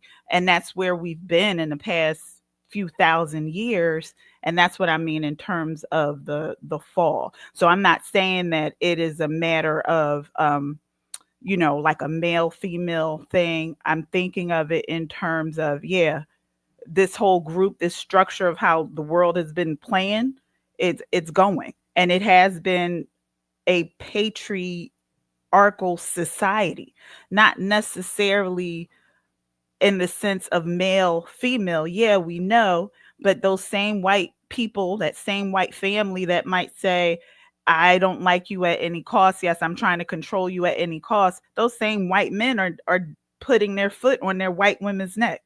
So it's still a it's not, I think you missed what I was trying to say, because I agree with you completely. Like, I see what you're saying, but I'm not looking at it as like total male, total female. I'm looking at it in terms of the energy, if that makes sense. If that makes sense. So you're saying it's a spectrum, right? So let me ask you a Yeah. question.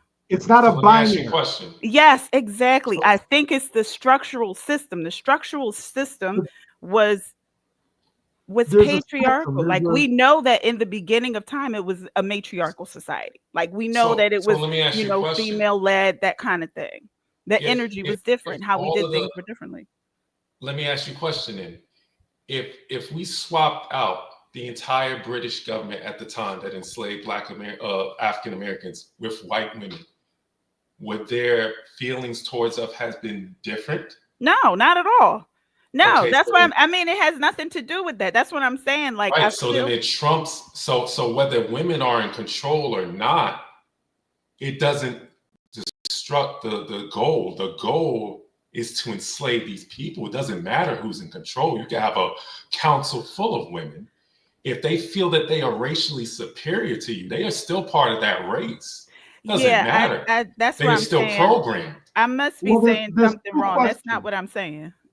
There's two questions. It's not a matter of it being like a binary, like black versus white or women versus women, or men versus women. White supremacy is a structure with a that exists on a spectrum. So you have. But my point is, she used the male. term. She used the term. Words mean something. When you say patriarchy. Spectrum, so on the sorry, spectrum, the white male is on top, then the white female, then everything else down to the the Congolese, what is considered, and it's not that it's not that at the very bottom it doesn't make a difference, right?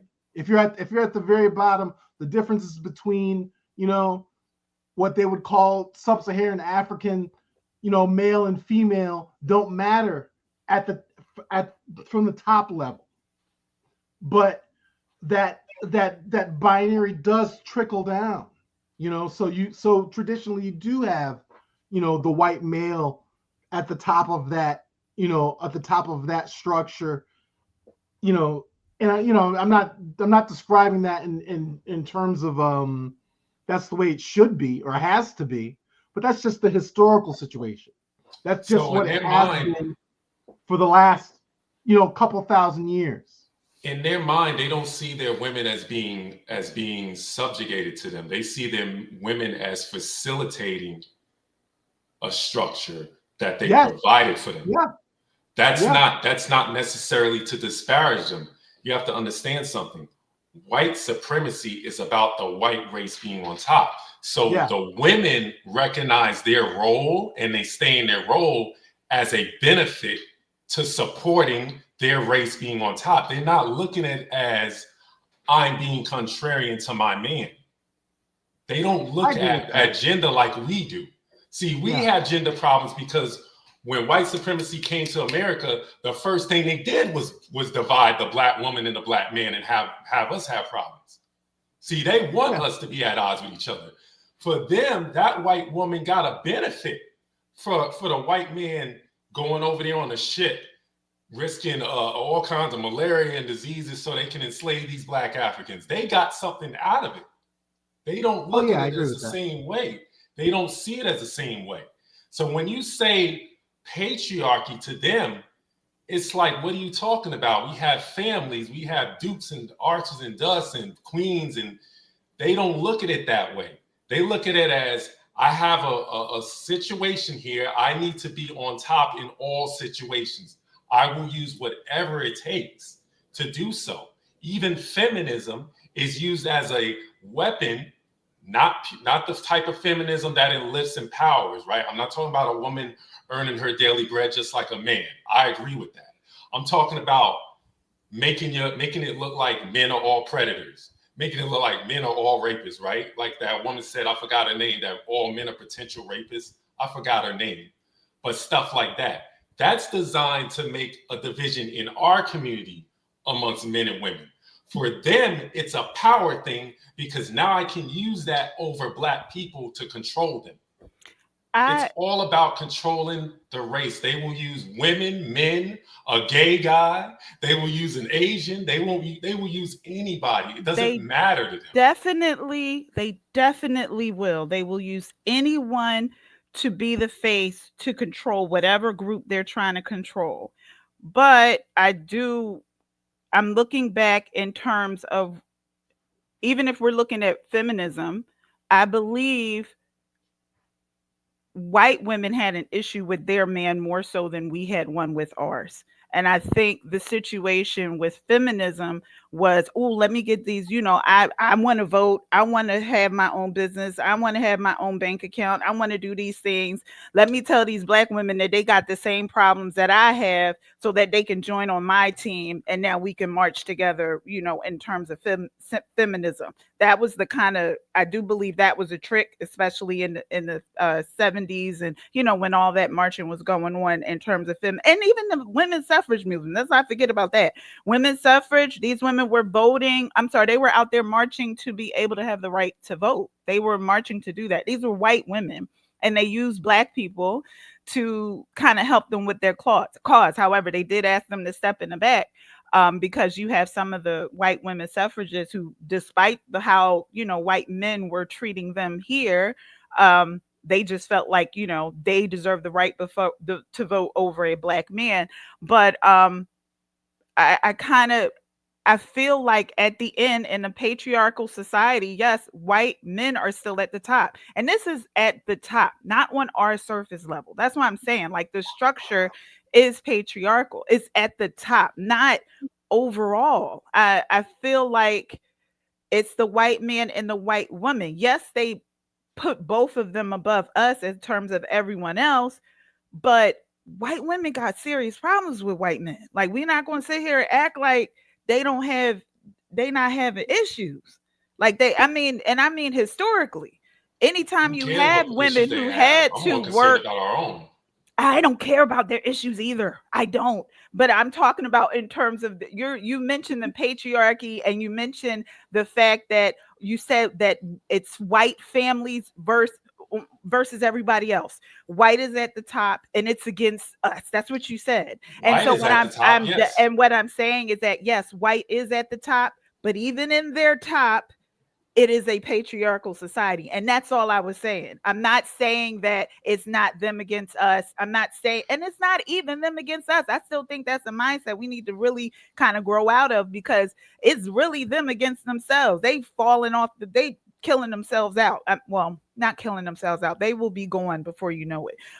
It's kind of like the world is kind of filtering them out. They're filtering themselves out. So that's what I'm saying. I'm not saying it. Angle. That's what I think is. I don't see how you can swipe out women with white men and think that, like, if we put white women at the top with this, like, that doesn't make any sense to me. There has to be a goal. I'm not. I think you missed. That's what I'm saying. You missed. Can I interject here? Yes, please. Can I interject here? So, give you your show back, right? No, I've intentionally. It's important that we all have the space to speak and to speak freely, right? Because we all have our own truth, and then there's the truth, and then we all kind of find our way to navigate to some level of understanding. And I want you guys, I just need to say what was in my head and in my heart right now. Respectfully. This is an old world model conversation. All of it. When we say the white man is at the top of the ladder, that's an old world conversation. That's a mindset that's already on its way out. when we start analyzing what white men and white women do and how that's affecting the nature between Black men and Black women, and when the brother referenced the gender problems and referenced the gender problems because of what white people did in their relationships and how their structure was set up, that is completely, and I have to say this because I know like there's no right or wrong, right? I know I'm passionate, I'm fiery. Sometimes in my delivery, I think people might interpret it as me thinking I know it all, or like nah, I'm listening to all of you guys very intentionally. I've written down most of what you guys have said. There is no right or wrong. I want to be clear about that. And I'm grateful for everybody expressing themselves. I'm giving you my vantage point, my perspective. That's why we're all here, to have a meeting of the minds, right? When you reference the gender problems being because of what white people ... there's abusive situations happening in our communities right now, right in this very moment. I grew up in a household that had those type of experiences. So there is no white man standing in the room addressing or forcing or doing anything. Now, on a level of, in terms of infrastructure, in terms of systems, in terms of politics, in terms of education, yes, we could have that conversation, but that's an old world model. Racism, white supremacy as a construct is an old world model. White people are not the benchmark for anything in my world. If anything, I use that as a means to show me what not to do. So the way that white families are governed, the relationship between white men and white women, the best that I can say as far as that's concerned is that I hope that white women are able to find some sort of footing and some sort of backbone so that they can balance out the equation in those households and in those families so that they're being governed by some sense of righteousness, because that will add value to the rest of the world. But white people and white families are not a focus, a point of emphasis for me in terms of figuring out how to structure our own. The man versus woman conversation is important and relative because there's a lot of damage that has been done to all races, but particularly to Black people, that has expressed itself in terms of the male-female dichotomy. Now, we're having a conversation in a meeting of the minds, but to be honest, for me, if I was just having a conversation with myself and I'm intentionally not looking at the screen so I don't get distracted, I would say that this is a war between darkness and light.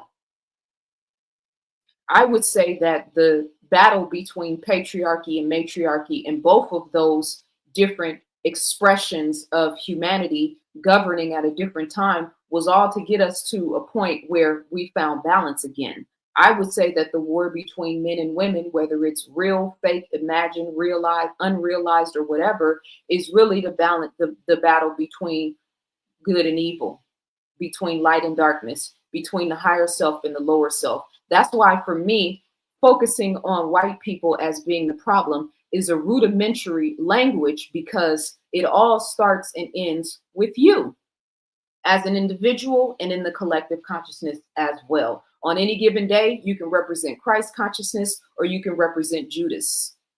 On any given day, you can represent righteousness or you can represent wickedness. That's Black, white, Latino, African, African American, indigenous. White people did not start evil. By the time white people landed in Africa, we were already off our square. Now, we can get into the history of that if we need to, but we've been talking for a long time, so we can maybe do that in another conversation. Self-awareness, self-accountability, self-responsibility, self-savior, self-leader, self-governance. It all starts and ends with you. And the more we focus on white people, the more we expand their power. The more we focus on what they've done to us, what they continue to do to us, we keep victim-based consciousness alive. That doesn't mean we're not victims. That doesn't mean that they have not systematically gone throughout the world and pillaged and raped and robbed and all of that good stuff. I talk about it all the time. I've actually written books, 2 books, a history book and the Scientific Intervention in Our Affairs, which is a modern book exposing these things. So I don't even feel like I really need to say this, but just for the sake of conversation, at the top of my pyramid is God. I'm going to say that again. At the top of my pyramid is God. Not the white man, not Republicans, not Democrats, not slavery, not the prison industrial complex, not the number of Black men who are incarcerated, not the number of single Black women who are out here trying to fend for themselves and figure it out on their own, or the women, the vicious energy towards Black women, the extreme vicious energy towards Black women, just to make sure that we contextualize the conversation, because I find myself being a victim of it a lot of times by Black men, which is ironic to me because I'm one of the very few that's able to be balanced in my assessment on the conversations. But what we're not going to do is pretend like it's not happening, because when we do that, nothing ever gets fixed. Nothing ever gets done. Now, we're so busy talking about white people that we're completely neglecting the things that we need to be focusing on within ourselves. So I, self, Lord, and master. God is at the top of my pyramid. There's nothing in terms of this conversation about white, Black, male, female. Where is the spirituality in it? Where is the higher intention and focus in terms of the spiritual sciences, the alchemizing of the situation? I'm not here to rehash slavery. I'm here to alchemize the circumstances of the mind that was produced by slavery and reintroduce us to God. Now, I understand, I've been told that sometimes my content is a little too highbrow. My assistant, Jessica, so lovingly told me that when I was preparing for one of my events a few years ago, and I had to sit with that. Mind you, this is 2020. I'm in a whole different state of awareness that I am now, and I had to sit back and be like, damn, highbrow? Does that mean I'm not reaching people when I talk? Does that mean I'm talking over people? Does that mean, like, what does that actually mean? I had to contextualize that. And then I got quiet because I don't want to be in a room speaking highbrow language to people and they can't understand or relate. But that was in 2020 and it's 2025 now. And Satan came from behind the curtain in 2020. And guess what? He wasn't just focused on Black people. Those statistics, when we talk about the racial dichotomy and the numbers of Europeans that are falling, God is in the details, and so is the devil. I'm equal opportunity. I can talk about, we can talk about whatever you guys want to talk about.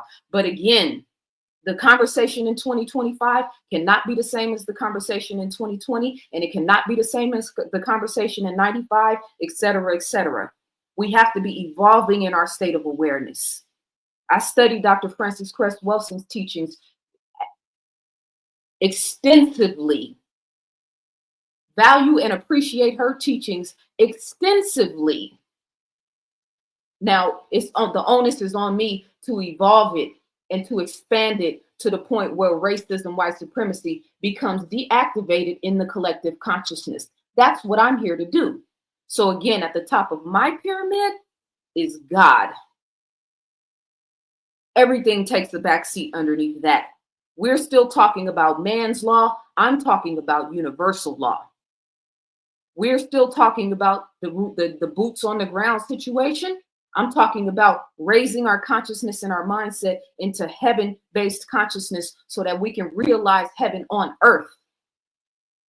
What else was the point of what our ancestors endured and went through? And I'm not just talking about the ones that lipped off, that jumped off ships. I'm talking about the ones that built pyramids that have not been able to be revitalized or recreated. I'm talking about the wise mothers, the matriarchs of ancient Kemet, where the pharaohs went and sat at their feet for wisdom. And even talking about money. So Please pardon my passion, because you guys know I'm fiery. This, what I just said, is not directed at anybody in particular. I got quiet and I listened to every single thing you guys had to say, and I respect your perspectives and your opinions. There is no right or wrong. I can be dead ass wrong in everything that I said, but I stand on my truth. I know I'm here to raise the vibration. I know that I got people tuning in tonight that are struggling to find their way, that are going to find some light and some value in this conversation.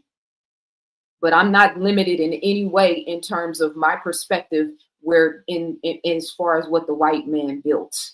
He built buildings, he built governments, he built institutions, and then I can go outside and see a beach spanning for 1,000 miles along the coast of California alone. A gazillion, billion, trillion. I don't even, can we even calculate the number of grains of sand on the planet, let alone the tons if we weighed the water in the oceans on the planet? Why would I ever give the white man or any of his faculties, infrastructures, what he's created, what he's destroyed? Why would I ever put him at the top of my pyramid? Respectfully, God is at the top of my pyramid.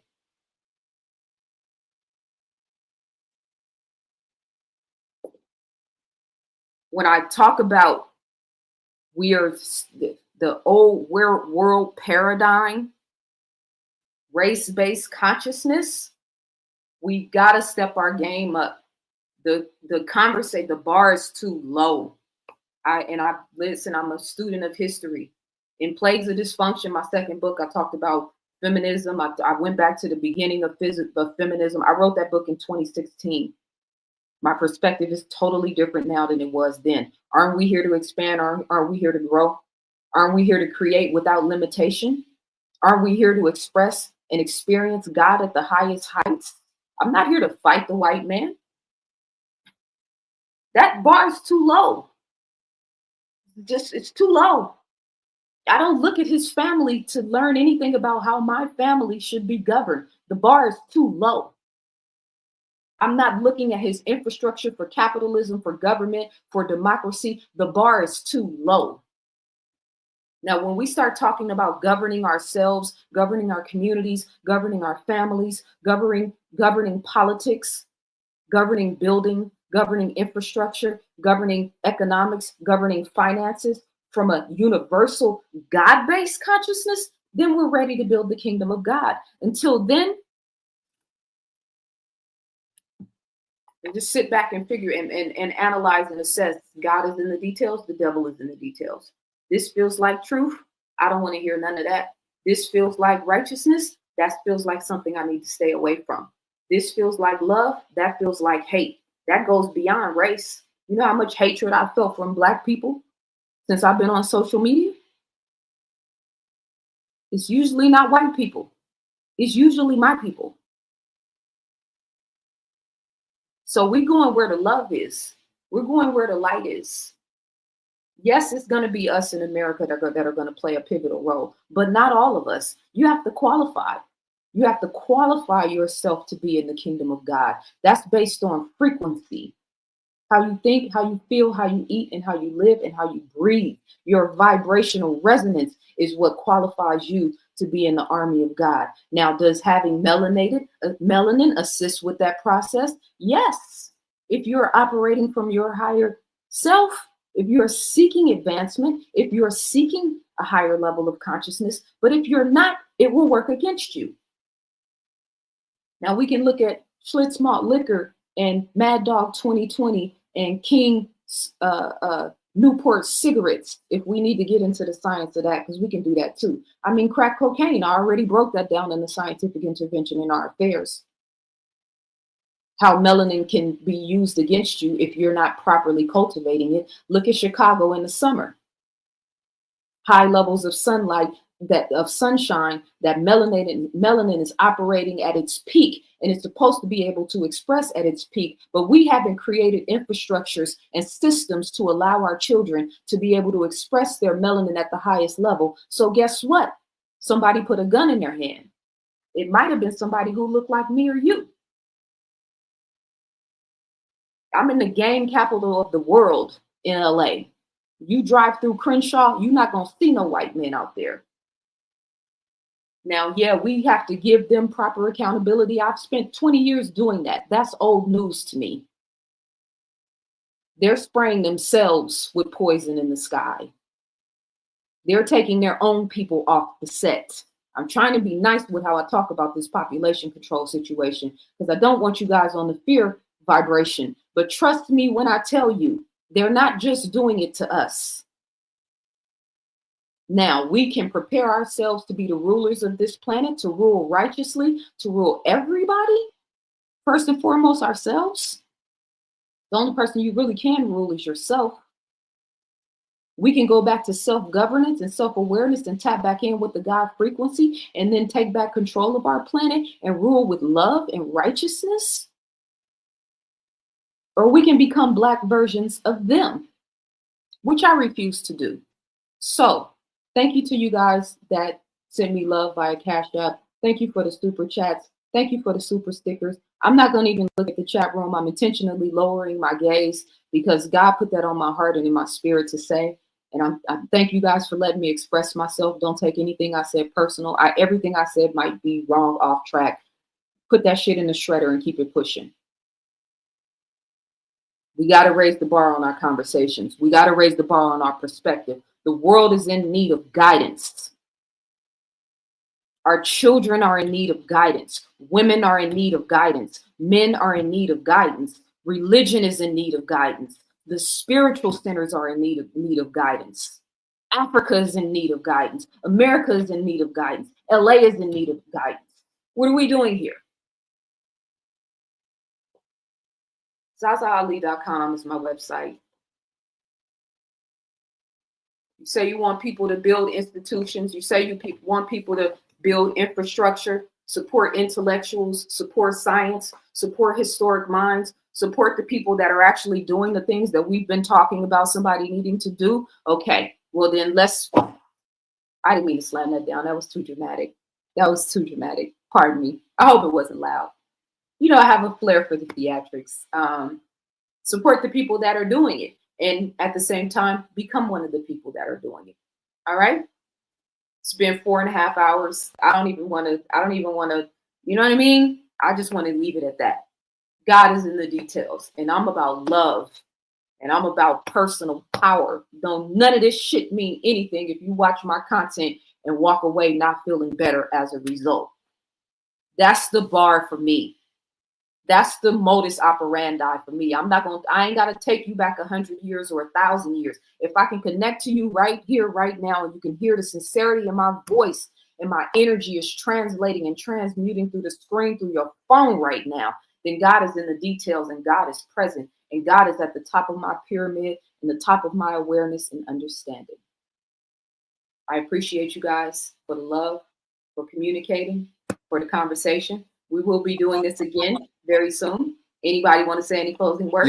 Yo, ZaZa, you said it all, and I really appreciate you for real. All the way from Brooklyn, New York City. We here with you. I love you. You know what I mean? And I received that. And you are an author. You are a goddess. You are the one. Hey. We are the ones. We are the ones. And yes. I learned a lot tonight. I really enjoyed the conversation with everyone. ZaZaAli, yo, you talked about all the other people like Francis Quest, Dr. Francis Quest, and all these other people that came, Dr. Sebi and all these people. But you doing it, you carrying on the tradition. Thank you. I'm trying to be more like you right now, carry on the tradition as well.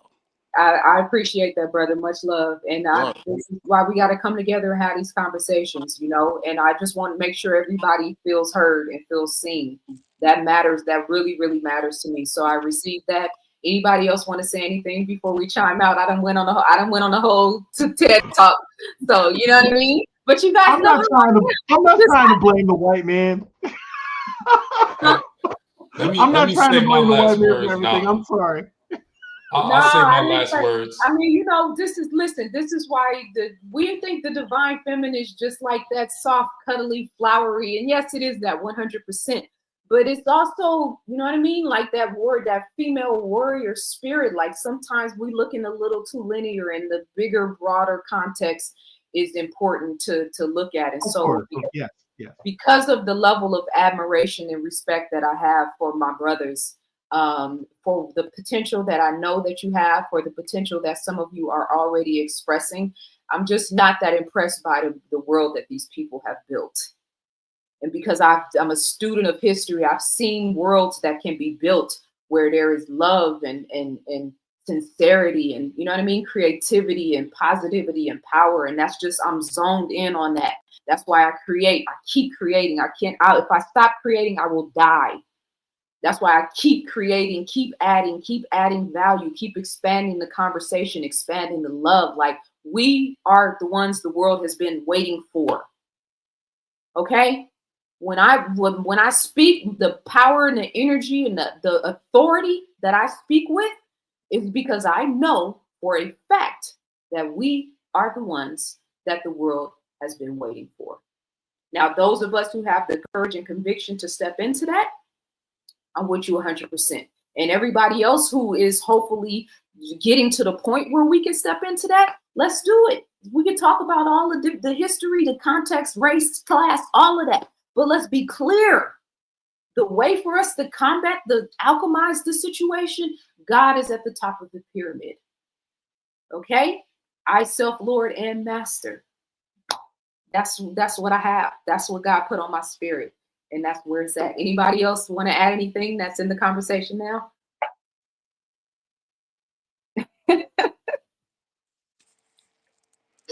Anybody? I know sometimes I go off on these tangents and then I'll be like, damn, I really don't know. This is Ali. I think it's going. It's leveling in people's minds right now. I think they get it. You're not going over their head. Hopefully not. And it's going in everybody's hearts and ears and minds right now and spirit right now. So we could do what we need to do out here. You feel what I'm saying?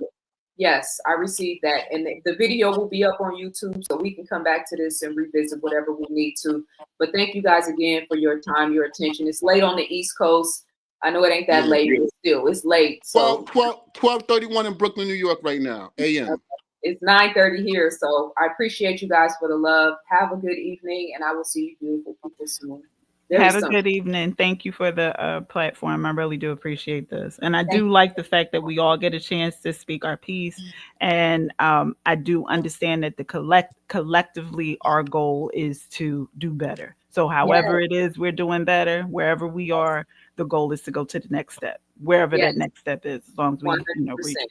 100%. I'm with you, sis. And much love, Mike. Thank you for joining the conversation. Everybody that joined us today, everybody in the chat room. No hard feelings towards the sister. I wasn't trying to just none. You have to understand, I could be passionate words, as well. Words have meaning to me. Mm-hmm. And as soon as someone says a word, I'm looking at the definition. So I had to push back on the definition because you said patriarchy. I got to go with the definition. But now that everyone's kind of made their stance clear, I think we all get to what we're saying. So thank you so much. Here we go. No hard feelings. And you stop being a troublemaker. Quit being a troublemaker. Who, me? No, not you. No. Yo, like stirring the pot. ZaZa, can I say something real fast? Yes, you can. I got brother Kamishi Fox in the chat room, right? We make WK2FM Radio. That's World Nights to Free Minds. We be doing the goddess, the realm of the goddess. We be giving mad props to the females no one ever heard about that raps, like Shy Rock and all these MCs out here that has real messages in their song, And I know you said you're gonna get into make a song soon. I hope I could contribute some music to you or something like that, Okay. But me and brother Kamishi, we about to go into the realm of the goddess. I know you said it's the feminine. How you say the era? Feminine. Yes. Well, we get into all them zones right now. You know what I'm saying? Okay. We are goddess worshipers. That's what we are. Well, see, the beautiful thing about the goddess worshiping and hopefully the goddesses that are holding space in these spaces will tell you this. The only real way to worship the goddesses is by being aligned in your masculine and feminine self, right? What we don't want to do is shift this narrative where we go from worshiping a male deity or a male concept of God into worshiping a female version of that. No, the divine feminine is supposed to bring you into proper alignment with your true authentic self, So the balance in the masculine and feminine energy within a man is the one true proper way of worshiping the divine feminine. And of course, that increases your chances of attracting a woman who really is radiating the divine feminine, your children you produce, et cetera, and the impact that you have in the world. But this idea now that men are supposed to be, quote unquote, worshiping the divine feminine in person of a woman, there's a lot of that sentiment happening in the conscious community in particular. And a lot of the energy is sexual, but I won't get into that. But the way to worship the divine feminine is by being balanced in your masculine and feminine, and then rising to the highest possible potential of yourself, which is Christ consciousness. Yes, I'm with Yeah, that. Yes, all right. Cool. I received that. Thank you, Sister Ali. All right, peace and love. I'll see y'all soon. We'll do Peace this and again love. next time. Peace and love. Peace and love. you. Thank you.